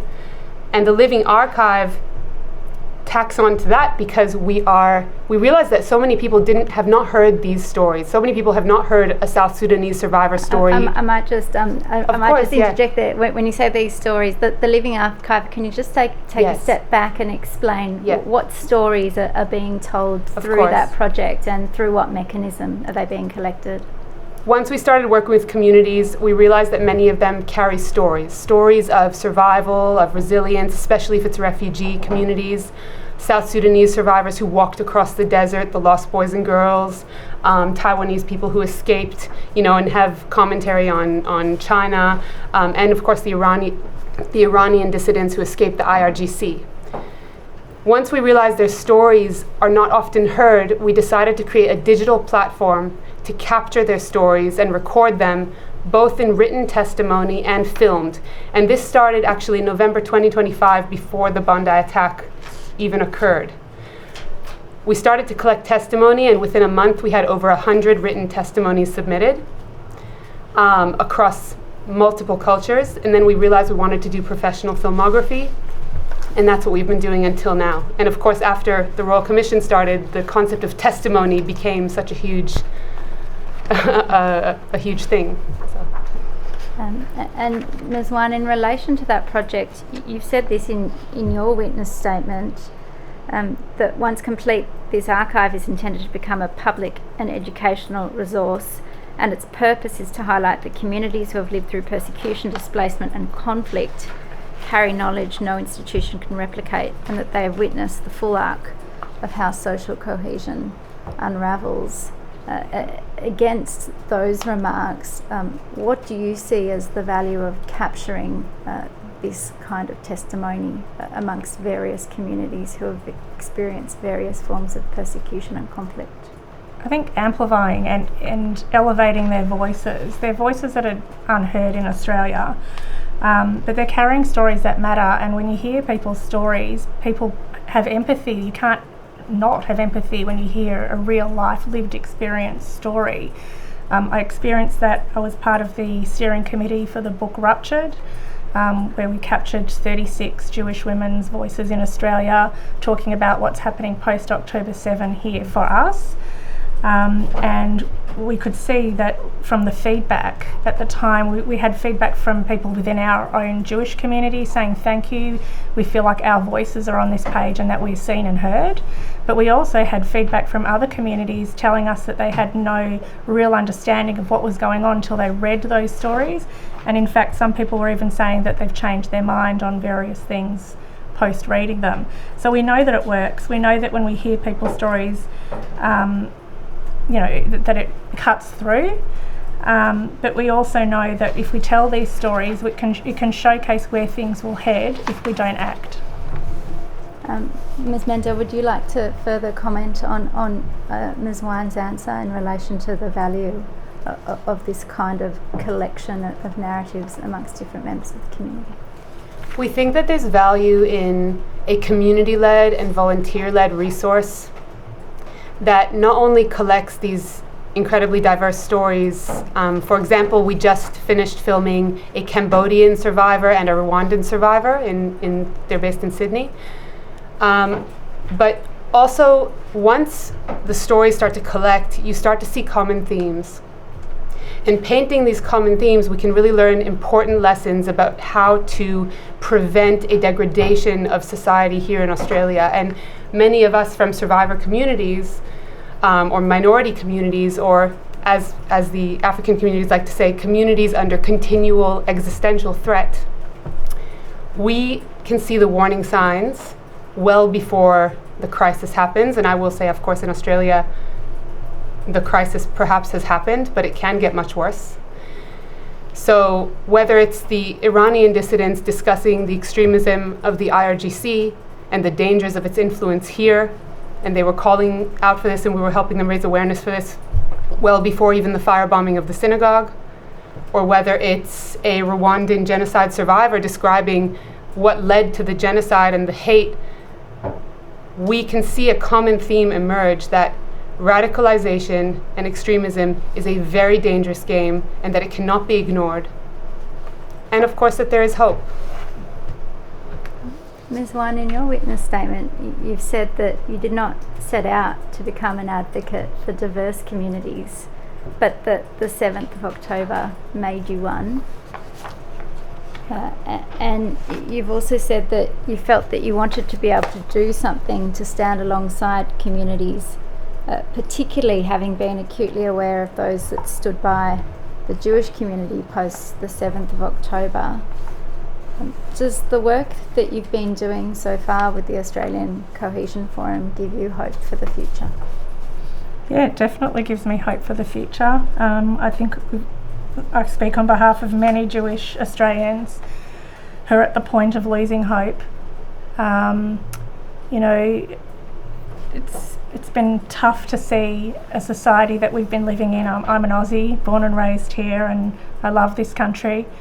And what's happened and what we've seen unleashed since October 7 is something that I don't think anyone would have ever imagined.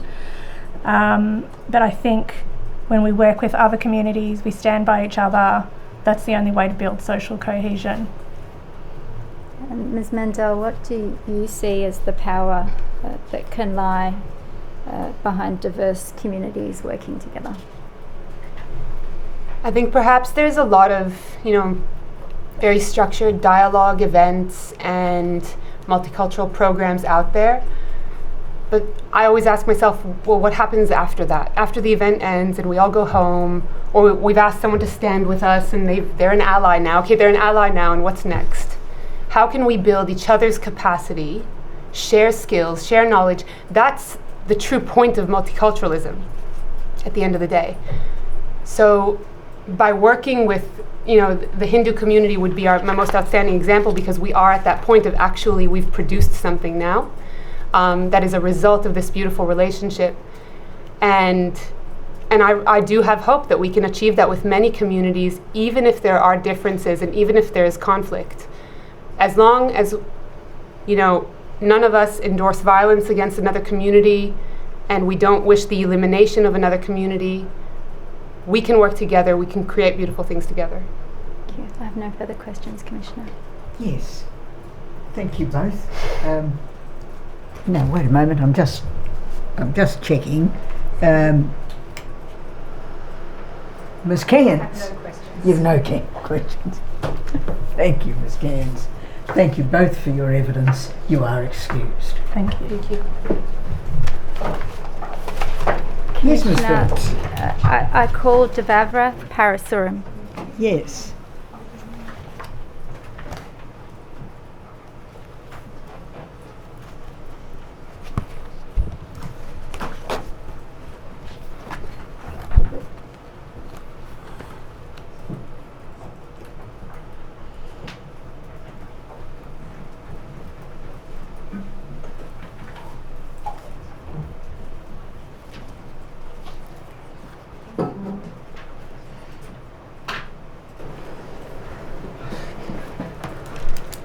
Sir, are you going to take an oath or make an affirmation? I'm happy to take an oath. Yeah. Right.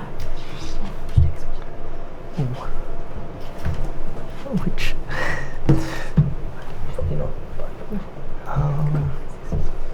the Gita. Yeah, I'll take the Gita. Sure. Do I hold? Do you swear by Almighty God that the evidence you shall give will be the truth, the whole truth, and nothing but the truth? Please say I do. I do. Thank you. Can you please state your full name? Devavrath Parasuram. You have prepared a witness statement dated the 19th of August 2026. Yes, I have. Is that statement true and correct to the best of your knowledge and belief? Yes. Commissioner, I tender the statement. It has doc ID stat.899.000.0660_R. Yes, the statement is admitted. You are a university student based in Sydney, which is where you were born and raised, is that right? Yes, correct. You're an economics graduate and you're currently studying law. Yes, I am. And you're part of the Australian Hindu community. Yes, I am. In the past, you've been and you continue to be actively involved in Hindu youth initiatives. Yes. And that has included some time as a leader with Hindu Youth Australia. Yep.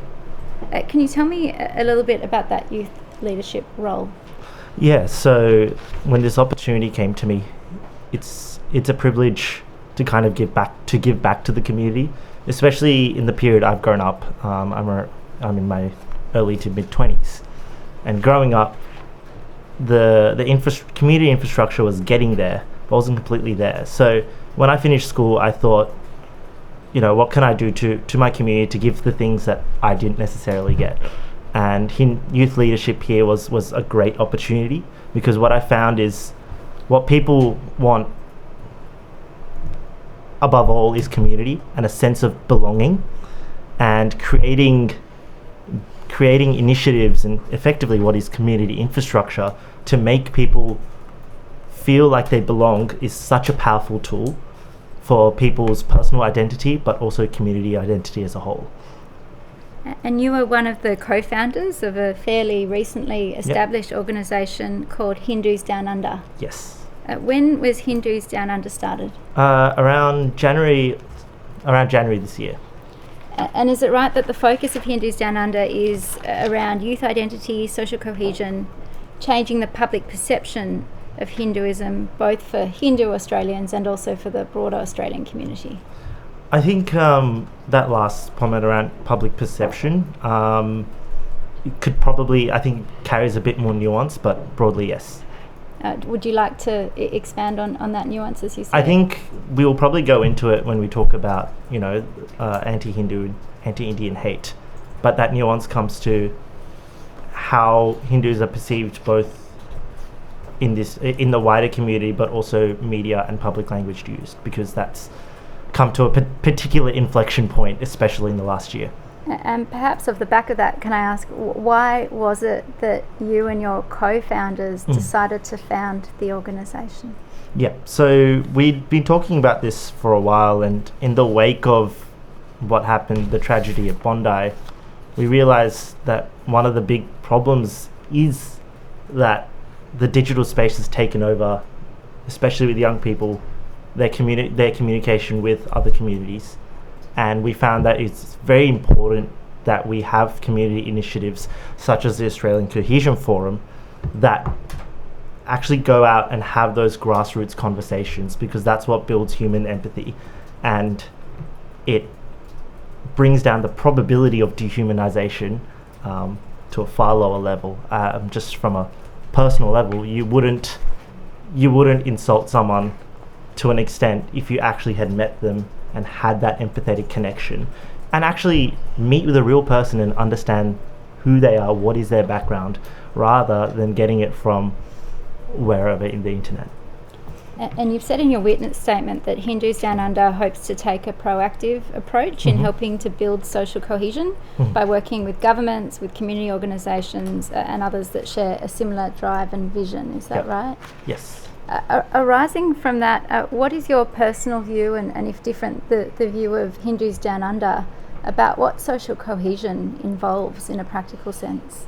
In a practical sense, it involves communities having open conversations with each other, collectively working towards a common good, which is national unity, and building systems that allow people to learn about each other in an organic way, not in a way that's dictated necessarily by algorithms, by people in media, but actual grassroots connection.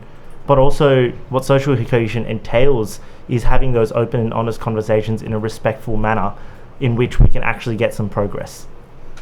And you shared in your witness statement a little about the Hindu community in Sydney, at least more broadly. Yeah. And you've noticed that really like any cultural group, the Hindu community is diverse, it's pluralist, and it can't be defined in any particular way. Would you like to expand on that? The beauty of the Hindu faith is that there is no one definitive path. The Hindu faith is one that it's a personal journey, but it's also a journey as a collective, and that personal journey stems from people's tradition. It's also stated as like sampradaya, which is effectively tradition, and people, where it originates from, if you say India, where Hinduism comes from, it's such a vast country built of different cultures, and the understanding of Hinduism, we understand that it's a very complex way. What spirituality is, it's a very complex thing, and to break it down into systems has been done tradition by tradition, which is why different Hindu groups will have different systems of how they go about practicing their faith and also their outlook in spirituality. And I think that's one of the things that adds that beauty, is that we don't definitely know what's out there, but we have our own way of perceiving it, and that, and discussing about it. And discussion is above all the most important thing. And you remarked on the regrettable experiences of racial abuse that have been sustained by a number of members of the Hindu community more recently, including yourself personally. Are you in a position to tell us about that? Yeah, it's probably more shocking, I guess, growing up. Whatever racism we got, it wasn't particularly like it was more just of a misunderstanding of culture rather than something targeted. What was unprecedented probably in the last year and this year was people specifically coming up to you and saying, I hate you for who you specifically are. And I would just think, why would you, in school we're always taught, if you don't have nothing nice to say, don't say it. But to have people who feel emboldened enough to go up to someone unprompted and tell them how much they hate them, that is something that is quite shocking and saddening to see in our society, and really shows that we do need to start looking at how we have more respectful conversation, even at a political level. And you've commented in particular that there's always been a deep connection between the Hindu community and the Jewish community in Australia, to your observation, and that you believe that this is a relationship that must continue in the current climate. Can you explain why you hold that belief? Hindu and Jewish communities have both come from a place of where they face their fair share of adversity, especially for Hindu communities. It's that migrant background coming in for many of these migrants from India and elsewhere as well. And what we've always shared is a cordial relationship and a welcoming relationship with the Jewish community, where there's been understanding of principles and differences. And I might take this moment to talk about a dinner we had last year. It was called a Hanukkah Deepavali dinner, and we was with a Jewish community group, youth here, and it was wonderful, where we came together, two different festivals, but we were able to both share the meaning over a dinner and gain an understanding of each other. Now, the next time someone from the Jewish community sees a Deepavali event in around October this year, they'll have that connection to it. They'll have a personal connection to it.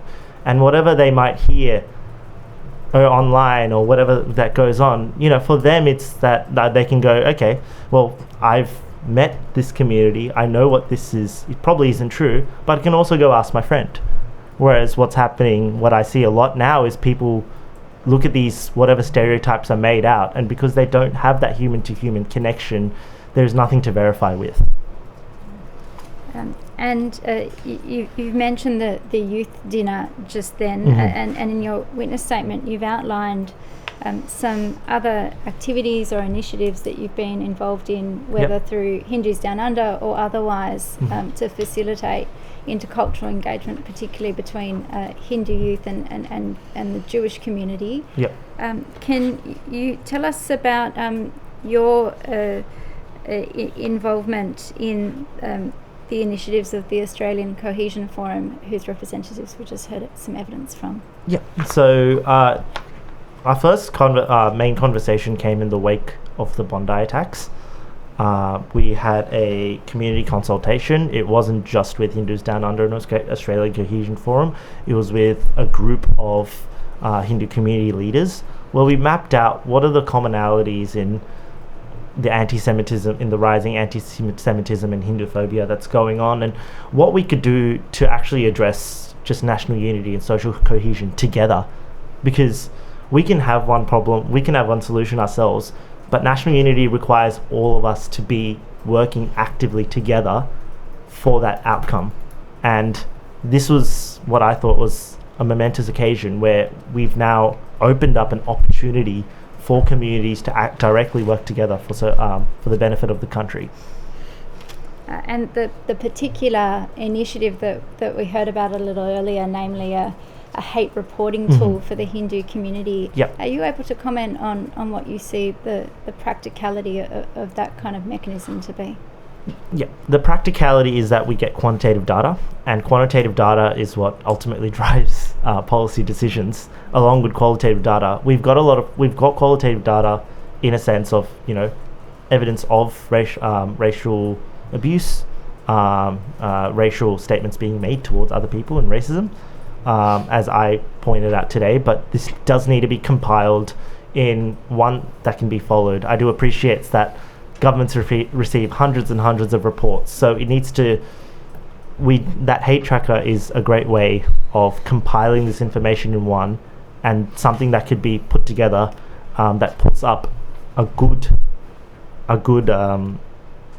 almost a good story for the government to digest and be able to appropriately respond to. And you've referred to having spoken on a panel organised by the Australian Cohesion Forum in April 2026, along with Yazidi and Jewish youth speakers, where you detailed some of your own experiences as a Hindu university student on campus. What struck you from that panel event and perhaps subsequent exchanges around challenges that are faced by different parts of the community and particularly youth? Yeah, I think what struck me was, as a Hindu university student, I have to say I've been very privileged in the sense that the university has always been a welcoming space. And what really struck me was, especially for Jewish students, the difficulties they have, the lack of confidence to even go to class without having to feel like they were in danger, is something that is really shocking and really saddening to see that, students. We had a student there who was talking about going to class and being spat on by someone unprovoked, and you would think that in the multicultural society that we've built up over centuries, that we would be above this, but it really saddened me that learning that we might all be students, but some are treated different to others due to an unfortunate climate. And I think you expressed the view in your statement that when one Australian community finds itself under threat, we should not regard that as someone else's problem. Is that right? Exactly, because at the end of the day, social cohesion affects us all. If we're not united as one community and we just let one community cop it, it's just going to go to the next community, and then the next community, and then the next community, and then we'll have to wait for an atrocity to happen for some meaningful change. But ideally, if we want to come together as a country, we really got to understand who are we as a country, and it requires my problem, to be addressed as well by everyone here, as well as your problem to be addressed by me as well. And are you able to tell us about the event that I think occurred only last week at the Art Gallery of New South Wales? Yeah, so the Art Gallery of New South Wales is hosting Avatars of Vishnu gallery, and it's a fascinating place. I would encourage everyone to go check it out if they ever got a time. But we also we had an event with Hindus Down Under where we brought some youth, and we had a guided tour. We also had some youth Jewish students as well from youth here to come, and it was a great chance to go over what the avatars of Vishnu are, the 10 forms of the god Vishnu, and he comes down in different forms that symbolize different things and have different meanings, and that's what the whole exhibit is about, because it's had different meanings over history. So to discuss that, learn something ourselves, but also share that knowledge, it was a very enjoyable experience. And you outline your perspective and perhaps perspective of Hindus Down Under as well in your statement, that whilst one-off events can be valuable for building social cohesion, lasting social cohesion requires relationships that survive beyond a photograph or a social media post or a particular speech. What practical supports do you think can be provided to grassroots organisations like Hindus Down Under to build that ongoing trust between different communities within Australia? Yeah, I think practical support. An example of that is actually through the Cohesion Forum themselves. What they provided is, we wanted to go out and do something for the country. We were like, where do we start? And that's where the Australian Cohesion Forum comes in and goes, we will connect you up with these communities and you guys can go do an event. That's what we did with Indigenous communities. It's what we did with the Jewish community, and we've had opportunities, as I said in the panel, to connect with the Yazidi community as well. And that is a practical angle there. The other thing is, I think, from a policy perspective, is taking that grassroots route of accelerating the projects that are going towards national unity. So those community groups that are looking to come out and say, let's talk about each other's problems and work towards a common goal. I think it's very practical that the government takes a bottom-up approach rather than just a simple top-down approach. And I think an organic growth of social cohesion and national unity will do far better long-term than a short-term reactive approach, which can be opened up through, it really depends on what the legislative response is, but a top-down approach might not be as effective as hoped. Thank you. And can I invite you to conclude your evidence today by reading from paragraph 41 of your witness statement? Yep.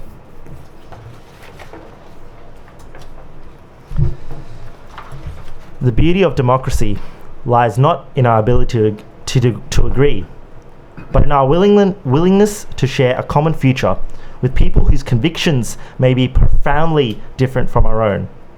Therefore, the measure of success will not be whether we have eliminated disagreement, but whether, in spite of differences, we built a society in which an Australian can look across every cultural and religious boundary and still recognise something fundamental.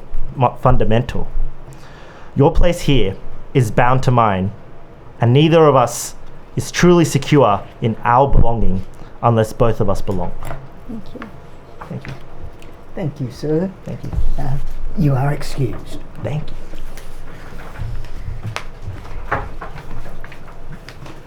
Mr. Lancaster. Thank you, Commissioner. The final witness today is the Honourable Peter Gutwein, Yes. who I call and who's appearing by ABL.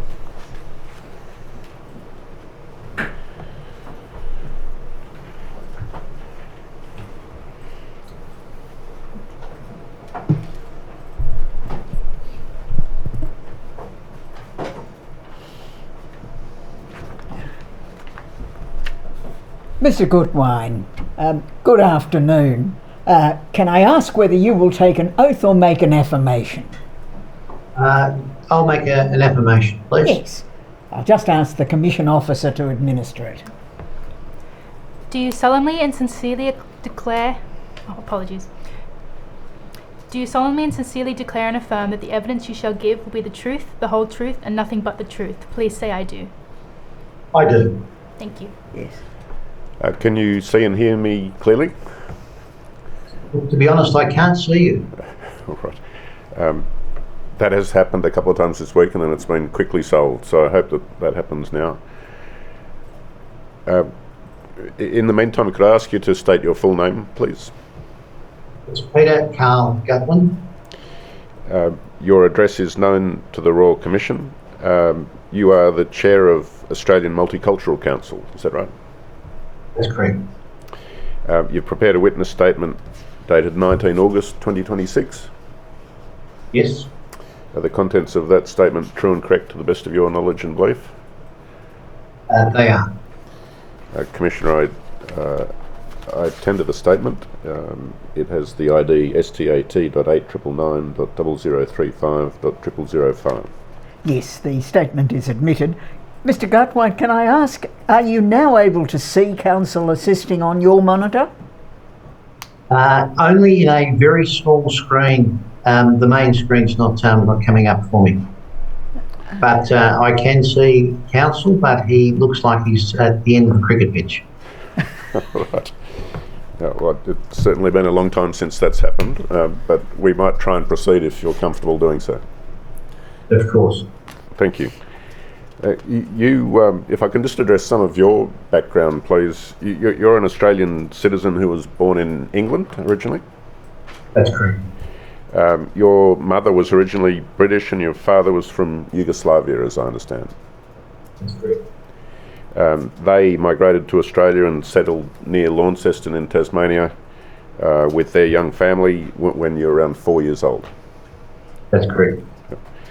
Now that family history is something that's given you first-hand experience of the challenges that can be faced and often are faced by new arrivals to a country, and you speak of that in your statement.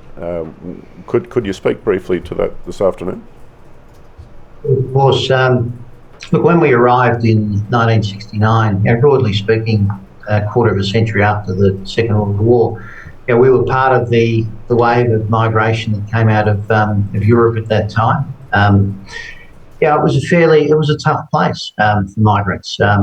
I had a Germanic-sounding surname, a Germanic-sounding father. I witnessed swastikas being chalked on the road at the front of our house. My father having to physically defend himself one stage as a result of ethnic purification. And this was something that I think many of the migrants back then through the 60s and the 70s would have faced. At times it was tough.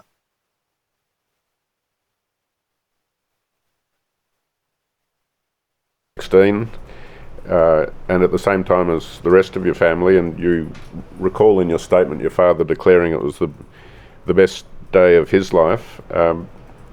What made him so delighted to get to that point in your collective family history? I think it'd be very fair to say that many who migrated to this country, and many who do today, they come seeking opportunity and a better life for their kids. And that was what motivated my parents. They left northern England. My father, who had been a refugee post the Second World War, and then had been part of the broader migration out of Europe in the mid-50s, had arrived in England, had worked hard and studiously, but was looking for more for his family. And so, like many others, came to Australia. And if I can just address briefly your long professional and public life, particularly in Tasmania, you served as a member of the Tasmanian House of Assembly for around 20 years, from 2002 to 2022. Correct. Representing the electorate of Bass. Yes. And you were a state minister and state treasurer for around 8 years, and of course served as Premier of Tasmania from 2020 to 2022. That's correct. Before you entered the Tasmanian Parliament, you were a company director and a manager, senior manager in the insurance industry. Is that right? That's right. For most of my adult life, immediately prior to entering Parliament, my wife and I returned to Tasmania in 2000, a couple of years earlier, from living in Ireland in Europe, and we became publicans. So, in fact, immediately prior to entering the Parliament, I was a publican. Yes. And since leaving politics, have you returned to the hotel industry? No, I haven't. I work for a handful of different companies, as well as chairing the Migrant Resource Centre here in Tasmania, who look after the federal government's humanitarian settlement program. Yes, I'm about to come to that, and I understand you also remain the president of the Northern Tasmania Football Association. Yes, for my sins, I thought I understood life and death when I was Premier, but get involved in local sport and football, you certainly find out what it's all about. And that association has 22 clubs who play AFL in Northern Tasmania, is that right? That's correct. So I come now to the Migrant Resource Centre that you've referred to. Can you explain briefly, please, the function and purpose of that centre?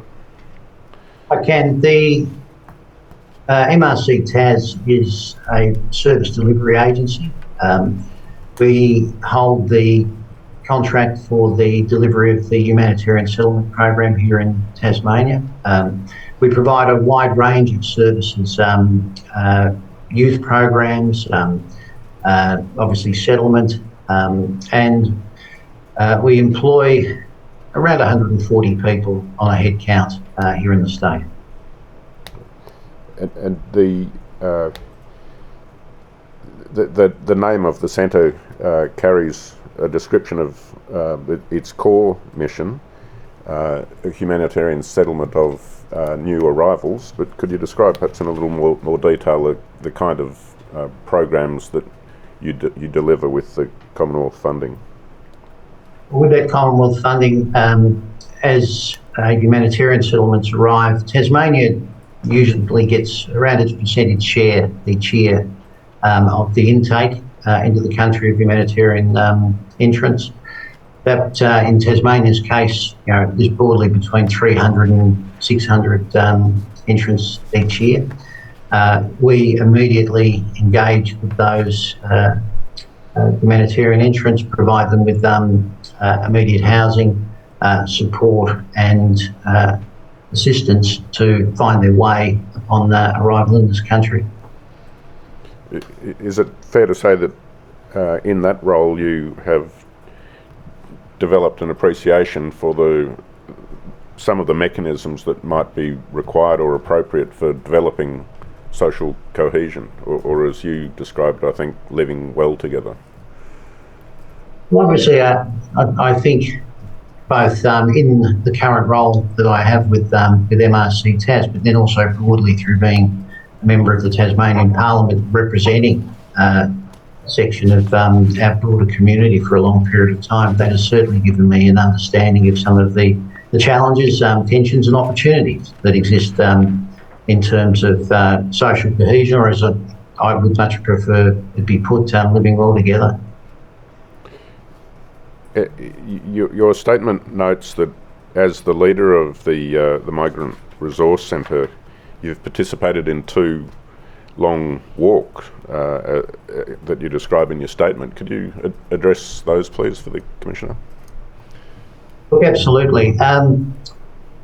In 2024, as we have seen around this country, unfortunately, there have been rising incidences of racism occurring now over a handful of years. And one weekend, one Sunday morning, I was reading our local newspaper, and it was outlining the fact that 2 taxi drivers had been racially vilified on Friday in Hobart and had been beaten, largely because of their colour. And my initial thought was to, as I had done in the past, was to put out a press statement and call it out, which we did. But I must admit, I was thinking that morning that if I do this, once again, within a couple of days, that statement's forgotten. It's just an ex-premier, head of the Migrant Resource Centre, calling out this particular issue. People move on. So I thought, what could I do that could change the narrative here in Tasmania? What could I do that might have some form of enduring impact? And so the concept of walking across Tasmania and along the way being joined by migrants and refugees and providing them with the opportunity, a platform, if you like, to share their contribution, both economically and socially, to Tasmania, and to build into the public discourse here the understanding of what people are bringing when they do arrive here in Tasmania. Things like, for example, here in Launceston, if you have a sick child, their life will more than likely be saved by an Indian or a Sri Lankan paediatrician. On the northwest coast, I walked for a period of time with an Indian doctor who'd been in that community for over a quarter of a century, had supported families, improved health, given birth, and had made a singular, very strong contribution to that community. In the Central Midlands, met with fruit pickers and berry pickers that were here on palm visits. helping to ensure that our farms and agriculture continue. And so we told their stories. Also bumped into an Egyptian in Campbelltown who runs in the centre of Tasmania, the only cancer infusion centre that operates outside of a major capital city, so that anybody across the state that wants chemotherapy or other services can actually travel to the centre of Tasmania and not need to travel further to get those services. And so through that first walk, it was a matter of trying to reset the narrative here and have people focus on the positive and to try to have them gain some understanding of the contribution that migrants and refugees were making here in Tasmania. One fabulous contribution was by a young Indian fellow who had arrived in this country, into Sydney, in 2018-19 to study a Masters of Accountancy, and had been derailed in that pursuit through COVID, decided that he needed to ensure that he could sustain himself, so he pivoted into a building apprenticeship. On the same month that he qualified for his Masters of Accountancy, he also qualified as a qualified builder and now lives in Tasmania, building houses for Tasmanians whilst building a life for himself. Now, they were the sorts of stories that we told on that walk. Thank you. And you've also recounted a second walk from Launceston to Canberra as the start and end points, but you have identified a particular impetus for that walk occurring. Could you address that? I couldn't. The Commissioner should understand, once I finished that first walk, which was 7 days and 350 kilometres, I vowed never to do a long distance walk again. But within the next couple of months, the Multicultural Framework Review had been handed down, which was a significant piece of work and perhaps one of the more stringent reviews of the multicultural sector that's been completed in this country. And it was handed down. There were 29 different recommendations that were included in it. The first recommendation, and the recommendations weren't prioritised, but I thought it was very apt that this recommendation sat at number one. And that was that the Federal Parliament should come together and it should reaffirm its commitment to multicultural Australia. Now, I think most people understand that with 30% of our population born overseas and around 50% of people having at least one parent that was born overseas, we are a multicultural country. That is what we are. But with the change in the tide in terms of the national discourse and in terms of the rising incidences of racial vilification that we were seeing here, I thought that it was an ideal opportunity for the federal government at that time to take that opportunity and to make that reaffirmation in the National Parliament. Now, it hadn't happened, it didn't happen, and so I decided to walk to Canberra to speak with the Prime Minister and the Leader of the Opposition and set out from Launceston to do so. Received a lot of support along the way from corporations and individuals and from migrant communities. And I arrived in Canberra after 7 days, met with the Prime Minister, met with the Leader of the Opposition. The Prime Minister made an affirmation along those lines in Parliament.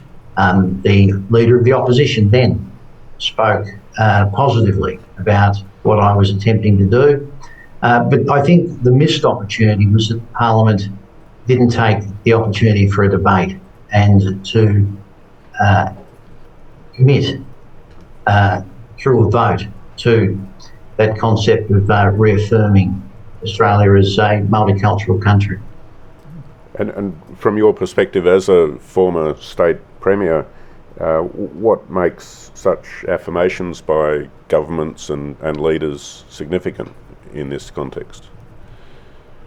Well, I think what everybody's looking for is leadership on issues like this. And, you know, one of the reasons why I was speaking to one of the authors only recently in terms of that multicultural framework review, why this reaffirmation of Australia as a multicultural country was listed as number one was because, broadly speaking, those that had put that report together felt that it was a very important recommendation.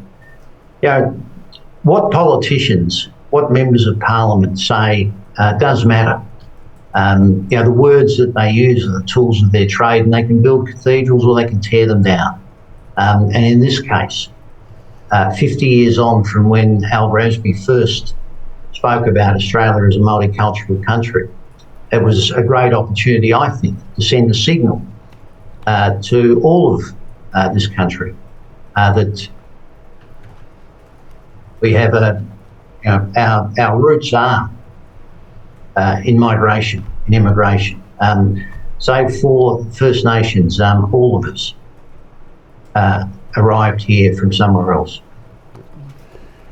And against that background, in 2025 you became a member of the Australian Multicultural Council, and in July this year, 2026, you were appointed as chair of that body, correct? That's correct. And can you explain what the Australian Multicultural Council is and its primary functions?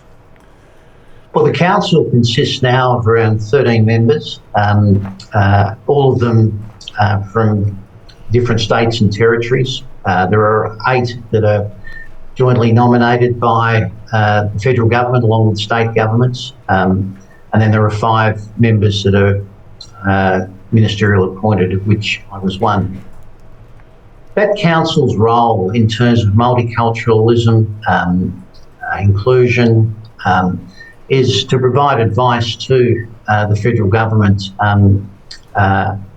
in regards to matters relating to our multicultural society, the types of policy that might be introduced, to provide feedback as well to relevant ministers. We served to Minister Ali as our Chief Minister, and to Assistant Minister Julian Hill, who recently met with the council when we had my first meeting a couple of weeks ago again. Thank you. You referred a little earlier in your evidence to your preference over the description social cohesion of a description of living well together. And one of the key messages you bring forward in your statement is the importance of the way leaders in particular talk about social cohesion or living well together, and that it should not be left to the migrant communities to do their own work in that regard. Could you elaborate on that reflection? In terms of living well together and the role that migrant communities play, or migrant organisations play, yeah, obviously they have a voice and they should use it. But I think that there are a range of other organisations as well that should be at the table and should be supportive, and importantly should be sharing the contribution that migrants and refugees make to this country.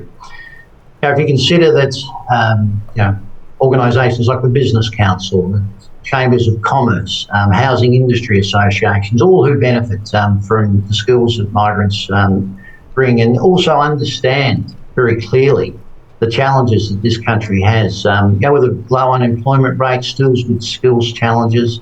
I think it's important that those sorts of voices are heard in the debate, and that they take strong and positive positions. Too often a migrant voice or somebody representing a migrant organisation can be dismissed as simply arguing for themselves, whereas I think this is a broader issue And there needs to be a broader conversation, and the more voices that can be brought to into that debate, the better. You've also noted the capacity for personal stories and anecdotes to be an effective tool for building broader community and social understanding about other members of the community. And you've shared one of those anecdotes in your statement relating to your time as Premier during the COVID pandemic. Would you care to share that with the Commissioner? Look, I would. Early on in COVID, when we were facing or moving towards the first lockdown, and it was understood very clearly across the country at a leadership level that those most at risk would be those that were older, or those that had some form of health issue.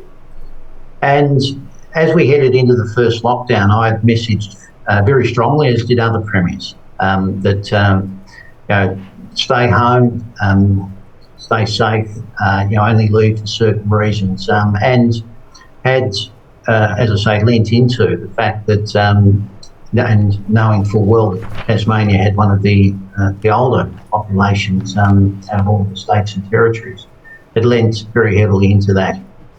Now, as we moved through that first week, I'd said to my staff that we'll get, and we understood that we would be getting thousands of pieces of either correspondence or contact with officers in government, and there'd be a lot reaching out to the Premier's office directly. And I'd indicated to them that each night what I would do to finish the day off would be make phone calls to people that they felt that I should talk to, either to provide them understanding of why we were doing what we were doing, or some provide some level of confidence, or just be an ear to listen to, which I was on many occasions. And on the second day, my executive assistant provided me with a list, and there was a message from a lady that she described as a 90-year-old war widow. She said, "I don't know if I should give you this one." I said, "Why is that?" She said, "She wants to speak to you about the Asians next door." And I said, "Look, well, I'm up for that. I'll have that conversation," because we had seen some rising incidences of racism, pushback against foreign students earlier in the year as COVID became an understood reality. And so I picked up the phone and I spoke to this lady, and she explained to me that she'd lived next door to, as she put it, this Asian family for the last 10 years. They shared paths to the mailbox and out to the street, but in 10 years she had never, and nor had they, spoken to her, and she'd never made an approach. And she said, "I just want to let you know that on that first night, after you'd messaged that we needed to stay home to stay safe, that there was a knock at the door." And she said, "I opened it and I was surprised that it was the Asian family, or the mum and the dad." And she said, they said, "Look, we heard the Premier's message about staying safe. We were wondering if you'd like us to go and do your shopping for you." And she said, "Look, I raised this with you," she said, "just so that you understand that the type of Tasmania that you're leading has this type of goodness, this type of people in it."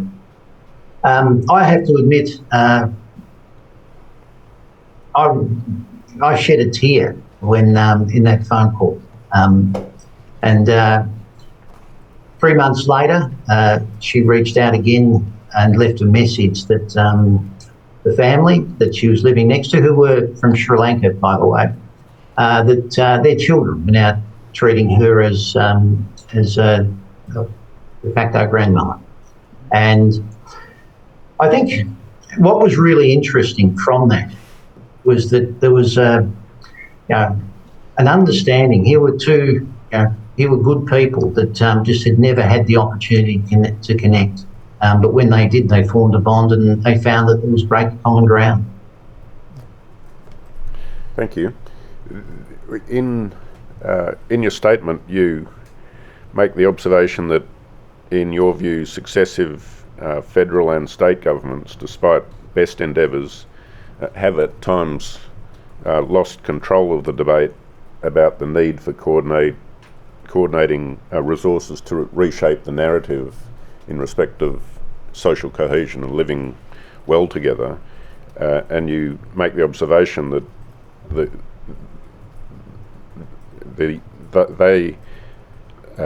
divisive voices should not be allowed to craft the messaging, in your words. Could you explain your view of how leadership bears on the national narrative?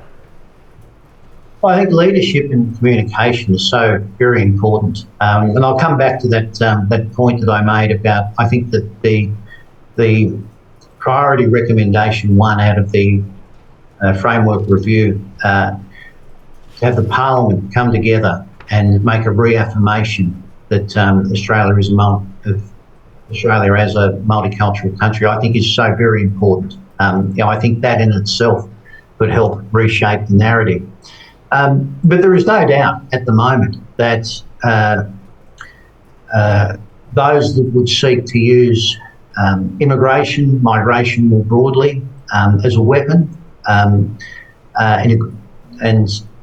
look to have a grievance debate and point to a range of matters and blame immigration for it, are doing that. And I think those that are opposed to migration or want to use migration, as I say, as a political weapon, are honing their narrative and have created it already.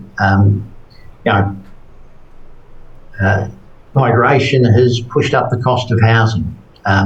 Migrants have taken my job. They have a simple but brutal message, and I think there is a real need in this country for a national narrative to be developed, one that can point to the value and contribution that people from so many different countries, so many different backgrounds, have made in a positive sense to Australia. I'll give you an example of what I mean. Early on, and this occurred at this, prior to taking on the first walk, and I'd reached out to a gentleman who ran one of the major infrastructure and civil companies in Tasmania. I was looking for somebody to either make a donation or provide some support to assist me as I walked on the national highways. And not the safest place to walk in any state. And I asked if he would assist me, and he asked me what I was doing, and I said I was wanting to share the contribution that migrants and refugees were making in a positive sense. And his answer was, whatever you need, you can have. Just tell me and I'll do it. And I asked him, I said, look, why are you doing that? And he said, look, back in the 1970s, he said, when we had the French and the Germans, the Italians, the Yugoslavs, the Greeks, a range of other nationalities arrive here. And I hope I can use the language that he used. And he said, I treated them like wogs. He said, and many people did. He said, today, those people are members of my family. They're members of my business.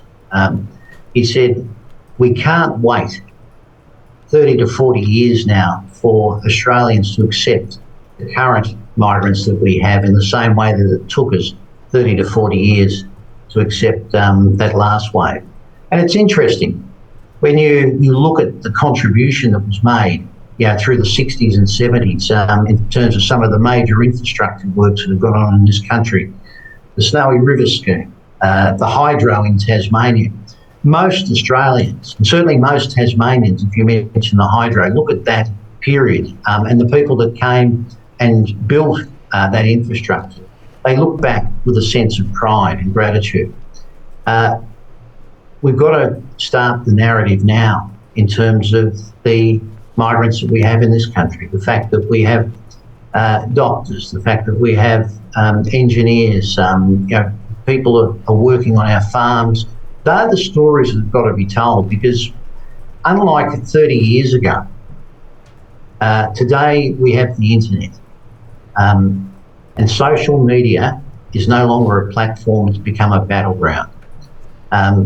It took us 30 years to find a way to look back with pride on the contribution that the migrants of the 60s and 70s made. It will take us even longer if we allow the narrative to get away from us, now that unfortunately social media is playing a role as well. And in that process of building a narrative, you've indicated in your statement the significance of the role of leaders in the corporate sector and civil society and the political spectrum as well. Is that right? I think that I think everybody needs to lean into this. If you think about the wall of work that's in front of this country over the next decade, southeast Queensland and the preparation for the Olympics, here in Tasmania, the building of $1 billion stadium, some of the infrastructure projects and commitments that were made by governments that were still undelivered, that were made during the COVID period. There is a significant amount of work that this country has in front of it, and we need migration to ensure that we've got the skills to deal with that task. And I think that the voices of the chambers of commerce and the business associations, the housing industry associations, they all need to be, heard and be a part of the national narrative. But importantly, I think there is a need for us to think deeply and carefully about the role that government plays in terms of supporting the creation and the delivery of a national narrative. For example, I was only looking last week at this. We spent, I think it was $750 million on the census, on counting our population and understanding our population, of which there was around $40 million set aside for ensuring that people understood what they needed to do. I'd like to see, I think the fact that we have a multicultural society means that we should be investing in ensuring that that multicultural society can be successful. Governments of all persuasions, state and federal, will invest in the assets that they need to maintain them. Our roads, our schools, our hospitals. They'll invest in infrastructure for energy, water and sewerage. I would posit that our single most important asset that we have in this country is our people. And I think that there is a role for government to play in creating a national narrative that talks to both the struggle and the challenge that we see migrants and refugees have, but importantly also the great contribution that they make to this country. And I think there's an educative piece there and a role for government to play in that. Mr. Gutwein, thank you very much for your evidence. I don't have any further questions. Yes. Thank you, Mr. Gutwein. You are now excused. Thank you very much. And it remains simply for me to adjourn the proceedings until 10 a.m. on Monday the 24th.